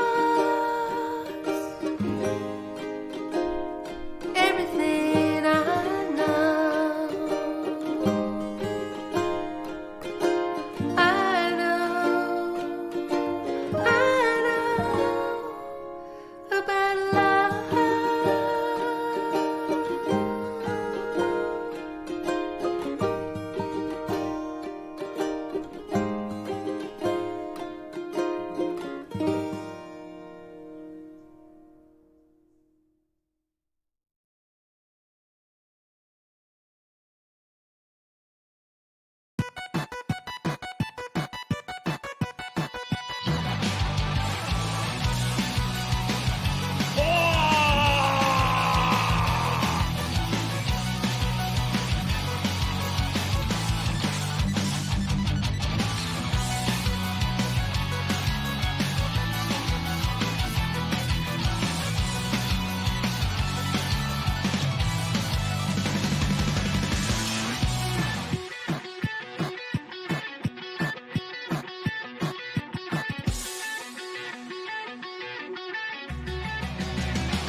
will be an additional bubble blow if we hit 200 likes. And if we go below 100 likes, I will never blow bubbles ever again.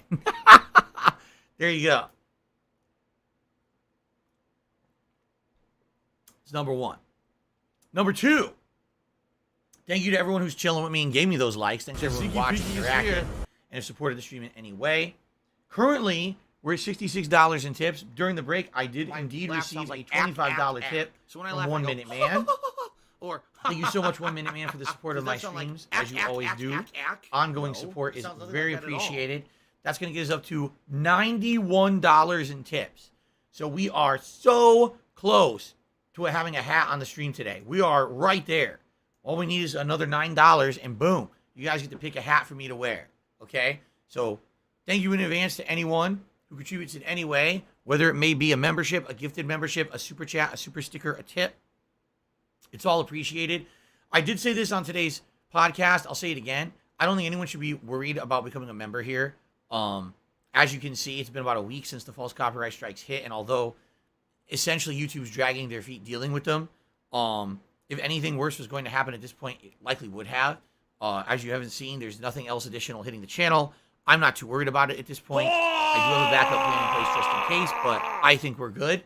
So I would say if you were kind of holding off on becoming a member or gifting memberships to the channel for the end of the month, you shouldn't. I think we're fine, okay? I wouldn't worry about it. So, thank you to anyone who supported in any way. If you're thinking about becoming a member or re-upping your membership, by all means, please do. As I did explain on the podcast this morning, being hundreds of memberships low now because of this illegal activity against me, this is going to hurt me next month in a big way. So I would hope that we could, maybe do a little bit of catch-up last couple of days, but I guess we'll see what happens. Okay? So, we're $9 away from a hat. Be great if we're going to hit that hat goal. If we could hit it right away. That way we have time to do the poll, get the hat, and wear it for the stream rather than it being last minute. All right? So thank you to anyone who contributes in any way. Now, tonight, on the late stream, the return of Midnight Fight Express. Is this game that's a one-man dev team. I played it last week and absolutely loved it. It's a great brawler. Did not have opportunity to play it again until today. We're doing that tonight. I hope you'll join me for that. 6:45 p.m. Pacific time. It's great. It's great combat, good abilities, challenging foes, interesting level design, and great music as well. That's going to be a good time. Tomorrow, we're either going to do more Destroy All Humans 2 or more Saints Row. Really depending on what you guys want. So I'm trying to listen to your feedback today on which you would want more. By all means, share with me your opinions on what you would like to see more on tomorrow's main stream. Whatever we don't play tomorrow will be the main stream on Friday. Okay? All right, and that's it. Without further ado, I think it's time to continue with the game. Here we go. All right, so since we finished up with apparently the first area, I think we should wear our flower power get up here. And head over to where we're, I think it's probably our spaceship. Maybe we fly it to the next area. Likely that's what it is.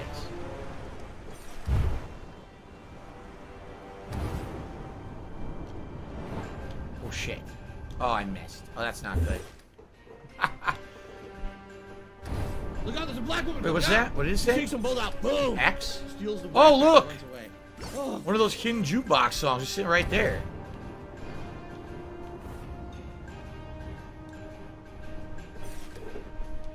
What do I do? I do like actually the open world nature and the fact that they redesigned the game makes it look really cool. Meow. Gorbachev died. Mikhail Gorbachev, the former leader of the Soviet Union, passed away. Well, kind of funny. We're playing a game about the Russians, right? Having involvement in the United States, and now we got, sadly, the passing of Mikhail Gorbachev. I don't know how people feel about him. I mean, he's a Russian politician. I think a lot of people in Russia hated him, while others liked him a lot. So I don't really know what to say about that. Besides, I guess rest in peace. Crypto fascists. Okay. Who is Arkvoodle? Ask Pox about Arkvoodle. What the fuck? Wow. So our Furon god is buried in effigy all over Earth. Huh. Who'd have thunk? Ah, yes. Arkvoodle of the Sacred Crouch. What? Prodigious in size, legend in potency and stamina. You put me in mind of him, Crypto, with your new clone's pure Furon DNA and restored genitalia. You are the spitting image of... Good gonads! The prophecy! What? What prophecy? It foretells the coming of a savior who will reassert the... Oh my god, they really went there, huh? This whole game is cheesy sexual cringe humor now. And lo, a son of Arkvoodle shall rise newly born, to prepare ye for that day when Arkvoodle shall come again. Wait a minute. It sounds incredible, I know, but Crypto, what if it's true? What if you're the one? I did take a red pill this Cheesy morning. Matrix reference now. Wow. Okay, just for the sake of argument, let's say you're right. How the hell am I supposed to bring about the second coming of Arkvoodle? The scriptures say Arkvoodle will return when enough seekers believe in him again. You mean like Tinkerbell? Something like that. But Crypto, this is ideal. Humanity is desperate to reconnect the physical and spiritual. All that's needed is for you to spread the good pickup line of Arkvoodle. You want me to start a cult? Basically. Religion is the opiate of the masses. I like it. But how do I do it? Well, humans tend to sublimate their individuality into tribal units bound by social and political commonality. Such The dialogue is way too long-winded in this. You notice that? Hail, Arkvoodle! Here's what I'll say. All right? Definitely the game looks like it's better than the first one, but outside of that, looks like, I would say the writing is terrible. Like, they're really going for this over-the-top sexualized humor that's just not funny anymore. Like, someone actually just said, here, verified amateurs, why is the game worse than I remember? Because it's 2022. We're all older and more mature. This is definitely writing. Here it is, all right? I'll be as upfront as I can with my criticism of the game. This game came out in 2006. This game desperately wanted to capitalize on the Grand Theft Auto audience. Remember, in the early to mid-2000s, you had Grand Theft Auto 3, Grand Theft Auto Vice City, I need Grand that Theft Auto money. I San really do. I Andreas, need and that you had money. a giant bills. customer base of teenagers who wanted more of that style of sexualized, immature, gangland style content. Now, this game obviously is not going to have the gangster stuff. You're an alien. So what do? You ramp up everything else to 20 and try to bring in that same immature audience. It's kind of like someone said earlier. This was the same year Saints Row 1 came out, the same year Bully came out, the same year Scarface came out. They all came out at the same time competing for that same market share of the audience. And this game really, you can tell, the whole tone of it is different. In the first game, he hated humans. In the first game, Furon's like, Crypto is like, I just want to neutralize every human. I hate them all. They're all disgusting. I'll, just vaporize them willy-nilly, use them for experiments, just rip out their brains. It's not a big deal.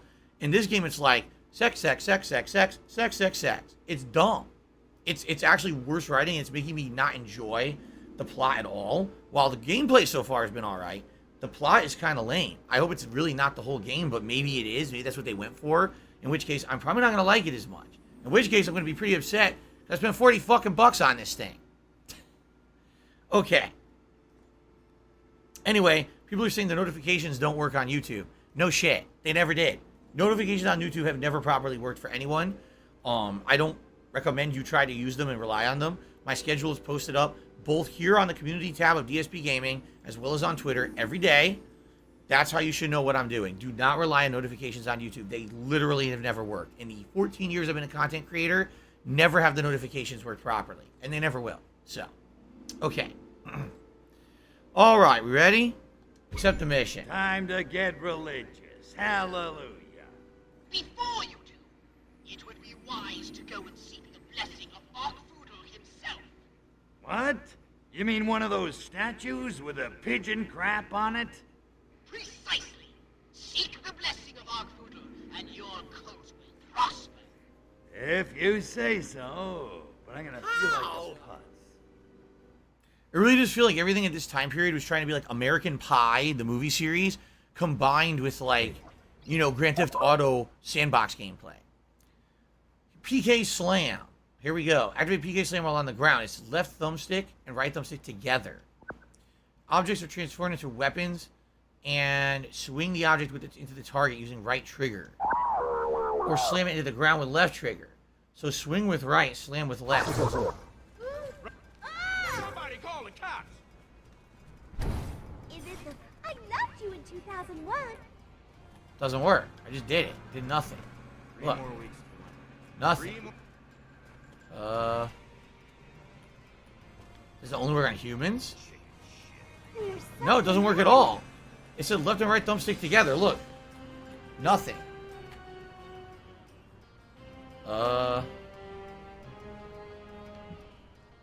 What do I do? What the fuck is Burrow Beast? Apparently it's unlocked, but I don't even know what that is. Look at them. Look at them. Yeah, I have no clue. If this PK Slam doesn't work. I just tried it, it does nothing. So, great. I hope it's not an important game mechanic if it doesn't work at all. Anyway, I guess we're gonna head over here.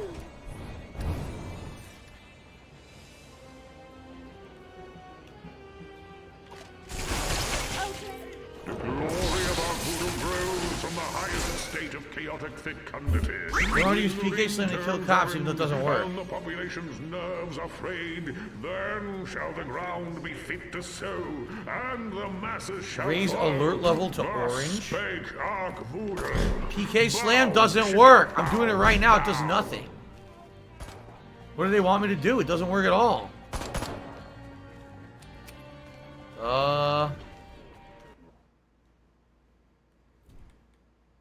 Alright, shut up. I don't need to look at this. I'm trying to look at... What do I do? What do I do? Left thumbstick plus right thumbstick in PK Slam. No, it doesn't work. I'll show you. Nothing. It doesn't do anything. So what the fuck are they talking about? I'd love to use it. It doesn't do anything. Anyone bought this and played it and know what's going on? Because it doesn't do shit.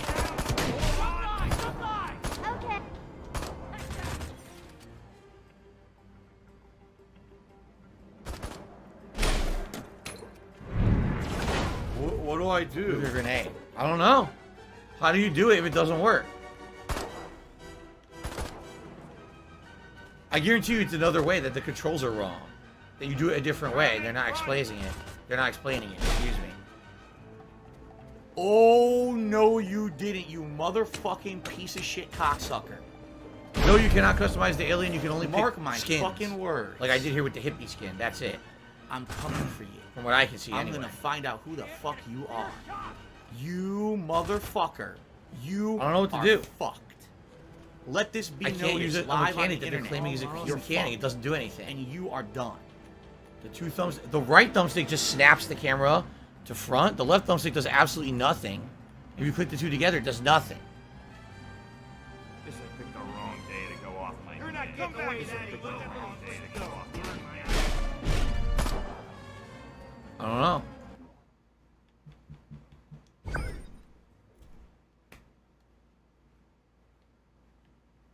Crypto saucer, yeah. I don't know. What do I do? PK Slam that doesn't work at all. Did they not test it? Hold his PK throw. What do I do? Psychokinesis.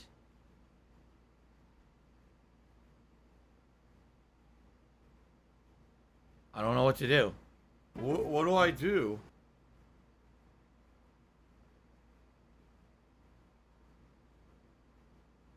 I don't know. Fuck it. What do I do? Move it or lose it, punk. What do I do? You're not getting away that bacon. Mine is hard enough as it is. Can't do the optional. Just kill them all, I guess.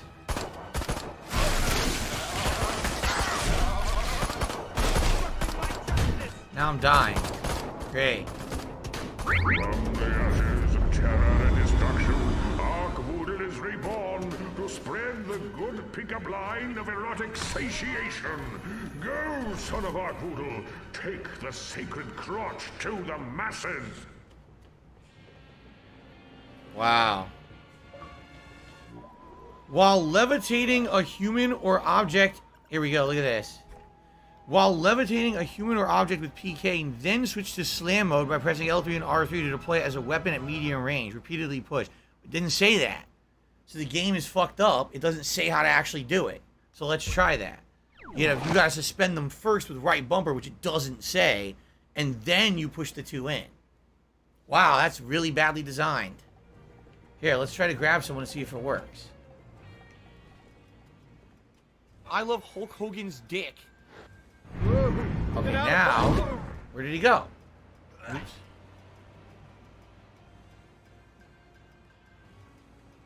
Now I can't reach him. Okay, now. There it is. It's still tossed him anyway. Wow, this game mechanic is shit. Let's find someone else and try again until we can figure it out.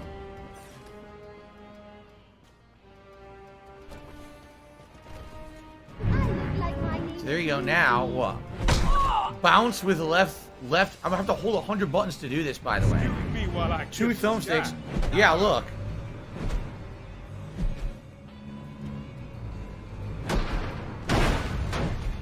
Yeah, you have to hold a million buttons. You have to hold right bumper, both thumbsticks, and then a trigger to do this. Look. It works, but it's really fucking hard to do and messy. So they fucked that up for sure. There's no way it's supposed to be that complicated. They want you to hold 4 buttons at once to do it. That's dumb. So at least it works. Thank you to Swagonito for explaining, because the game did not. The game did an incredibly poor job of explaining that mechanic. So where do they want me to go now? Whoa, they want me to go all the way across town, huh? Yeah, I'm going all the way across the map. Okay. No, you don't tap right bumper. If you tap right bumper, you toss the enemy immediately. You have to hold right bumper to have them levitate. If you don't, you throw them away. So you have to hold right bumper, then hold the 2 thumbsticks, then start pressing left or right trigger. So it's 4 or another different 4 button inputs. See, if I just tap. Wait, it worked? It did work. It did work. So if you tap right bumper, you hold them. But then you can't throw them. You have to hold and release to throw. Wow, it's confusing. Alright, so now I can tap and hold, just tap, and it'll levitate in front of you, then the thumbsticks, then left or right trigger. Fuck. It's too confusing. What is that? What the hell was that? I don't even know what that was. Something green. Are you a functional retard? I have to ask. Well, thank you, Swagonito, for helping me. I appreciate it. Okay. The Guns of Alcatraz. Ha-ha! What? We've got those KGB agents now, Crypto! Finally! My gun was getting lonely. Man, I hate those guys. And I didn't think it was possible for anyone to wear worse suits than Majestic. Yeah, I don't even want to talk about movies. What the fuck? What is this dialogue? So what you got on those sneaky monkeys? Bongwater's last transmission betrayed the location of the KGB base of operations. They're working from an abandoned prison island in the middle of the bay. Joke about the island. No, let's wipe out the KGB. Gotcha. I'll blast that island back into the ocean with the rest of the slime. Wait for it. That agent Orangeov told Bongwater they were going to destroy the entire city somehow. You'd best scout the island first and find out what they have planned. Gray Fox RJ is claiming they had a real alien in Brazil. Okay, he says died in the zoo. Okay then. Yes, we just talked about Gorbachev's passing. All right, Frank Castle says he likes the new Saints Row. That makes one person, I guess. All right, I'm going in. It's one to single get a person who was piece enjoying of the it. rock. Okay. So we're going to Alcatraz. Reach the island, don't touch the water. I scan To do that, I probably have to go from the boat. wharf as the best area from which to launch your invasion of the island.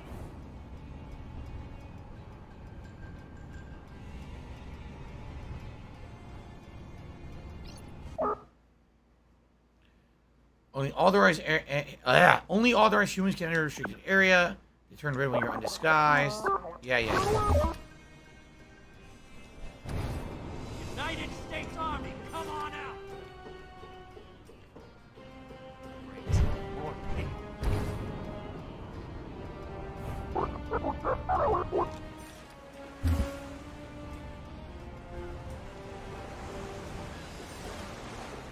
Dismiss this. I don't care.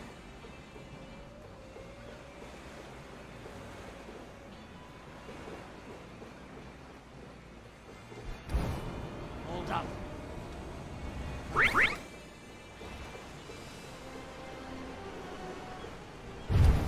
Who's underneath, cowboy? There we go. Didn't touch the water.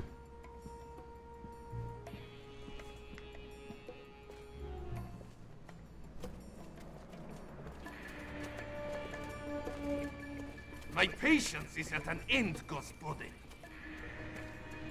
I'm shaking in my booties. You guys make Americans look clever. Silence! The workers' revolution is inevitable. Right. You don't really know much about capitalism, do you, Hyden?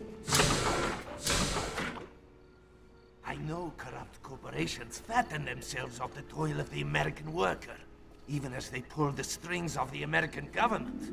Exactly. You can't beat that kind of muscle. Not even with nuclear time bombs hidden all over Bay City?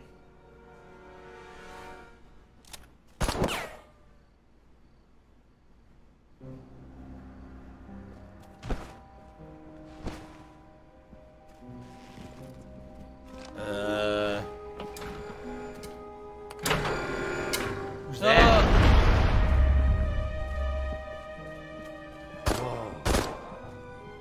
I've had wet dreams that weren't this. So, as I said, going for the over-sexualized angle of bullshit. There you Before go. he finds out where the bombs are hidden. For Sovietsky Soyuz. Damn it, we need Bay City. Hey, Ruski, give me those stocks. Okay. Alright, so A lot of people said a lot of also- things in chat. One person said, hold on. I'm going to read these quick. Did I ever see The Rock? Did I like the movie? I remember seeing it and liking it, but I haven't seen it in a million years, so I can't really comment on it. I don't really remember it that well, quite frankly. Swagonito said he actually played the new Saints Row to see how bad it is. Hopefully I'll play it only when it's cheap because the cringe is entertaining. Verified Amateur said the new Saints Row still acts like it's 2010. Repetitive missions, empty environments outside of the city, unimpressive graphics for 2022 supposed AAA release. And then someone named The Cat did a super chat talking about me doing a podcast with Wings and Chris Chan. I mean, you're a complete idiot, but thank you for the super chat regardless. It's a very dumb thing to say, but thank you for the support. Okay, then. All right, I guess we're going to continue now. What am I doing? Kill the Soviet agent and get the dossier. Oh. Watch where you're going. Kill him with an explosive.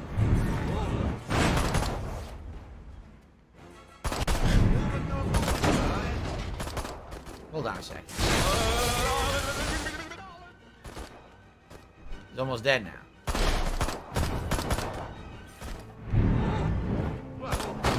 There we go. Okay then. Now we know where the bombs are. So that we may learn the location of the nuclear bombs.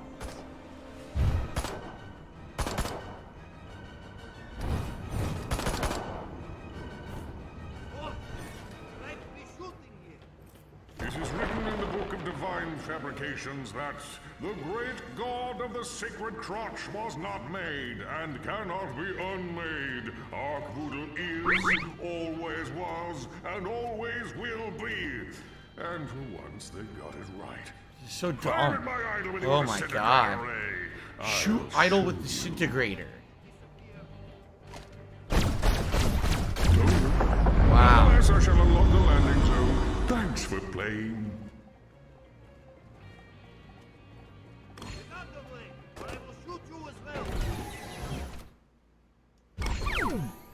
I think I could have upgraded for the first time. Use the abducto beam to drop vans in the water. Hold left trigger, hold right bumper, release right bumper.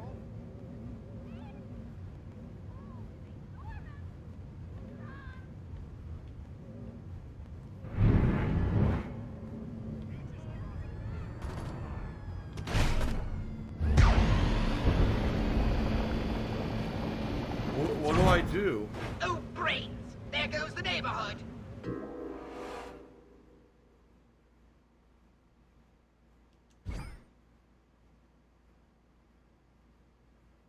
I did exactly what it was prompting me to do on the screen, and it didn't work.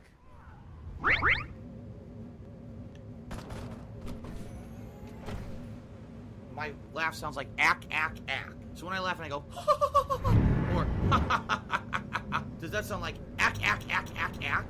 No, it sounds nothing like that at all. So that's what you're supposed to do.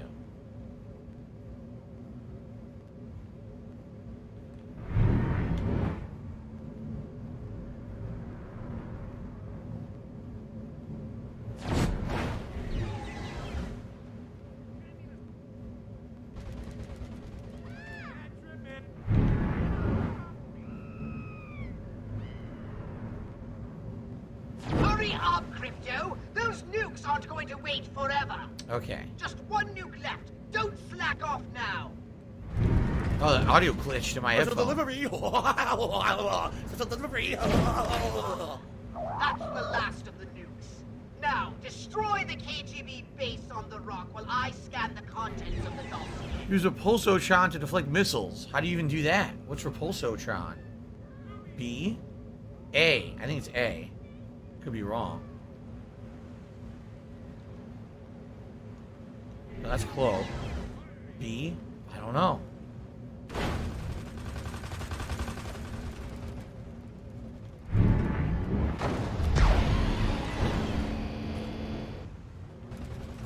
Get it.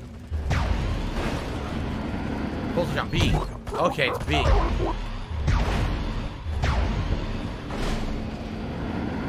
B. Didn't even work. That one worked. They're just introducing so many gameplay mechanics so, you know, so close to each other. There we go.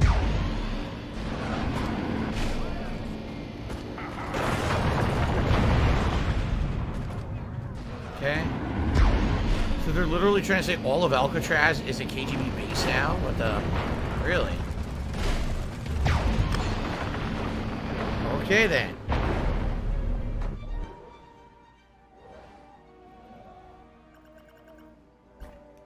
So we did all the optional objectives. The guns of Alcatraz.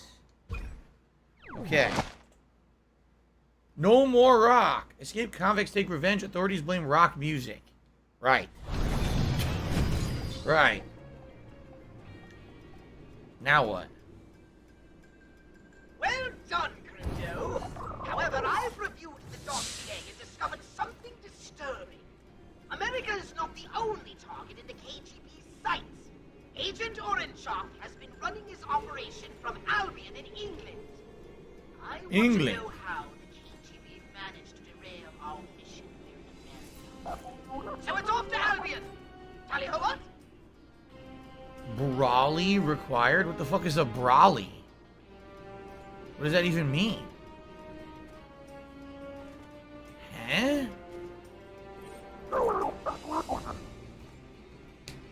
What does that mean?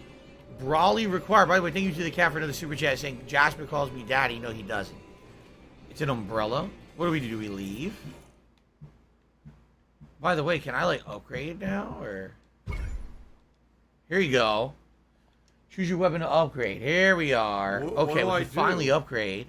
It took forever to get to this point. What do I do? Shoot for longer or increases multi-hit.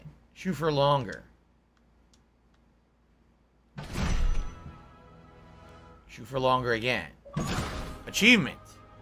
Shop till they drop. Upgrade crypto in the Poxmart at a saucer landing zone. Okay. Hit harder. Alright, I'm doing that. Now. Dash. You can upgrade your dash. Oh, another achievement. Upgradest. Use a Fuel-Tech reactor to purchase a capstone upgrade in the Pox market. Allows crypto to escape furiously fast. The dashing triggers a small shockwave that knocks down enemies and projectiles. Nah. Shields. Increase crypto's shields. I mean, that's a pretty basic one. I'm probably going to do it. This is his dislocator. This is the one that bounces at things, right? Make it shoot faster on vehicles. This comes in on a secondary target, so a double bounce. Death ray, we just unlocked this. Burn more. Shoot longer. Shoot longer. Shoot longer. Achievement. Pimp my raid. Upgrade your saucer in the Poxmart at a saucer landing zone. Okay. Increase your charge rate in relation to the current charge. The more charge left, the higher the boost. Saucer's shield. The disintegrator. So I upgraded the saucer's death rays. This is the disintegrator ray. Repulsotron. Alright, we don't have enough to upgrade anything else, I guess. The cat did a super chase. I want the vest. DSP, give me a number. The vest. If you want a vest today, you have to tip me. It has to be a tip of $59. The vest is at $150. Yep. So if you tip $59, we'll hit not only the hat goal at $100, but the vest goal at $150. But it has to be a tip, not a super chat. Super chats don't count towards those goals. So, by the way, I believe my wife has gone to work. I can now open the door and get more cooling in the room. In addition to that, if Jasper would like to join us today, he's now welcome. So there you go. Okay, we've done all these upgrades.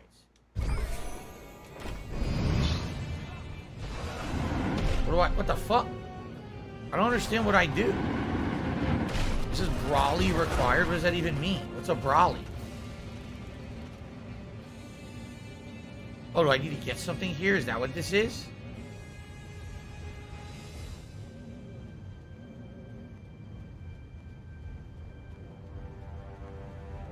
I don't get it. I'm so confused.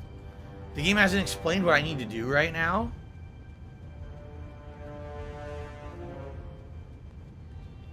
So I don't know what to do.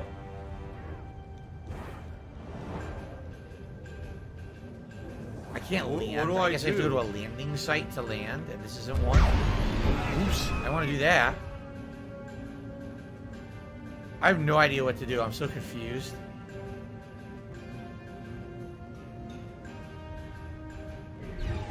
What do I do? What do I do? Go back and see what happens. Hey. Yeah, my disintegrator's doubled in capacity and does more damage. What do I do?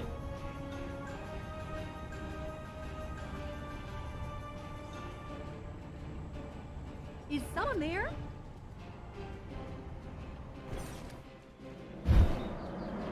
Make me come back. See what this is. I don't know what this indicator means. What does that mean? Should I talk to them?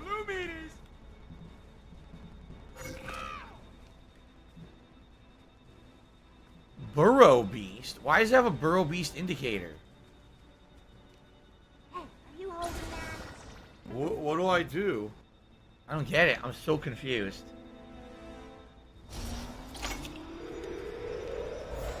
Chakra point. That's it, man. That's it.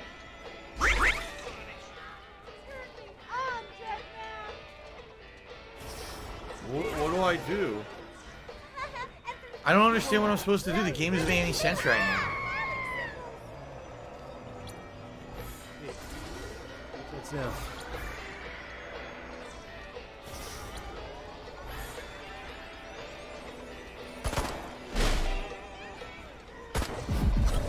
Oh, goodbye. What is this? Hey, What man, do I what do? can I do you for? Ask me about the Flippies activity. I don't even know what we're doing right now. I don't know about this game, man. What's going on here? Are you guys some kind of gang? No, we're a movement. Bug off, man. The Free Love Youth Party is invitation only. Get me? Oh, Scrubbed you're out the a win. He did Flippy. not Wow. whatsoever. Yeah, I heard about you. Who's in charge of this free love party? Rainbow Honeysuckle? But dream on, man. Rainbow Look at her over by the Honeysuckle. hedge. What a fox. Now beat it, will ya? We got free love to plan. All right, well, the cat how just dumb tipped they me are. $69 and says, "Time's up, Seal whale. Man. Oh, that's cool. I want the vest and Jasper." I don't know why you're calling me Seal Man. Do you think that I sound like a seal or look like a seal? I don't know. But with that tip, that will get us up to hold on. 160, right? Doesn't that get us to 160? Actually, yeah. So, with that, yes, we have hit all our tips goals for the day. So, thank you very much to the cat for a $69 tip. That gets us to 160. So, step one, we need to do a pull for a hat. So, let's go ahead and do that.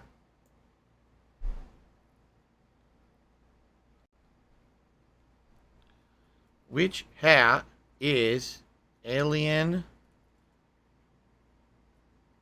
abduction bet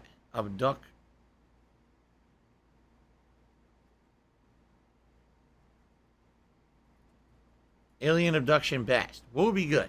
We'll do the beret, the cowboy, the bender hat, and what haven't we done in a while? We just did the pilot hat the other day. Obviously, we had the fisherman hat. I'm trying to think of a hat we haven't done in a long time. What haven't we done in a really long time? We just did Pikachu. I guess the Punisher beanie hasn't been in a long time. We'll do that. There you go. There you go. Okay. So thank you so much to the cat. You're now the biggest contributor of the day. I really appreciate that. Thank you for that. And once the poll here goes through, all right, then we'll also have a poll for the vest. But we have to have the hat poll first and get a hat added. So thank you so much. That's awesome that we hit all the goals today. Thank you. So what are we doing? Use body snatch on Rainbow. Perform a clean snatch on Rainbow. The love-in last night got way out. I got the munchies too. What's that sound? That was not a clean snatch, was it? Whatever. Oh well. I've got a revolution to plan. You pigs are all the same. I don't care. Hey, Rainbow. What's the buzz? Free the Flippies. Hey there. Hey there. Flippies, what's going on? Jay doesn't know if he likes this or not. I don't know Everything, either. Man. We've organized 4 love-ins this decided. week, 2 police raids, no arrests. And the octogenarians here. for orgies want to co-sponsor the next one. The octogenarians for orgies. You mean the 80-year-olds who have sexual orgies. This game thinks this is funny. You know, we could be doing a lot more to bring free love to the world. My God. What do you mean? We're Flippies. Free love is right there in the name. But we've only got 13 members. You ask me, we can't give this stuff away. Miserable. Well, Just everybody miserable. says they want free love, but nobody wants to commit. Which, admittedly, is sort of the point. Hey, you know what would totally help sell this whole free love thing? Arc Boodle. What's an art boodle? Spout New Age Drivel. Sell Arcvoodle as the head trick. Through Arc Boodle, I comprehend the meaning of the universe. Big deal, man. We all feel like that when we're stoned. Oh, Benjamin Villain, thank you for these super chats. My bad. I didn't see them coming in. You did 2 different super chats now. Thank you to Benjamin Villain. I appreciate that.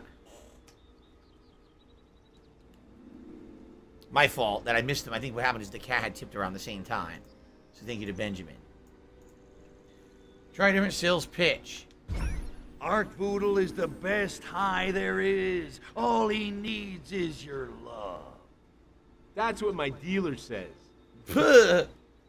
Spout some new age drivel. The great Art Voodle has imbued me with special healing powers. Oh yeah? Like what? Let's just say my spaceship can help you fly like never before, if you know what I mean. Are you like saying you're from space? Oh my god. Blow their minds. What you see now is only a disguise. Prove yourselves worthy, and I may show myself in time. Whoa! Far out! That worked? Push the free love angle now. You think Oh you my God. monkeys invented free love? Art Voodle's the Larry Flint of space. Art Voodle invented free love? Right on! Reveal your true alien form. Behold the son of Art Voodle! Far out, man! Far out! Count us in, yeah! Wow. New Colton Town. Okay. Mission complete. I don't even know if I was supposed to do this, but I got some rewards for it, right? Free love and pancakes. Delightful. So, there's 2 more of those in town. What's the buzz? John, you from Oakland? Stop. Oh, look, so now they're indoctrinated, so now you can actually, like, stand there? I don't know. And one of them got freaked out. I don't know. I really have no idea what we're doing in the game right now. The game says you could go somewhere, then I go and says you can't. You need a brolly or something. I don't know what that is, and the game doesn't explain how to get it. So I have no clue what to do. I'm just trying to do the side missions. I'm lost. There's something. Taller. Yeah.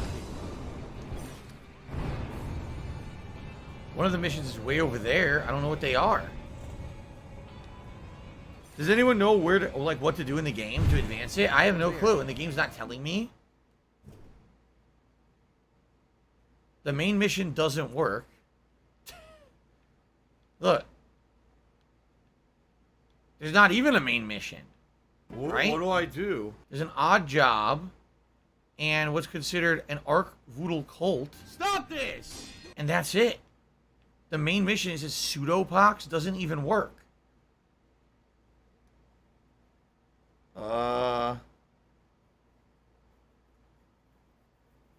People are still voting. Cowboy Hat's now in the lead, but I'm going to give it another minute because actually, previously the other hat was in the lead, so it's pretty close. But it looks like Cowboy Hat's going to win. I literally don't know what I'm supposed to do. Cult of Art Voodle again? Because it says you need a brolly. What the fuck is that? Someone said it's an umbrella? That's great. How the fuck do I get an umbrella? The game doesn't say shit about how to play it. Is it the bad trip, man?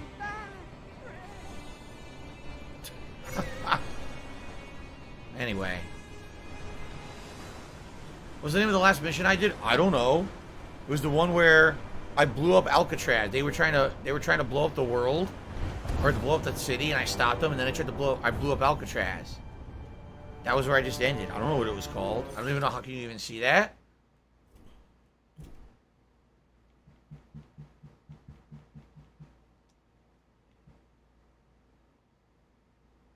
Objectives. Locked, locked, locked, and locked.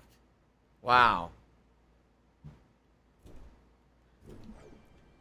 Yeah, looks like the game's fucked up.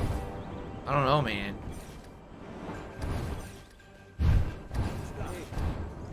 Little green pigments!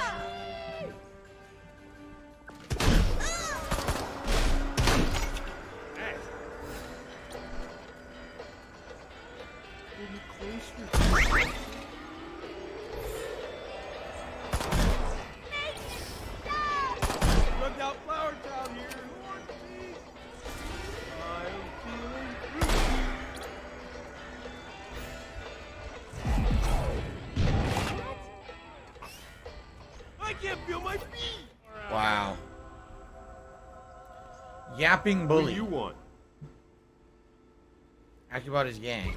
So, are you guys a gang of some sort? The Yappies aren't a gang, man. We're enterprising young dudes who use muscle to get what we deserve. In other words, you're a gang. Beat it, Square.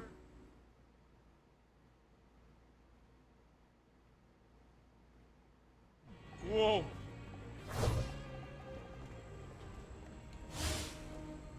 Start the revolution without me. I'm feeling a little gassy. Cortex scan to find Bully Boffman, I guess over here. So, Swaganito says, that was the last story mission in this area. You have to leave and go to Albion. I don't know how to leave. I was in the ship. There's a yellow icon, and when you say, oh, you want to leave and go to Albion, you need a brawly or something. It doesn't even explain what it is or how to get it. And when I went in the spaceship, there was no option to leave, so I don't know how to do it. Jade, I completely agree with you. This game is very odd. I'm going to be honest with you guys. I'm 2 hours in. I think the first one was much better. The first one, I was having fun. It was kind of irreverent humor. There was silly stuff going on. This game just seems confusing and way too sexually oriented for immature people. Like, it doesn't seem fun. I'm just being honest. Okay, it's Cowboy Hat has won. Let's get the Cowboy Hat. Haven't worn that in a while.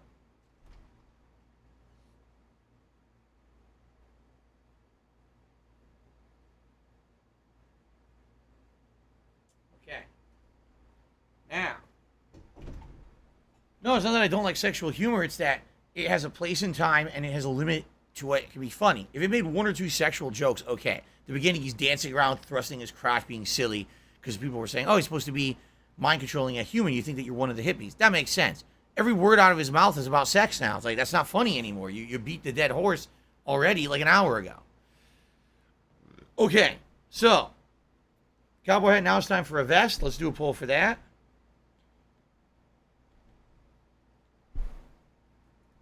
Which vest is alien best? So what vest should we have eligible today? We'll do the platinum, which we haven't done in a while. We'll do the gold. Let's do the Marty McFly, which I've never worn before. That's the bright orange vest that I just got. And let's do the beige. There you go. So one is new. The Marty McFly vest is the new one. That's bright orange. Actually, Back to the Future branded. But you guys know the other ones too, so go ahead. All right. So then I'm going to go over here. I guess I'm doing side shit now. Didn't mean to.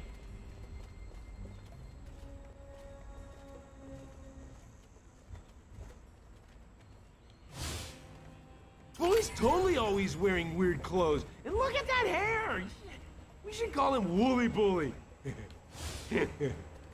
Suck-ups. They're only sitting around Bully's feet because they're too stoned to walk. Did you ever say your name so many times in your head over and over that it loses all meaning and becomes pure nonsense syllables? Bully Boffman, Bully Boffman, Bully Boff, Bully Boffman, Bully Boffman. Yeah. Heavy. Wow. Back off, Jack. Okay, then.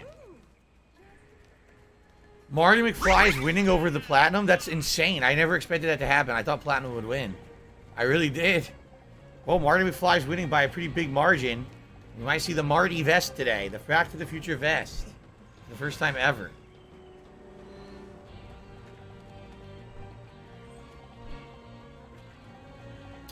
No, Gray Fox RJ, I don't have any UFO stories for myself or friends. Never encountered anything with aliens. Okay. Yap for love, yap for peace. Yappies yap without surcease. Yap for love, yap for peace. Yappies yap without surcease. Catchy. Get an update on the Yappies. So, what have my fellow Yappies been up to, man? Feeding the revolution. Watching everyone else get whacked. Give them a new direction. Hey, guys. What if I had an idea how to make our group, not suck? Finally! People don't know what the Yappies stand for, man. They think we're just thugs. So people have forgotten what the Yappies are about, eh? Ask them about to join Ark Voodle. Hey, I got an idea. How about we change our name? What do you mean, man?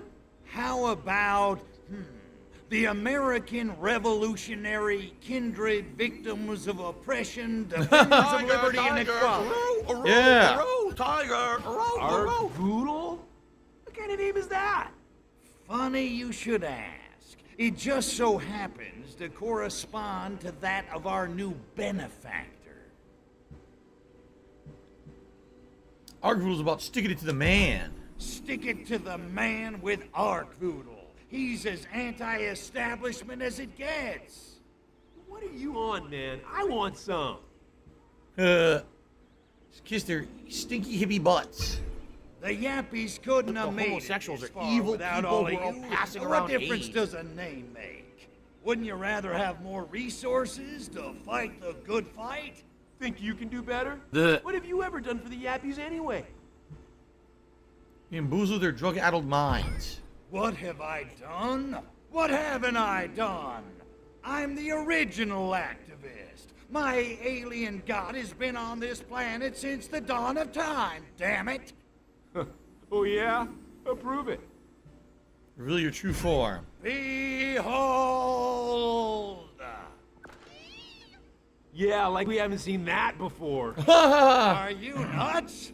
Look at me! I'm an alien, for crying out loud! Okay, man, you're an alien. But if you ain't got the spirit, you're no use. I've got spirit. I've got spirit up the wazoo. And I don't even know what a wazoo is. Then prove it. My laugh If you're sounds so like ack, great, ack, why ack. don't you So when I laugh and I go, cover every rooftop in the city with minibuses? oh, come on. One goddamn miracle coming Sounds up. nothing like that at all. Ha! I knew you couldn't. Wait, what? Man, I want to see minibuses on the Board rooftops the of saucer. mansions. Flowers in the army's gun barrels. I want to We go all the way back to the saucer now.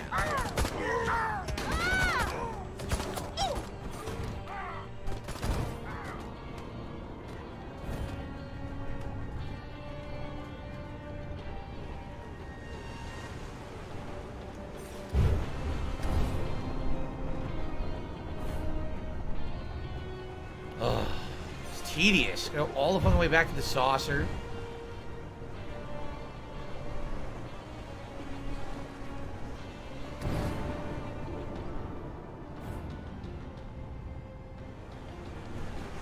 Alright, looks like Marty McFly vest will win. So we'll get on in a moment. Let's get to the saucer, and then we'll put on the Marty McFly vest.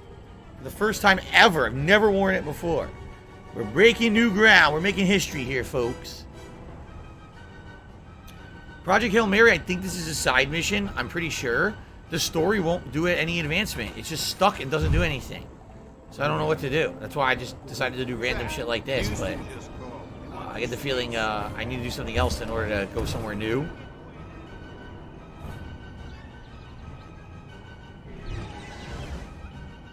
What's that sound?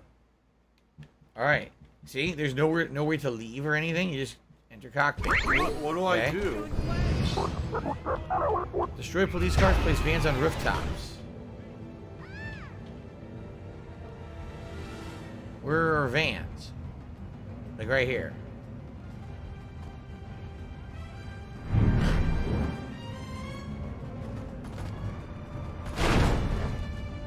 That didn't work. It blew up.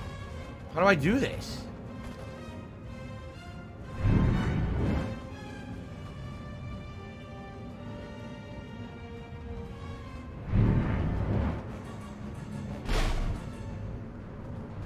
Oh. What do I do? It blew up. How the fuck do I do it without blowing it up? What do I do? This is the dumbest thing ever. Let me get the vest on.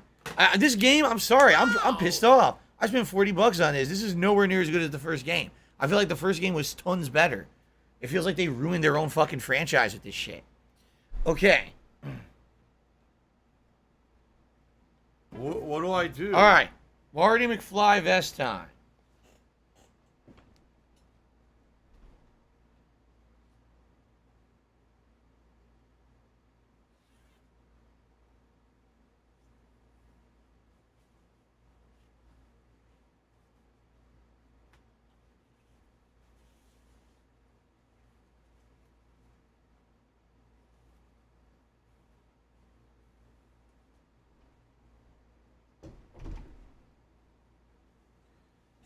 Ugh.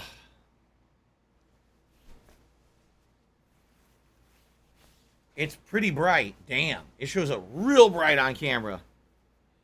It looks like with this vest, you can't... The collar has to be popped. There's no way to, like, fold the collar back.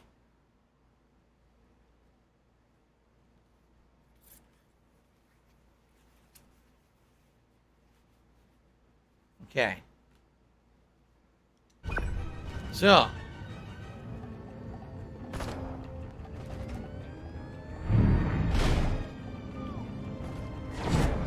Did it work? It worked.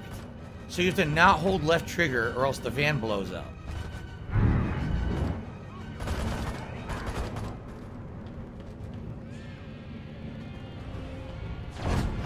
It launched it instead of dropping it. Dude, the controls are fucking terrible.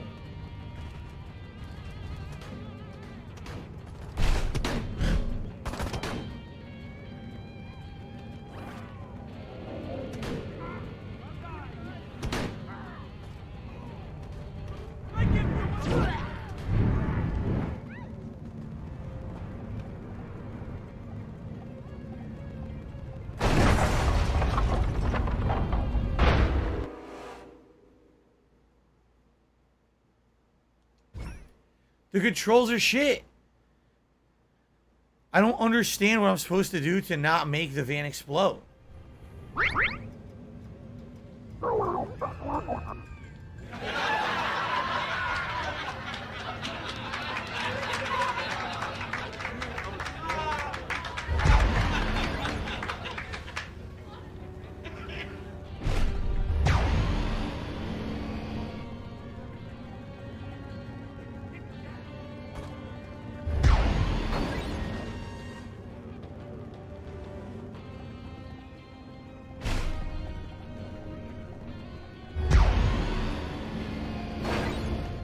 Trying to destroy the police cars for the bonus. Oh my god.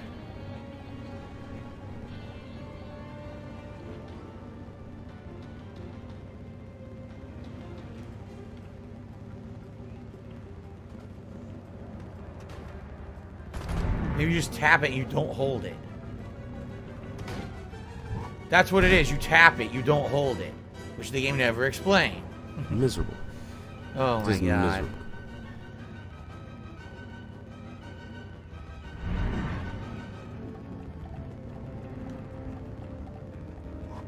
Okay.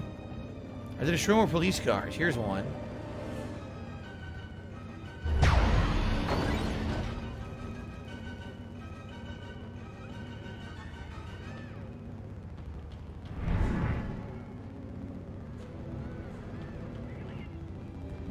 Okay. Police car over here. There it is. I still gotta destroy 3 more police cars for the bonus.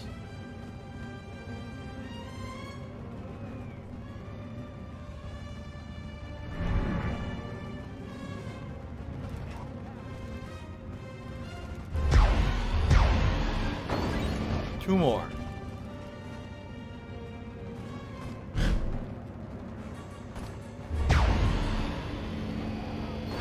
One more.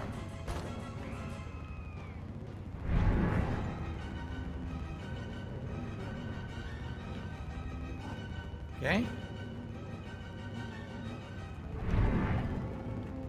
The music is like way more epic than it needs to be. It really is.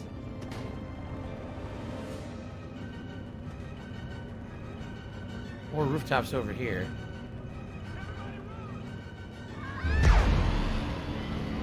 Okay, I destroyed all the police cars for the bonus. There we go.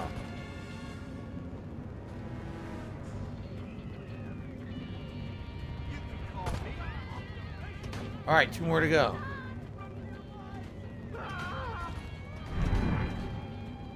This kind of actually is teaching me how to use the spaceship now, which I didn't really know before. By the way, there's a carousel there we never even saw. The game never took us there. Let's design a nice waterside park with a carousel and everything. And by the way, have nothing take you there in the game. Great game design. Alright, Yapping Bully. 100%. Very good.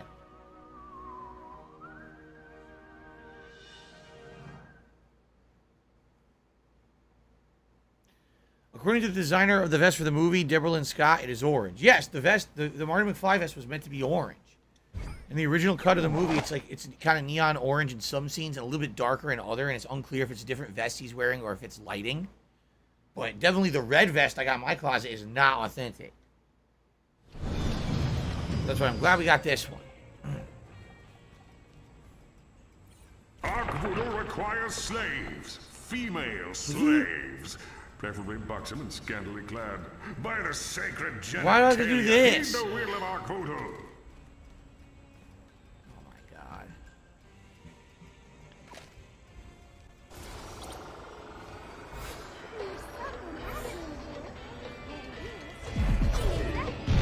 I may not be a woman. You know, kid?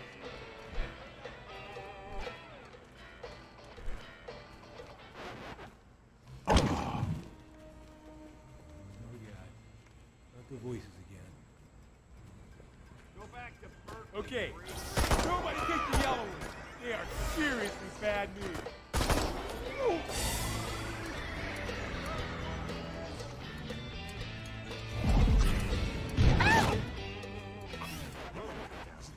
Little green figments. I don't know what's going on. They're all fighting each other. This game is so fucking weird.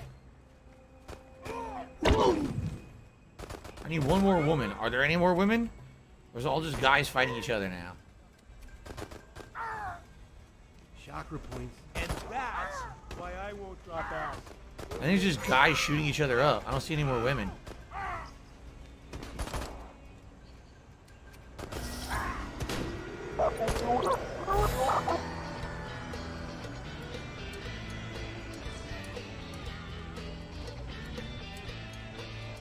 It's just dudes. I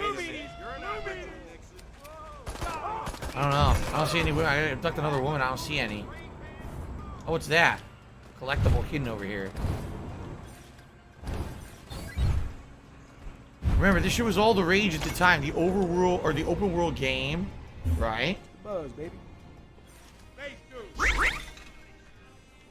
Give you a ridiculous amount of open world collectibles and open world exploration to do, with no clear-cut goal or really entertainment value to it. It's just the sake of adding more gameplay and padding it and claiming the game's longer. A lot of games were like this back then. These are all guys. I need one woman. I can't find a woman.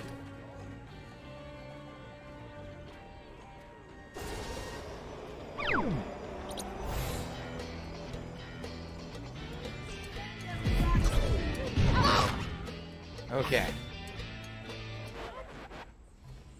Need maidens.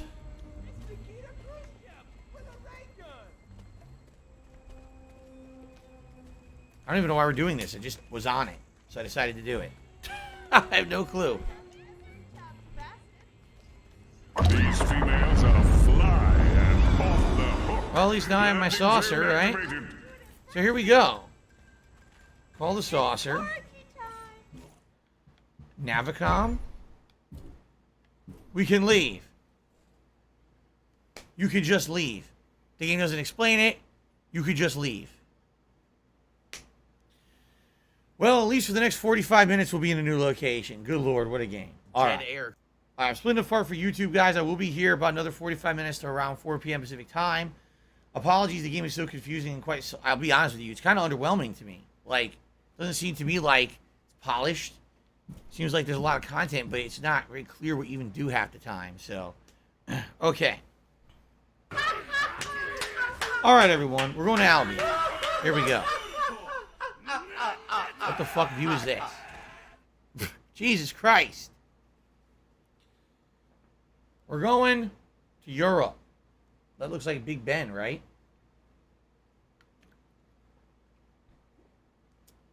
Jay says, "Great Scott!" I don't like this. Wow. We've done it. Lie back and think of Albion. Can I change his skin now? Because I don't want to look like a hippie anymore. Surf and turf. Here we go.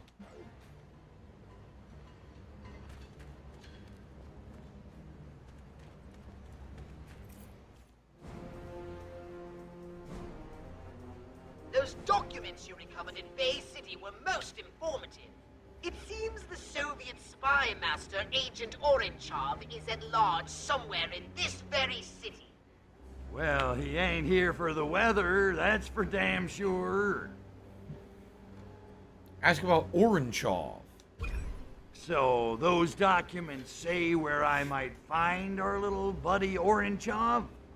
According to the documents, he's established a secret base somewhere underground. Ask about the underground. Secret base underground. Well, that shouldn't be too tough. Just scan the city while we were flying in. He's just sunblock on his Yes, face. but it's useless. The city is riddled with tunnels, pipes, and excavations galore. It's like a damp, moldy sponge built atop a noxious Swiss cheese. Vivid. So what do we do? I suppose you'll have to swallow your pride and ask one of the natives. Ah, not again. I hate reading human minds. They're so simplistic. Like reading a pop-up book. So, Swagonito So please shut up this said, dude who's being a moron. Hold on. Where'd it go?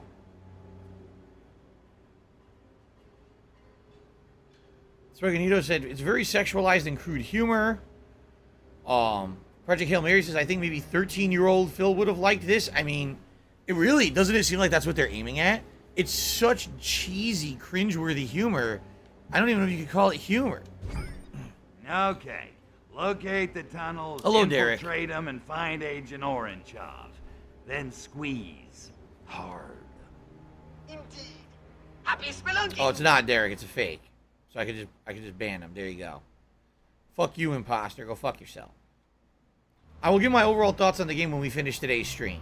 We still got 45 minutes left in the second map, so... okay. So if you're going to be an asshole, you're going to be treated like an asshole. You're going to be shown the door. So now we're in London, right? Good old London. They call it Albion, but I guess it's supposed to be London. Jolly old England.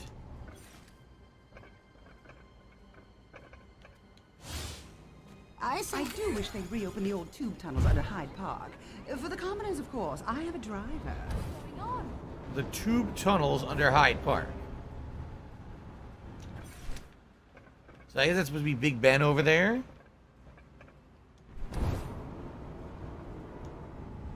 Is this green stuff health? I think it is. Which I didn't need. So you can open up landing spots. Maybe I should open up this new one here. And then head over there. That way we at least have the spaceship closer, right? No, Multiverse is tomorrow, Arcade Cup. Tonight is Midnight Fight Express. Really great indie game I played last week. I can't wait to play more of it tonight. Do you know who my husband is? Oh, never mind. It's just calling the saucer. I don't need to unlock it. Okay. Those old tunnels under Hyde Park have been closed since the Great Fire. Ah, the purifying Here we crucible go. of the flame. Those were the days when being English still meant something, I thought. This looks like the entrance to their subterranean lair. Use comical barrels to kill the agents. I have the enemy of the revolution. Attack ski! Attack ski. It didn't work. Come now, don't be shy.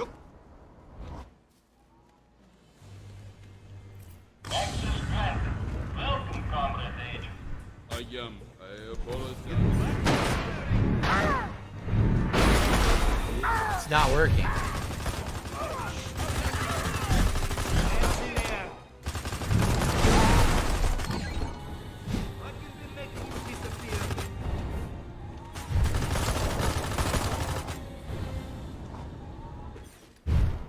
I guess I did it all. Don't mess with me. Drop it. Amazing. I literally ran through the whole stage. Great.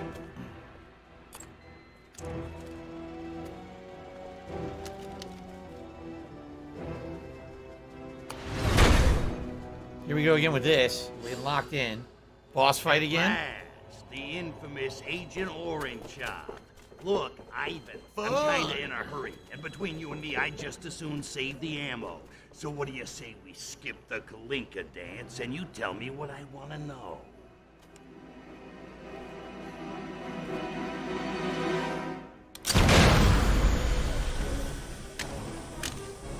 Wow. What a genius. Ew! Mutation.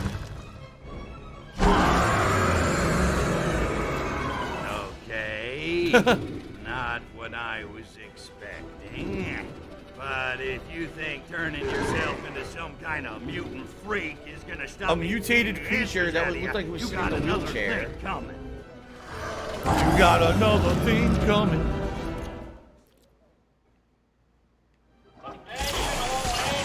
Oh, it's doing damage.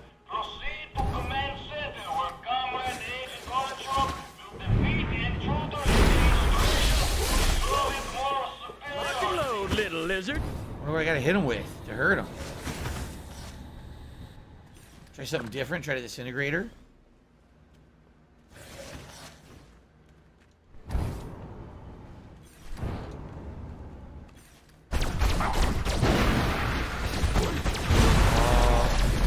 It did very tiny damage.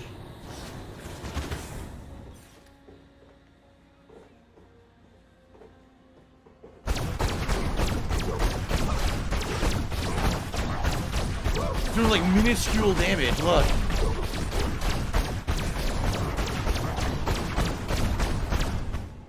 I gotta transmogrify more ammo if they let you.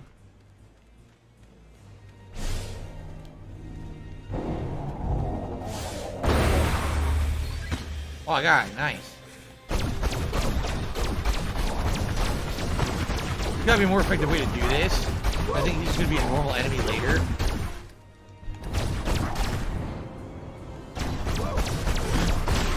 I love the hover shots. I forgot about these in the first game. It's one of the most effective ways to kill things. There's some ammo.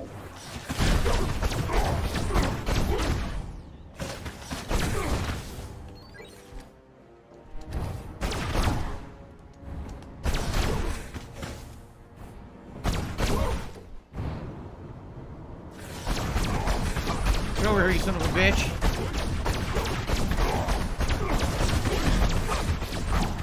Oh, he's running. I don't get to finish him.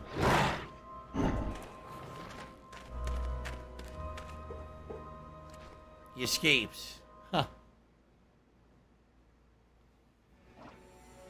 Chase him down. Let me get some more ammo first. Cool. What the fuck?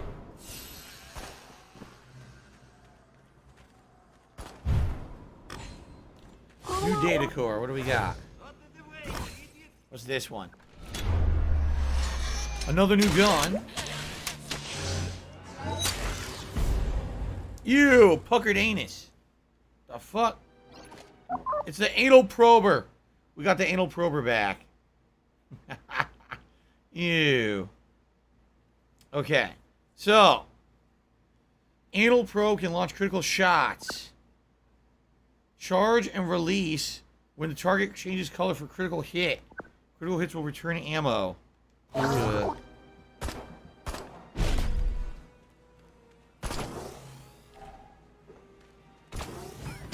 Glorious purification. Wow. Critical shot. You have to time it perfectly between the butt cheeks. What the fuck? Ugh. Between the cheeks. Wow.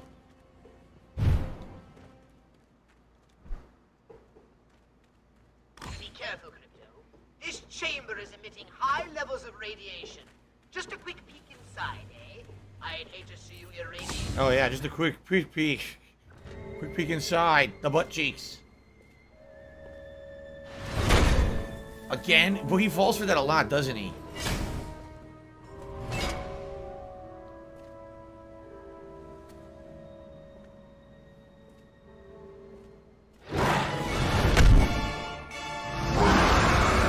probe him. Yes, this is supposed to be a Jack Nicholson voice, Jade. It was the same as the first game.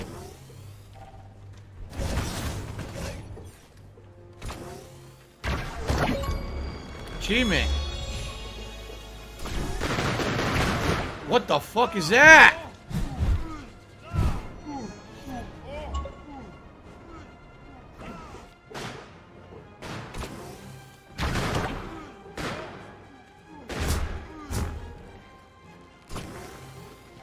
I guess it keeps mutating.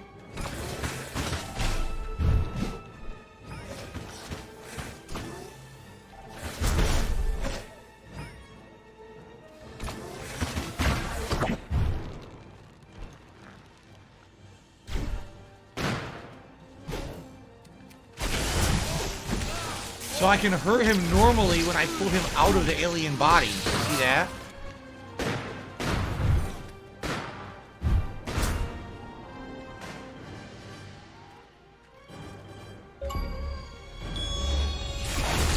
Dusted. Outrisk spores with skate. I did. I outran them. Okay.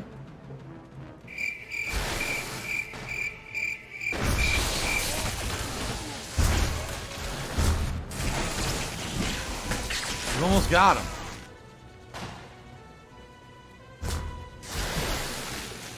Nope, he remutated.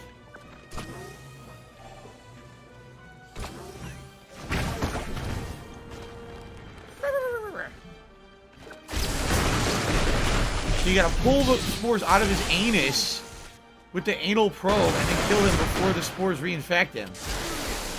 Like that. Whoa, that was an interesting boss fight. That was unique. Freshly squeezed. Destroy a dastardly double agent. Okay. Chicken Kiev. What the hell was in those cans? Revelade can't do that. Well done, Mr. President. Well done indeed. Do I know you, teabag? No, sir, but I know you. Who the Forgive fuck me, is it's this? best simply to stand clear and give you room to do what you do so well. You shoot good. It's Translation. a rather slippery fish. Yes, very slippery indeed, but they do crack. Not KGB ally prefers fish and chips. If you follow me, Mr. President, I can promise you answers in abundance. Shall we? They're still calling Ding Mr. dong die. President. But they know that he's Ding dong defending die. the Oh, president ding of dong. the US. Ding dong die. Oh. I actually liked that boss fight. It was a little unique. The Englishman must stay alive. Don't ever use the anal probe.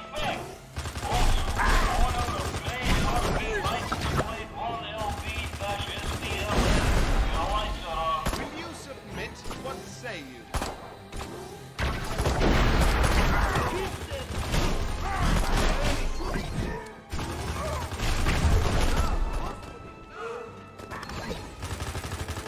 I couldn't get my shields back. I tried, and they kept following me.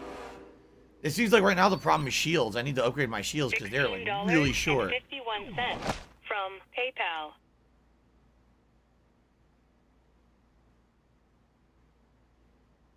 $110.09 from PayPal. All security doors have unlocked. Attention! Possible intruder at grade 1. Emergency plan B is now in effect. Also, owner of Grey Strokee license plate 1LV-SDLM. Your lights are on. Try to kill them one by one. If I could get down on my hands and knees and say thank you and still be on camera, I would do it.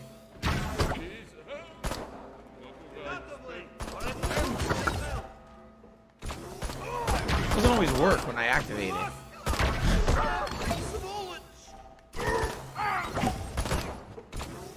The auto targeting leaves something to be desired too.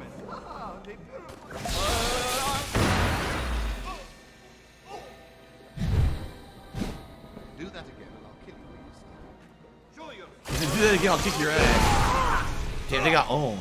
The lightning was really good in the first game when you upgraded it, and I already have upgraded it in this one, so I'm hoping it'll be just as good.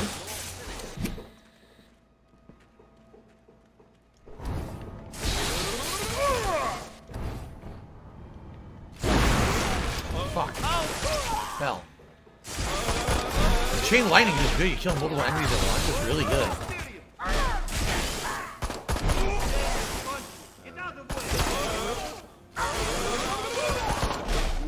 Nice. Yeah, that gun's good.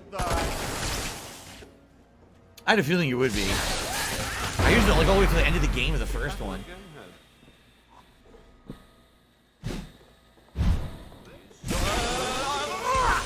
The double kills are great.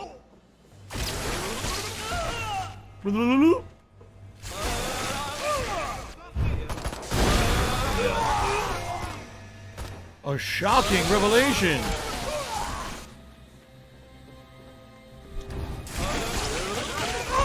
What happens to a KGB agent when it's struck by lightning? The same thing that happens to everything else. One of the worst movie lines ever. Storm from X-Men 1. Only she says Toad instead of KGB agent. It's so bad. Insane cringe. I was sitting in the movies, I heard the line, I was like, what did she say? Is she serious?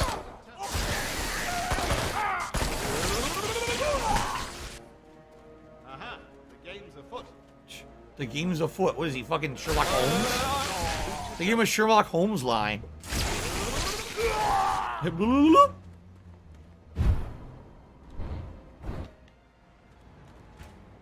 Alright. I think we made it. Chat is so quiet today. I don't know why. I really don't know why.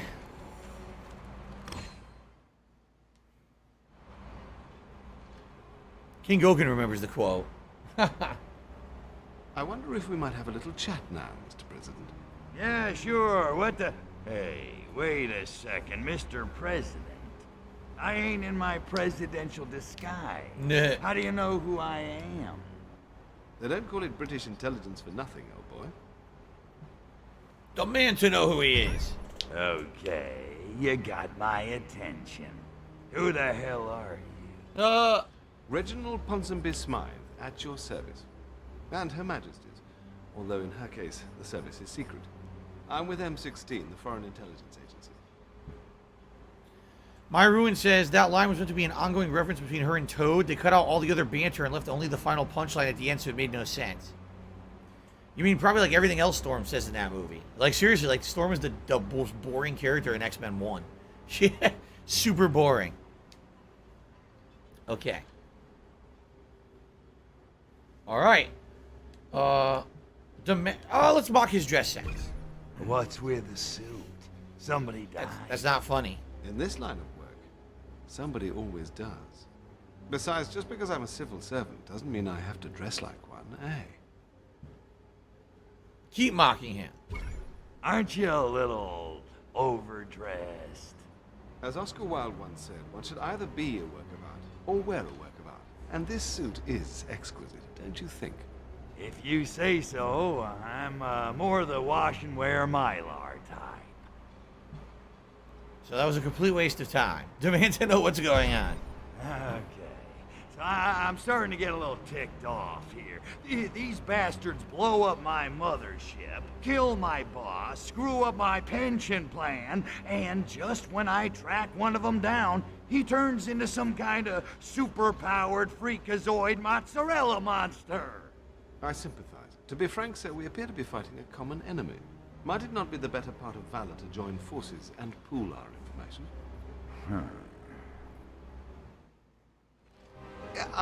I seem to be late for a previous engagement. It's been a pleasure, Mr. Cryptosporidium. Do feel free to drop by at your leisure. I think you'll find we have some mutual interests. But... Excellent, excellent. I'll expect you for lunch then. Splendid. Must So, dine. Hulk Hogan's dick. Pepsi Man says the voice actor sounds familiar for the British spy guy. I wonder. Well, there you go. This one was called The Pox, Please, We're British. No Pox, Please, We're British. And I did all the optional stuff. There you go. Cool. The underground shake, rattle, and roll. Obsolete underground tunnels collapse. Okay. Next story's over here, it looks like. Oh, should we have about 25 minutes left. We got enough time for another story for sure. Maybe another. Oh, wow. Look at the fog. So the famous London fog, eh? Must have been an odd, non-foggy day when we arrived, but now we're here with the typical fog. Come out where I can see you. Alright. See what he has to say. What's shaking, Ponzi? You know the alien you play as is the voice actor for Invader Zim? I thought it was the boss is the voice actor for Invader Zim. I don't think you are. The voice actor you play? I don't think so. Find out Hazenby's plan. This ain't just a social call, is it? I'm afraid not.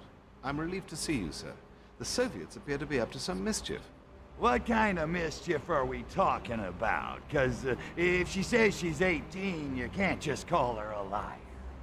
No. The Soviet ambassador is throwing a party for the opening of an exhibit of Russian modern art. Frankly, it's making me a bit nervous. A number of Albion's VIPs are in attendance. Okay.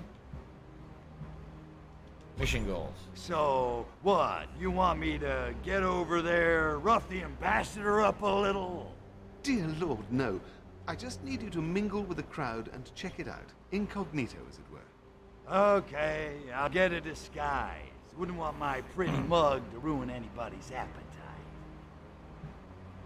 Some of these jokes didn't age well. Most of these jokes didn't age well. I say the gameplay's growing on me the more we're playing, but the writing and humor is bad, so... Okie dokie, Smokey. I'll go grab a disguise and mingle with the in crowd. Excellent. I'll stay in radio contact in case you need me. All right. The devs were deviant. They were deviant people. That's right. Whoa. Where the fuck did they come from? Weird.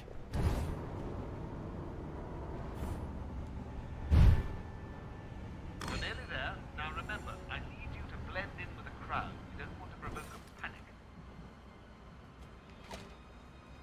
All right. We become someone normal.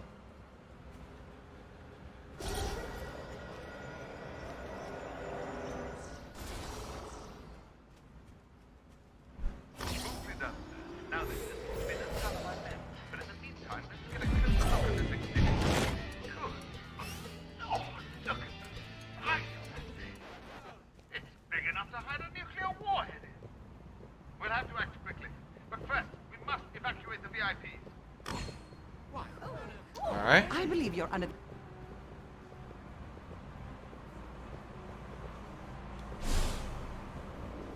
Someone's getting a bit big for his britches. There we go.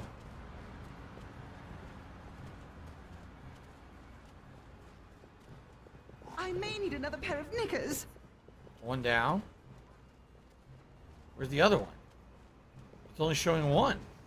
What do I do? It only shows one VIP on my map. How do I do the other one? What do I do? Look, there's no one here. Oh God, I need a little afternoon delight. There's no other VIP to save, so what do I do? What do I do? Look, there's literally no other VIP. What the fuck?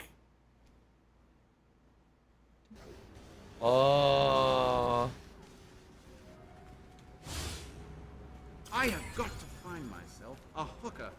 High-class number with her own What flat the and shower. fuck? Oh, no, that'd be brilliant. I can't do anything because there's no other VIP. They want you to rescue two. The game only has one. What is going on in this fucking game? It's going to piss me off again. Just when I said it was growing on me, I was liking it. It wants to piss me off again.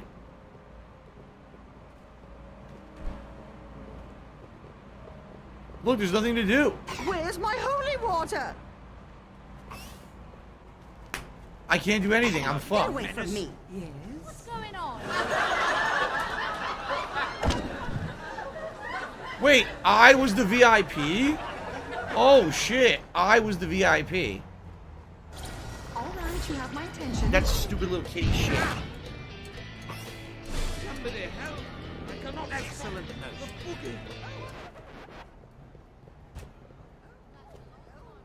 By complete luck, I was the VIP. Wow. Okay, we got that done. Oh, they want me to break the Matryoshka doll and see what's in it.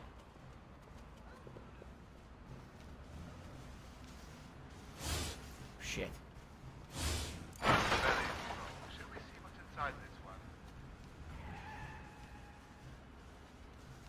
There's more.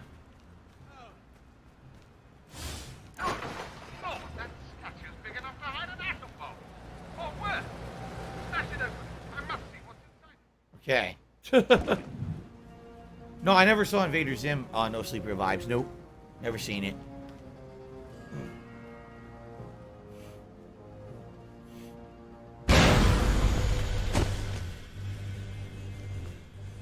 Oh, it's those spores.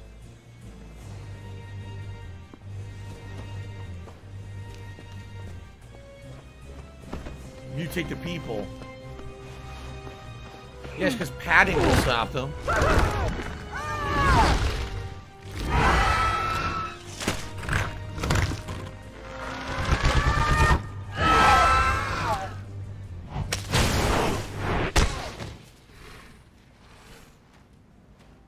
Shoot the humans all you want, spaceman, but you're only treating the symptoms.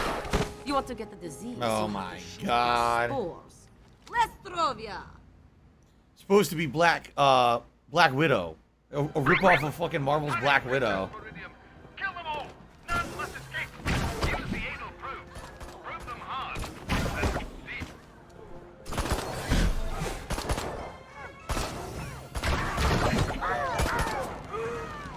Move it or lose it, comrade. What is going on?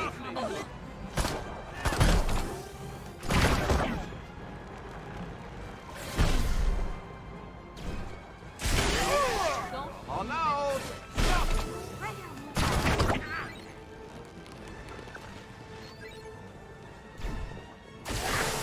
There you go.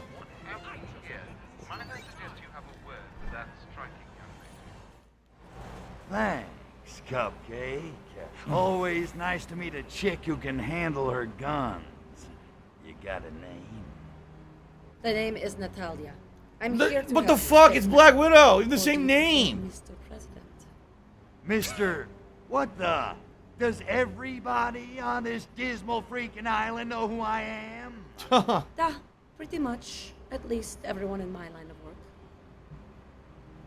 Do you work for Ponsonby? Oh, No. so you work for Ponsonby. Yet. Although after this little incident, I may have to ask him for a job. I worked for the Komitet Gosudarstvenoi Bezopeznosti. Why, you make pasta? Yes, I'm pasta a secret chef. agent with the KGB. Ask about the container and the statue. What the hell do you think was in those statues? Hard to say. It's listed in official documents as Goshniev Kro. Sounds tasty. It loosely translates as either an incredibly lethal biological weapon or a quasi-legal performance enhancer for the Soviet Olympic team, depending on the context. Right. It's a mutagen. So, what is it? Some kind of mutagen? Because I don't know what mutants are supposed to look like, but... Actually, no. It's a spore. It infects a host through inhalation or skin contact. But after a brief incubation period, it seems to set about genetically rebuilding the victim into something not human. Yes, it's called a mutant. That's why it's called a mutagen. Okay. You think somebody engineered it for the purpose? You have a better explanation? I'm just trying to put all the pieces together. At first, I thought it was being made here, but now I am not so sure.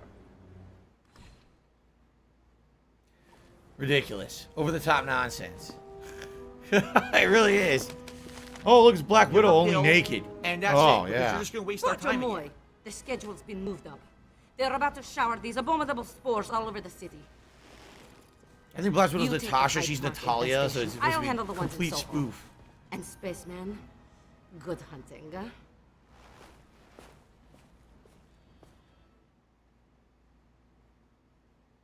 She's right. You must hurry to Hyde Park and kill all infected humans at once. We mustn't allow this parasite. Oh, great. Look. My men have There's marked more. locations for 4 similar statues at Hyde Park. These should be your first port of call.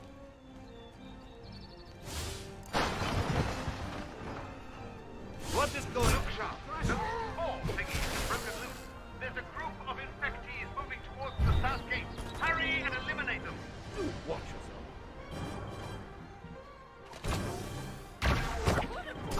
I'm a pussy.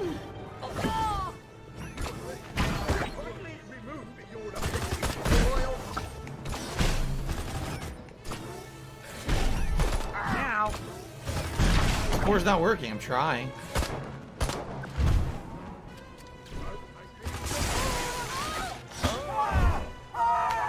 I don't even know what was hitting me. I couldn't do the anal probe even though I was timing it right. It wasn't working. And then I died.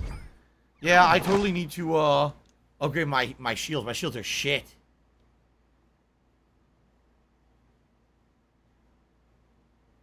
What do I do? That was really stupid. Yeah, see, here's the thing. 12 years ago, I would play a game like this, and why would I do that stupid over-the-top sexual humor? Because the games weren't good. So I literally had to, like, disguise the fact the game sucked by making those kind of jokes constantly. Today I play it like, dude, I'm not gonna lie. Yeah, the humor's terrible. It's fucking really immature for dumbasses. I think that shit's funny. It's not. It's really dumb.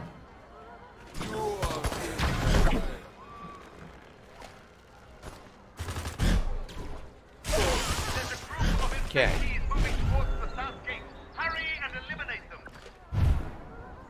Freeze if you know what's... Doesn't work. Why? Work! Why won't it work? You know why? It won't trigger till they're over here. Yup. It doesn't allow you to probe them until they fucking already get to this point.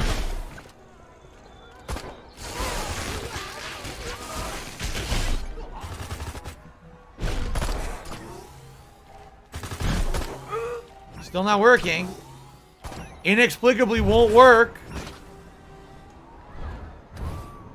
I don't know why. I did it 5-6 times next to them, and it would not trigger properly. Look, it still won't work.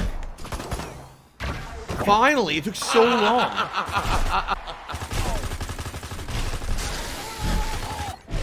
All right, run.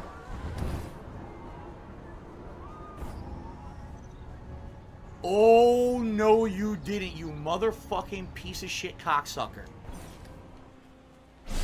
Mark my fucking word. Not what I wanted. I'm coming for you. I'm gonna find out who the fuck you are. Okay. You motherfucker. Wait, what? You are fucked. It's saying someone got infected despite the fact I destroyed the spore. Right. You're fucked. And you are done.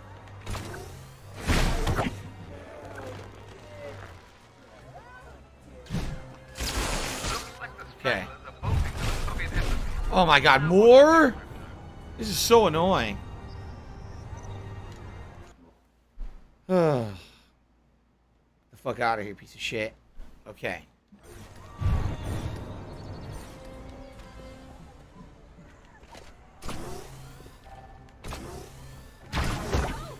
It doesn't work, look. I guess I have to follow them before I can do it. Mum told me not to go to the... What's your game? Won't work. I just gotta do them one by one. The way they designed it is flawed. Yeah, I wanted to anal probe the fucking truck. How did they know? Anal probe the fucking alien. Do it. It won't work. Look. It's glitched. It doesn't fucking work. Why won't you do it?